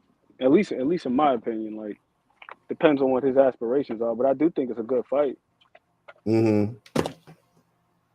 Yeah, I like it. I like that, man, for sure. For sure, man. Without a doubt, man. I'm interested in that. Without a doubt. Without a doubt, man. Hey, I'm still on my Atlantic City shit, man. If you're looking forward to coming to Atlantic City, man, these are the things you are going to see, man. Atlantic City. Hey, and I'm gonna show y'all the best that I seen in Atlantic City. And this is the best, and it's not saying a lot, but this was the best I seen in Atlantic City, man. That was it. That's all. It was kind of an old head, you did, but that was the best of Atlantic City. If you see the background and everything, man, nothing else looks great, man. But that's finished. I finished my Atlantic City showings, man. I'm done with it, man. Well, that's a lady right there. Them other ones, Yeah. like, they. She was nice. She was nice. She wasn't bad. But she looks like she was the best. She looks like a Grown decent, folks, upstanding, decent, God-fearing woman. Yeah. A God fearing. That's what they ain't looking for in Atlantic City. They're not looking for God fearing women in Atlantic City, man. Hey, y'all stop that, man. Hey, D for the win. It ain't funny, man, at all. That's the ending of my. I had more, but I didn't want to. What's the word I'm looking for? To y'all, man. I didn't want to do that to y'all no more. See, man. the worst thing about that's in the daytime. Imagine at night. Holy. Oh yeah. Man, I hate to tell y'all what happened that night, man. Yeah. I got out of there though. I'm gonna be honest, man. Yeah, I wasn't there for the nighttime excursion at all. I wasn't there for it, man. You dig? No, I wasn't gonna do it. I just couldn't do it.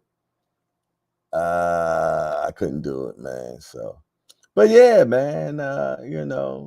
But we got the fight at the Barcades, y'all. That's where it's gonna be at. It's gonna be, if it happens. If it happens, it's gonna be at the Barcade. And I ain't going back and forth with y'all about it. Hopefully we get to see Remo when we get out there, and Aunt McQueen.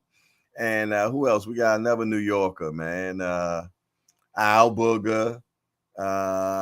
Who else in New York? A few of our New Yorkers up there, man. So hopefully we all get together, man, and be able to hang out with each other, man. They say Crawford responded to Canelo. It's light work, baby. It's light work, baby. He's saying Canelo would be lightweight. Yeah, I'm on them Twitter streets right now, man. I was on them Twitter streets. So yeah, it's a lot out there to do, man. We looking forward to it. But I tell you what, fellas, I was late. I was late today. I ain't gonna lie, but I did give you 4 hours. I gave y'all 4 hours, man. I hope that made up for my lateness. You did. I hope you and your just due today, man. I'm on my just due. Okay. I gave you 4 hours, man. You dig? And I'm gonna go ahead and get these videos of the interviews from yesterday. I'm gonna go ahead and I think I'm just gonna drop the whole video on both of them instead of chopping them up first and everything. I don't know. I haven't figured that out yet. But I got a Coach Kenny interview, and I got also a Damari Filson interview. I got some other stuff I have not got out yet. You dig? I got to put my shorts out, man. You got to put out 2 shorts a day minimum, man. So I got to get that out. I gotta do some other things, man. I don't even know what we having for dinner tonight, so I gotta go grab food for the night of what I'm going to cook for dinner because it looked like the cupboards are getting bare. You know what I'm saying? So I gotta go grocery shop. I got a lot to do, man. Got a lot to do. You know what I mean? I'm more sure that you all do too, man. But we did put some work in today. Did we not? Hold on. I can't go because D for the win in here. What's up, D for the win? Hello? Is that D for the win? Well, this just says D. Yo. Oh no. He came on the platform, but he ain't saying anything. Okay, he dropped out. Maybe his communicator wasn't working correctly. His communicator wasn't working correctly. You did. What Horry Fank say? If I'm not Crawford, who does Spence fight next? I think Spence retires if he doesn't fight Crawford. What you think, Ant? I don't know. I mean, as a fan, I've been kind of. I don't know if I want to see him again, man. And it's not because he lost. It has nothing to do with that. Like, what is that? That was a my cat. damn. It's one of my cats. I got two. Come here, Tuck. He's He like, keep walking past the he screen. won't He's be in how the big my show. cat is. He be eating Yo, that goddamn tiger. Goodness gracious. Jerk chicken, pancakes, all that stuff. He like Garfield, man. He looks scary. He looks It's tough. scary. It's my guy. Big boy. He big boy. Good looking cat though. Good looking cat. I'm a lion, so he's part of my family. So I accept that. But yeah, for me it's not because he lost, but like the last couple of fights, like you seeing his mechanics start to slip a little bit, like his balance and everything like that. And it's been going on for some time. It's just that when you're winning, a lot of those things kind of get swept under the rug. Okay. Hey, what do you think, Remo? If we don't get the Crawford fight, do you want Spence to continue on fighting or let it go? I want to see him again. I want to see, was it really the injury that made him look like that, or was it just that like y'all say, people do age within a fight. Was it that did the accidents and everything finally catch up to him? But I would like to see him again. Give him a Brian Castano. That would be good for him. Castano, okay. I mean, at 54, they got a history together. They fought each other in the amateurs. So, who won? Brian Castano won in the amateurs. Oh, so get back. We got a storyline. Both coming off a loss. Facts. Let's go make it a crossroad fight. Yeah. Crossroad fight. Okay. One of the WWE ones, like retirement fight. One of those. Somebody career continues, someone else hangs it out. I like that. I always like those right there. Crossroad fight make you fight more. I serve 88. What's up, my guy? Been missing you, man. You been a little missing in action, man. Good to see you though, for sure.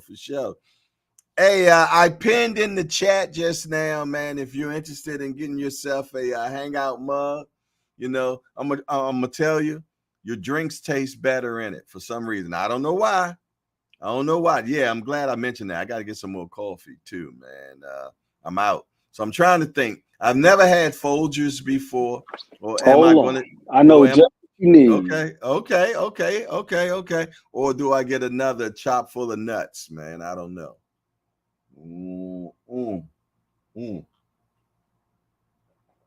Oh, yeah. Ain't going to go get something, y'all. Let me see what he going to bring back. Probably something I can't afford. We're going to see. We're going to be funny. His cat just jump in the chair, man. It's, started doing the show and shit, That would be funny as hell. I need one of those. Yeah. Okay. Well, the link is in the chat, my guy. The link is in the chat. Just go on over there, hit that, and you'll get your I also got some bundle deals too. I got some bundles so you can get maybe a hat and a glove. I mean, a hat and a mug, or a mug and a sweatshirt. So we got different things, man. But in actuality, man, it's just for the support of the channel, man. So when I do go to places like New York City and I'm taking a bus, or if I drive, I don't drive because I can't afford to drive to New York, man. Because you got to pay for gas, you got to pay for tolls, you got to pay for parking in New York. Get you one more of these. Get another one. Get another one of those. You know what, Ant? I think I'm gonna get one of them, but I'm gonna get something else too, because I never tried Folgers, and everybody be talking about Folgers, man. So yeah, I'm damn. Hey, I went through my can of chock full of nuts like that. That thing you got, 3 pound joint. No, they don't sell that at the grocery store. Oh man. yeah, it's at 3 pounds right here. 3 pounds of coffee. Goodness gracious, man. What's that? South of Costco. 3 pounds. Goodness gracious. That's 2 kilos or something, right? They don't got no BJ's out there by you, Jay? BJ's, Costco? Or BJ's too. Yeah, we got Costco's and BJ. I just not a member. I'm not a member. Senior supposed to be hooking me up and help me. I use his membership, man. But yeah, I need to go get me a BJ's card. Go to that one over there on what's that? Shore Parkway. Yeah, I think one that's like on like exit 5 on the belt. I think BJ's not too far from. I serve 88. Say you got you my support. I appreciate that. I serve 88. Appreciate that. I'm looking forward to. I love when I get an email that lets me know somebody done bought something off the store, man. Yes, indeed. I've been hearing a lot of people like, "Yo, Jay, I want that hat. I need this. I need that." All that is there now, man. We even got coffee, man. Yeah. We even got coffee. Hey, we also going to be having I think I don't know if they say I can say that online. CBD. Yeah. We're supposed to be having that too, man. He said you can use my card, Jay. Okay, I serve 88. That's what's up. You're a Baltimorean, so that's what's up. We can link. You just send me or whatever. Because yeah, man, I don't have a BJ membership, man. And keep in mind, I'm retired. I'm on a very fixed income, Jack. Woo, shoestring budget, man. I'm talking about short strings too. Who the little one right there? I can't see the face. I can't see the face, Aunt McQueen. Who the little one right there? Oh, that's Taylor. Hey, Taylor. That's her. Come here, mama. Hey, Taylor. How you doing? You're so pretty. How you doing? Good. Daddy gonna have a shotgun. I see that. Good to see you. You out of school. What you gonna be doing all week? Annoying you. Annoying me? Oh, not annoying me. Oh, so it's gonna be intentional. Okay. She said, "Get out of here." Annoying me. She's gonna be annoying you. I love it. That's not a plan for for her. It is obviously for winter break. She ain't say go to Chuck E. Cheese or do nothing. Do that. She said annoying you. I love it. Oh my Lord. I love. Damn, you got a dog in the background too? Yeah, that's the puppy. He's going crazy. Man, you got an old farm over there. What else you got? You got just cats and dogs? Chickens, roosters. Mom's talking about he want to get a lizard. Oh, lizard. Hey, I got them running around in my basement, man. How? I don't know. I seen one the other day. I seen a lizard, man. You know what I mean? But my lizards be like purple and blue and shit like that, man. Somehow they coming in the house. I don't know. Hey, Aunt, my nephew got a bearded dragon, man.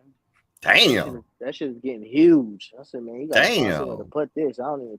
And they feed it crickets. They've been talking about getting one of those, man. My son talking about he wanted to get one and name him Bruno. I'm like, why Bruno? Why have a lizard? A bearded one. What's a bearded lizard? I don't even know what that is. It's a bearded dragon. It's a bearded dragon, even more. Who wants a dragon in their house? It gets pretty big, man. Hmm. I never understood them type of pets. Those are just lazy ass pets. So you can't even do nothing. Wait a minute. Did I get a cash? Did somebody send me a cash app? That's what they look like right there, Jay. Look, that's a bearded dragon. Oh no, that couldn't be in my house. Yeah, hers bigger than that. Yeah, that couldn't be in my house. I'm sorry. That could not be in my house, man. At all. Let me check. Let me check something. I'm trying to see. I seen something. Yeah. Okay. Let's go. Let's go. I'm checking something. Throw a little cowboy hat and a bandana on him, and boom, you got the perfect pet right there. Okay. No, I thought I had received something. Okay. I thought oh no, I was checking to make sure I didn't have any anything I had to put on the bag. Anything? Did anybody put in anything that I had to put on the bag today? I just want to go back and make sure. I want to leave here with a clean slate. Make sure I don't owe nobody no money. Oh, I seen a blue. Who was that blue? Who was that blue? Who was that blue? Showtime the guy passed. I can't get no sleep dealing with y'all. Okay, let me get this 1-2 for our Showtime the guy. Hold on, y'all. Get this 1-2. 1-2. About to buckle my shoe right here, man. Yeah. Jay was really supposed to be in the bag. Let me put on my gloves, man. Let me put my gloves on. All right. Hey, man, it's so good. We ain't got to worry about the bag dropping no more because of my hellacious punches. Y'all see the punching power. Y'all seen what I did yesterday at the arcade place, man. Y'all seen that. You dig? Yeah. All right, this 1-2 is being brought to you by Showtime the guy. Ready to get it. I ain't going to miss this one. The bag ain't going to swerve on me. You dig? You really? Oh, God, messing with y'all, man. 1, 2, 3, 4, 5, 6, 7, 8, 9, 10, 11, 12, 13, 14, 15, 16, 17, 18, 19, 20, 1, 2, 3, 4, 5, 6, 7, 8, 9, 30. Woo-wee! 30 piece. You got extras. 28 more. 28 more. You did. Yeah. Where else besides the hangout where you gonna get that type of bang for your buck, man? At all, man. Yeah, they big tippage, man, for sure. For sure. Who in the chat, man? GP, what you laughing at? You laughing at your past performance on the punching bag before. That's what he's laughing at. He said you ain't supposed to be punching today, Jay. Why? After that missed performance yesterday. Oh, God. Like Pee Wee Herman said, I meant to do that. Yeah. D1 say still Greg say, no, you can't mess with the bag today. 28 more, exactly, Ant. I give extras, man. You got a $2 meal and a $28 tip. Where you get that at? I got free coffee yesterday, and I was ecstatic, man. I ain't gonna lie to you. Got free coffee yesterday? Where you get that at? At the Book Cafe. I ran up in there. But yeah, it's one of them spots where you know how them small businesses are, where they have a minimum on the debit card. He was like, "Yo, I'm sorry, but you got to spend $10. The coffee is only $2.50." I'm like, I ain't coming here to buy a whole bunch of stuff. I just wanted a cup of coffee. Right. Somebody was like, "I'll pay for it," and I was like, "Oh, thank you." Wow. I bet you it was a Caucasian persuasion. No, she wasn't. It wasn't? No. Wow. Okay. I was wrong. Okay. And she wasn't from Atlantic City either. She was a God-fearing, upstanding. You would have got more than coffee from them. No. Hey, Ant, before we get out of here, I do got a bone to pick with you, my brother. What's that? When we gonna get Casual's Corner on a consistent basis, man? Ooh. I've been on there with Thomas Hill and my guy Pound for Pound. We've been on there. Nah, not popping up. We need you on the lineup. Oh, on the lineup. Date, a time. where we can tap into on a weekly. They give us pro box every other. Oh, so we're talking an actual JBT joint. Yes. Yeah, You gotta have a meeting amongst the constituents, and we'll work out. Hold on. Work out the particulars. What's up?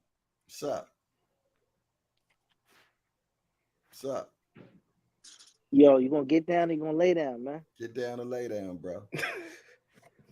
What the guy say? I'm gonna get down. All right.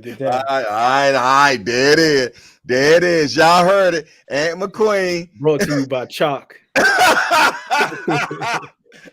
Look, I've been saying chop, CHOP the whole time. It's chalk. What is it? Chalk full of nuts. Okay. All right, chalk full of nuts. Y'all heard it? New York City coffee, right? You know that? Didn't know that either. Look, peep the skyline. I don't even pay attention to stuff like that, man. All right. Well, y'all heard it. Y'all heard it right here at 12:44 Eastern Time. Ant say that he is joining the JBT. I mean, he's always been JBT. That means I gotta up my production value now. I gotta come up with an overlay and all that stuff. You got time. The much as make you myself be on a little logo. The must you be on these YouTube streets, man. Yeah. And we would love for you to put After Casual Corner, JBT, all that stuff, man. You know what I'm saying? You don't have to now. Don't. I'm just saying, but it helps because you in all these streets and it advertises actually the brand. I'm in the JBT streets. I don't really mess with the other channels like that. To be that's real. But that's just stamping it even more for sure. Listen, man, if you need some help, hit me up. We could do some logo work. Same here. We could do a little bit of everything. You can make your own intro because you be banging the drums, and the guitar, and all of that. Stop, yo. All that. Turn back on my camera. We ain't in the problem. Only solution. My guitar been sitting over here. We only into solutions, not problems at all. We got what? We got. I got this thing thinking I was Bobby Womack. Oh shit! Got my little Fender. I ain't never played the damn thing. Fender, yeah. I didn't even know they called that a Fender until Fender Bender taught me that. Because he played the guitar too. I didn't know, because I thought when he said Fender Bender, and since he be driving, delivering packages, I thought he was just running into people and bending up his fenders. So that's what I thought. You know what I'm saying? But he said no, he plays the guitar. But yeah, y'all heard it. So we got 11 o'clock time. We got a 12 o'clock time. You know what I mean? So yeah, I got to get these shorts going. That's what I need to do. Yeah, get these shorts going with the content and stuff. Yeah, because that blows up your channel. That gives you the numbers. That gets you the numbers. They get you monetized quickly. But you got all of us going to be following you. We're going to be engaging and everything, man. But I just want y'all got to stay on me because we haven't had the first JBT meeting yet either. And we got to do that, man, so we can get some framework together, man, so we can really be real about this thing. And I got the JBT. Hey, Remo, that's what I've been meaning to talk to you. We need a JBT logo. However you want to do it, man. You do good with stuff like that. I seen what you did for Cass. So we definitely need a JBT logo, man. Make like 3 of them. We all can pick on the 3. Which one is the best, man. So if you will, anyway, what I'm saying. We need a JBT logo. I already got the JBT channel ready to be put out there. I just need a logo for it, so we can start uploading our stuff on that network. So we can start getting that going, and that's going to be the syndicated channel. You know how when stuff go into syndication and you get stuff from all different channels, that's what this is going to be. I'll be able to upload on it. Ant, you'll be able to upload on it. Remo will be able to upload on it. The Rise be able to upload on it. And this can be a spot that people can go to and get a plethora of all of us. Y'all heard me, plethora or menage. You know what I mean? Of things, man. You dig, for sure. but it'll be a syndicated channel where you get the best of all worlds of the JBT all on one spot. You know what I'm saying? So, and once it becomes monetized, man, we'll have a designated person to handle the finances and allocate who monies give what. And you leave a little bit, maybe like 10% in the kitty for the JBT, so we can use that for payment of the channel, like for StreamYard and all that type of stuff. You know what I mean? So that way it pays for itself. The channel pays for itself, and it ain't stressing nobody's pockets, because anything that comes, any money that's made from whoever's uploading stuff, maybe they get 80% and 20% stays in the kitty for the JBT for the betterment of the program, man. So yeah, I got a good understanding of the framework of how it should be done, and then I get these great minds of y'all's all together, and I'm gonna tell you, then it just kicks off, man. And there we go. We got the JBT network. Maybe one day a big company calls us and say, hey, listen here, we love what y'all got going on. We want to buy it. And it's up to us if we decide to sell the JBT network or not, or we just keep it for ourselves. But yeah. That's the plan of, that how I see for it, man. You dig? But yeah, man, we would love the casual corner. Only thing about the casual corner, once you do that, man, we're going to have to do your breakdowns private. Maybe we have a Patreon that we can go on to, that we can do the breakdown on the Patreon, where we're not getting kicked, you're not getting kicked off and stuff like that due to your breakdowns, man. Because I see other channels do it, I just don't get no understanding on how they're doing the breakdown, like Boxing Gym and all these other channels that do the breakdowns. A lot of this stuff is on Patreon now. Yeah, because it depends on the company, actually, because you got like Top Rank. From my experience, I don't think I've ever got flagged for using any of their footage. Like, they don't seem to care. Showtime don't either. Showtime is like hit or miss. Oh, you did get hit by Showtime? One time, and it was for a So boot fight. I never got hit for a Tank or anybody else like that. That's one too many. I know Premier Boxing don't care. They don't care. PBC don't care. You know what I mean? And stuff like that. Fight Hype don't care for them. You using their stuff. Fight Hub don't care. You know what I'm saying? As long as you give them credit. That's what they told me.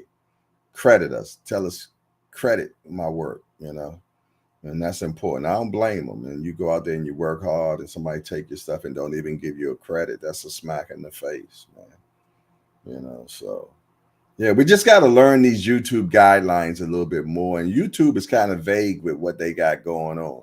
They don't give you no understanding on how they do business. You know what I'm saying? So we got to dig deeply to understand. Because I was understanding that you can use footage, but only the first 3 seconds.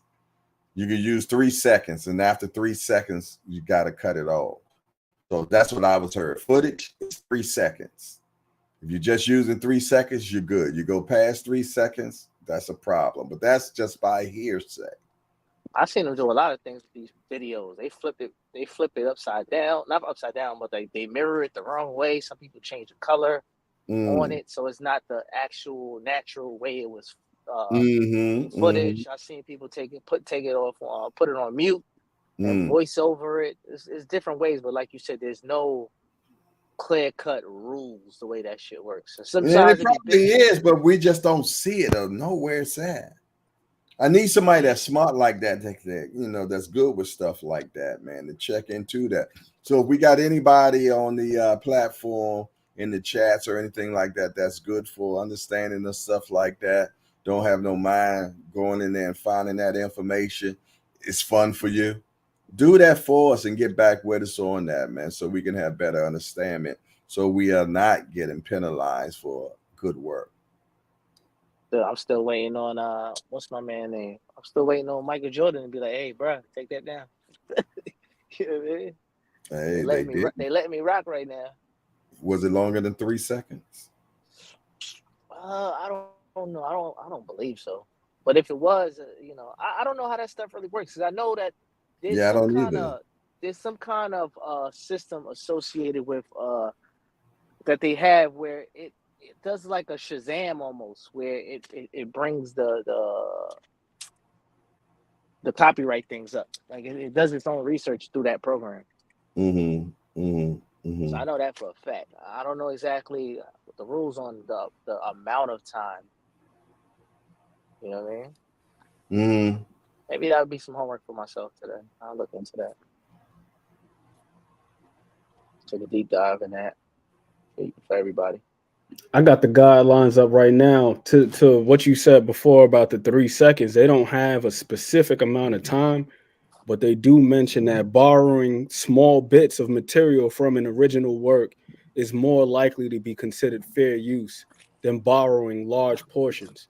So what I was thinking, maybe with some of these breakdowns, is as opposed to just having the whole fight up, just like going in ahead of time and highlighting certain things. Like, let's say if we're talking about a guy being susceptible, Teofimo Lopez, for example, the guy is able to skate to his right every time, just go in and just break up the fight and then just highlight those instances. Yeah, you might have to pause it in between and then talk on that topic. And like, you know, if you're going to keep it key framed up rather than it be video, just to have like, you know, just keep it paused. If you're going to do that, like that could be an option. Because a lot of stuff that you do is you know, is more video driven to show the points, but it got to be a loophole around it, you know. Hey, check this out, y'all. I got a response for, because I told you about 15 minutes ago, 20 minutes ago, I put in for credentials for the press conference event next Tuesday. And it says, Magna Media Credential Form Receipt. Thank you for registering for the New York press conference about the upcoming Haney versus Garcia fight. You may check in at the media table at the Palladium at 12:30, and the press conference is scheduled at 1:30. The venue is located 1515. Hey, we approve. We approve. So I'm approved for the press conference for next Tuesday in New York. So God willing, I'll be up there next week, and it's going to be at the Palladium. So amen in the boom shackle. I got that. The boxing gods are nice.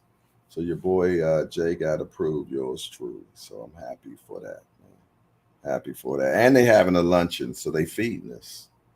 They feeding us at 12:30, and the actual press conference starts at 1:30. So I'm gonna go ahead and buy my ticket today for that, God willing, so I can catch the bus up there, man.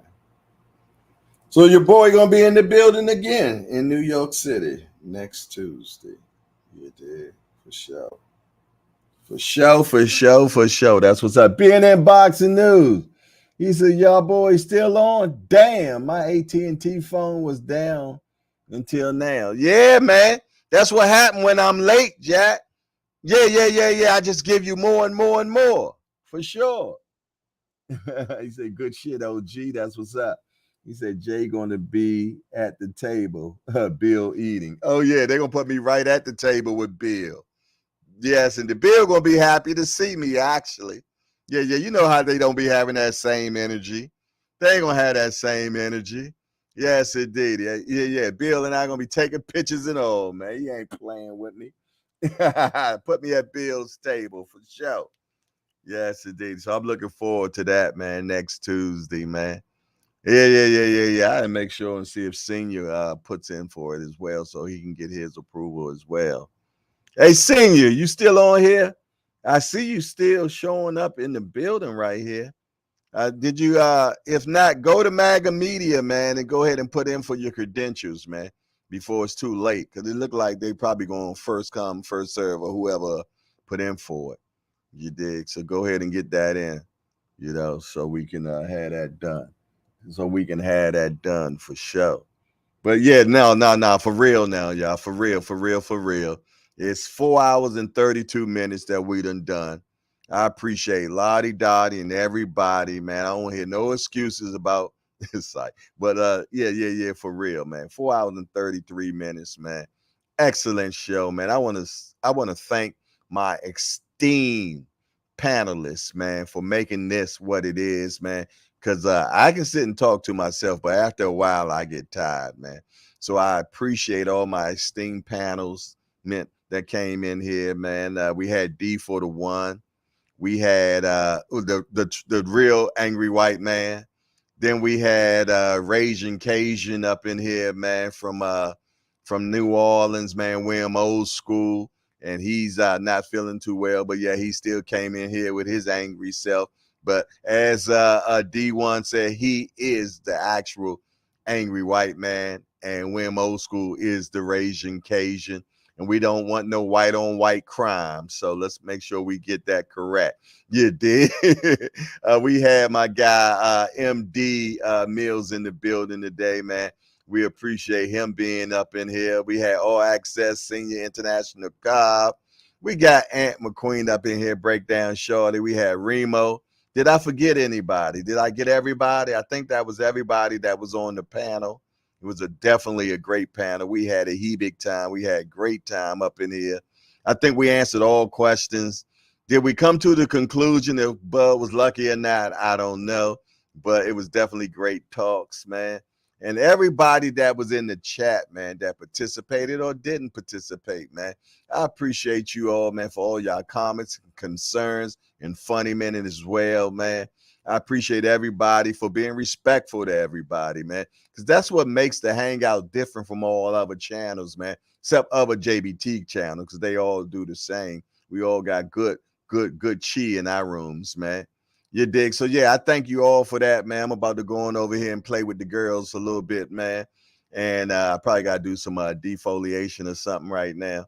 And then I'm going to make sure that I also started getting these videos out. All that.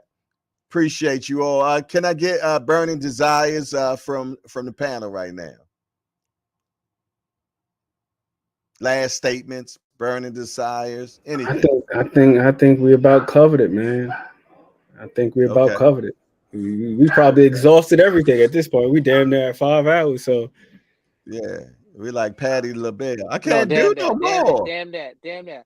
I got my last Burning Desire, and it's to wrap things up. Okay. Bud Crawford is just as lucky or has gotten as lucky with his career so far, just as far as Devin Haney has. And Tim Bradley. There you go. That's my quote. Are you going back and forth with anybody about it? Especially not your ass. I'm with you. Hey, my sister in the building, Mary Williams. How you doing, sis? Always a pleasure to see you, beautiful. She said, good morning, Jay Hardcore. And it's morning where she's at. She's in California. Good morning, Jay Hardcore, and everyone in the chat. Blessings to all you all.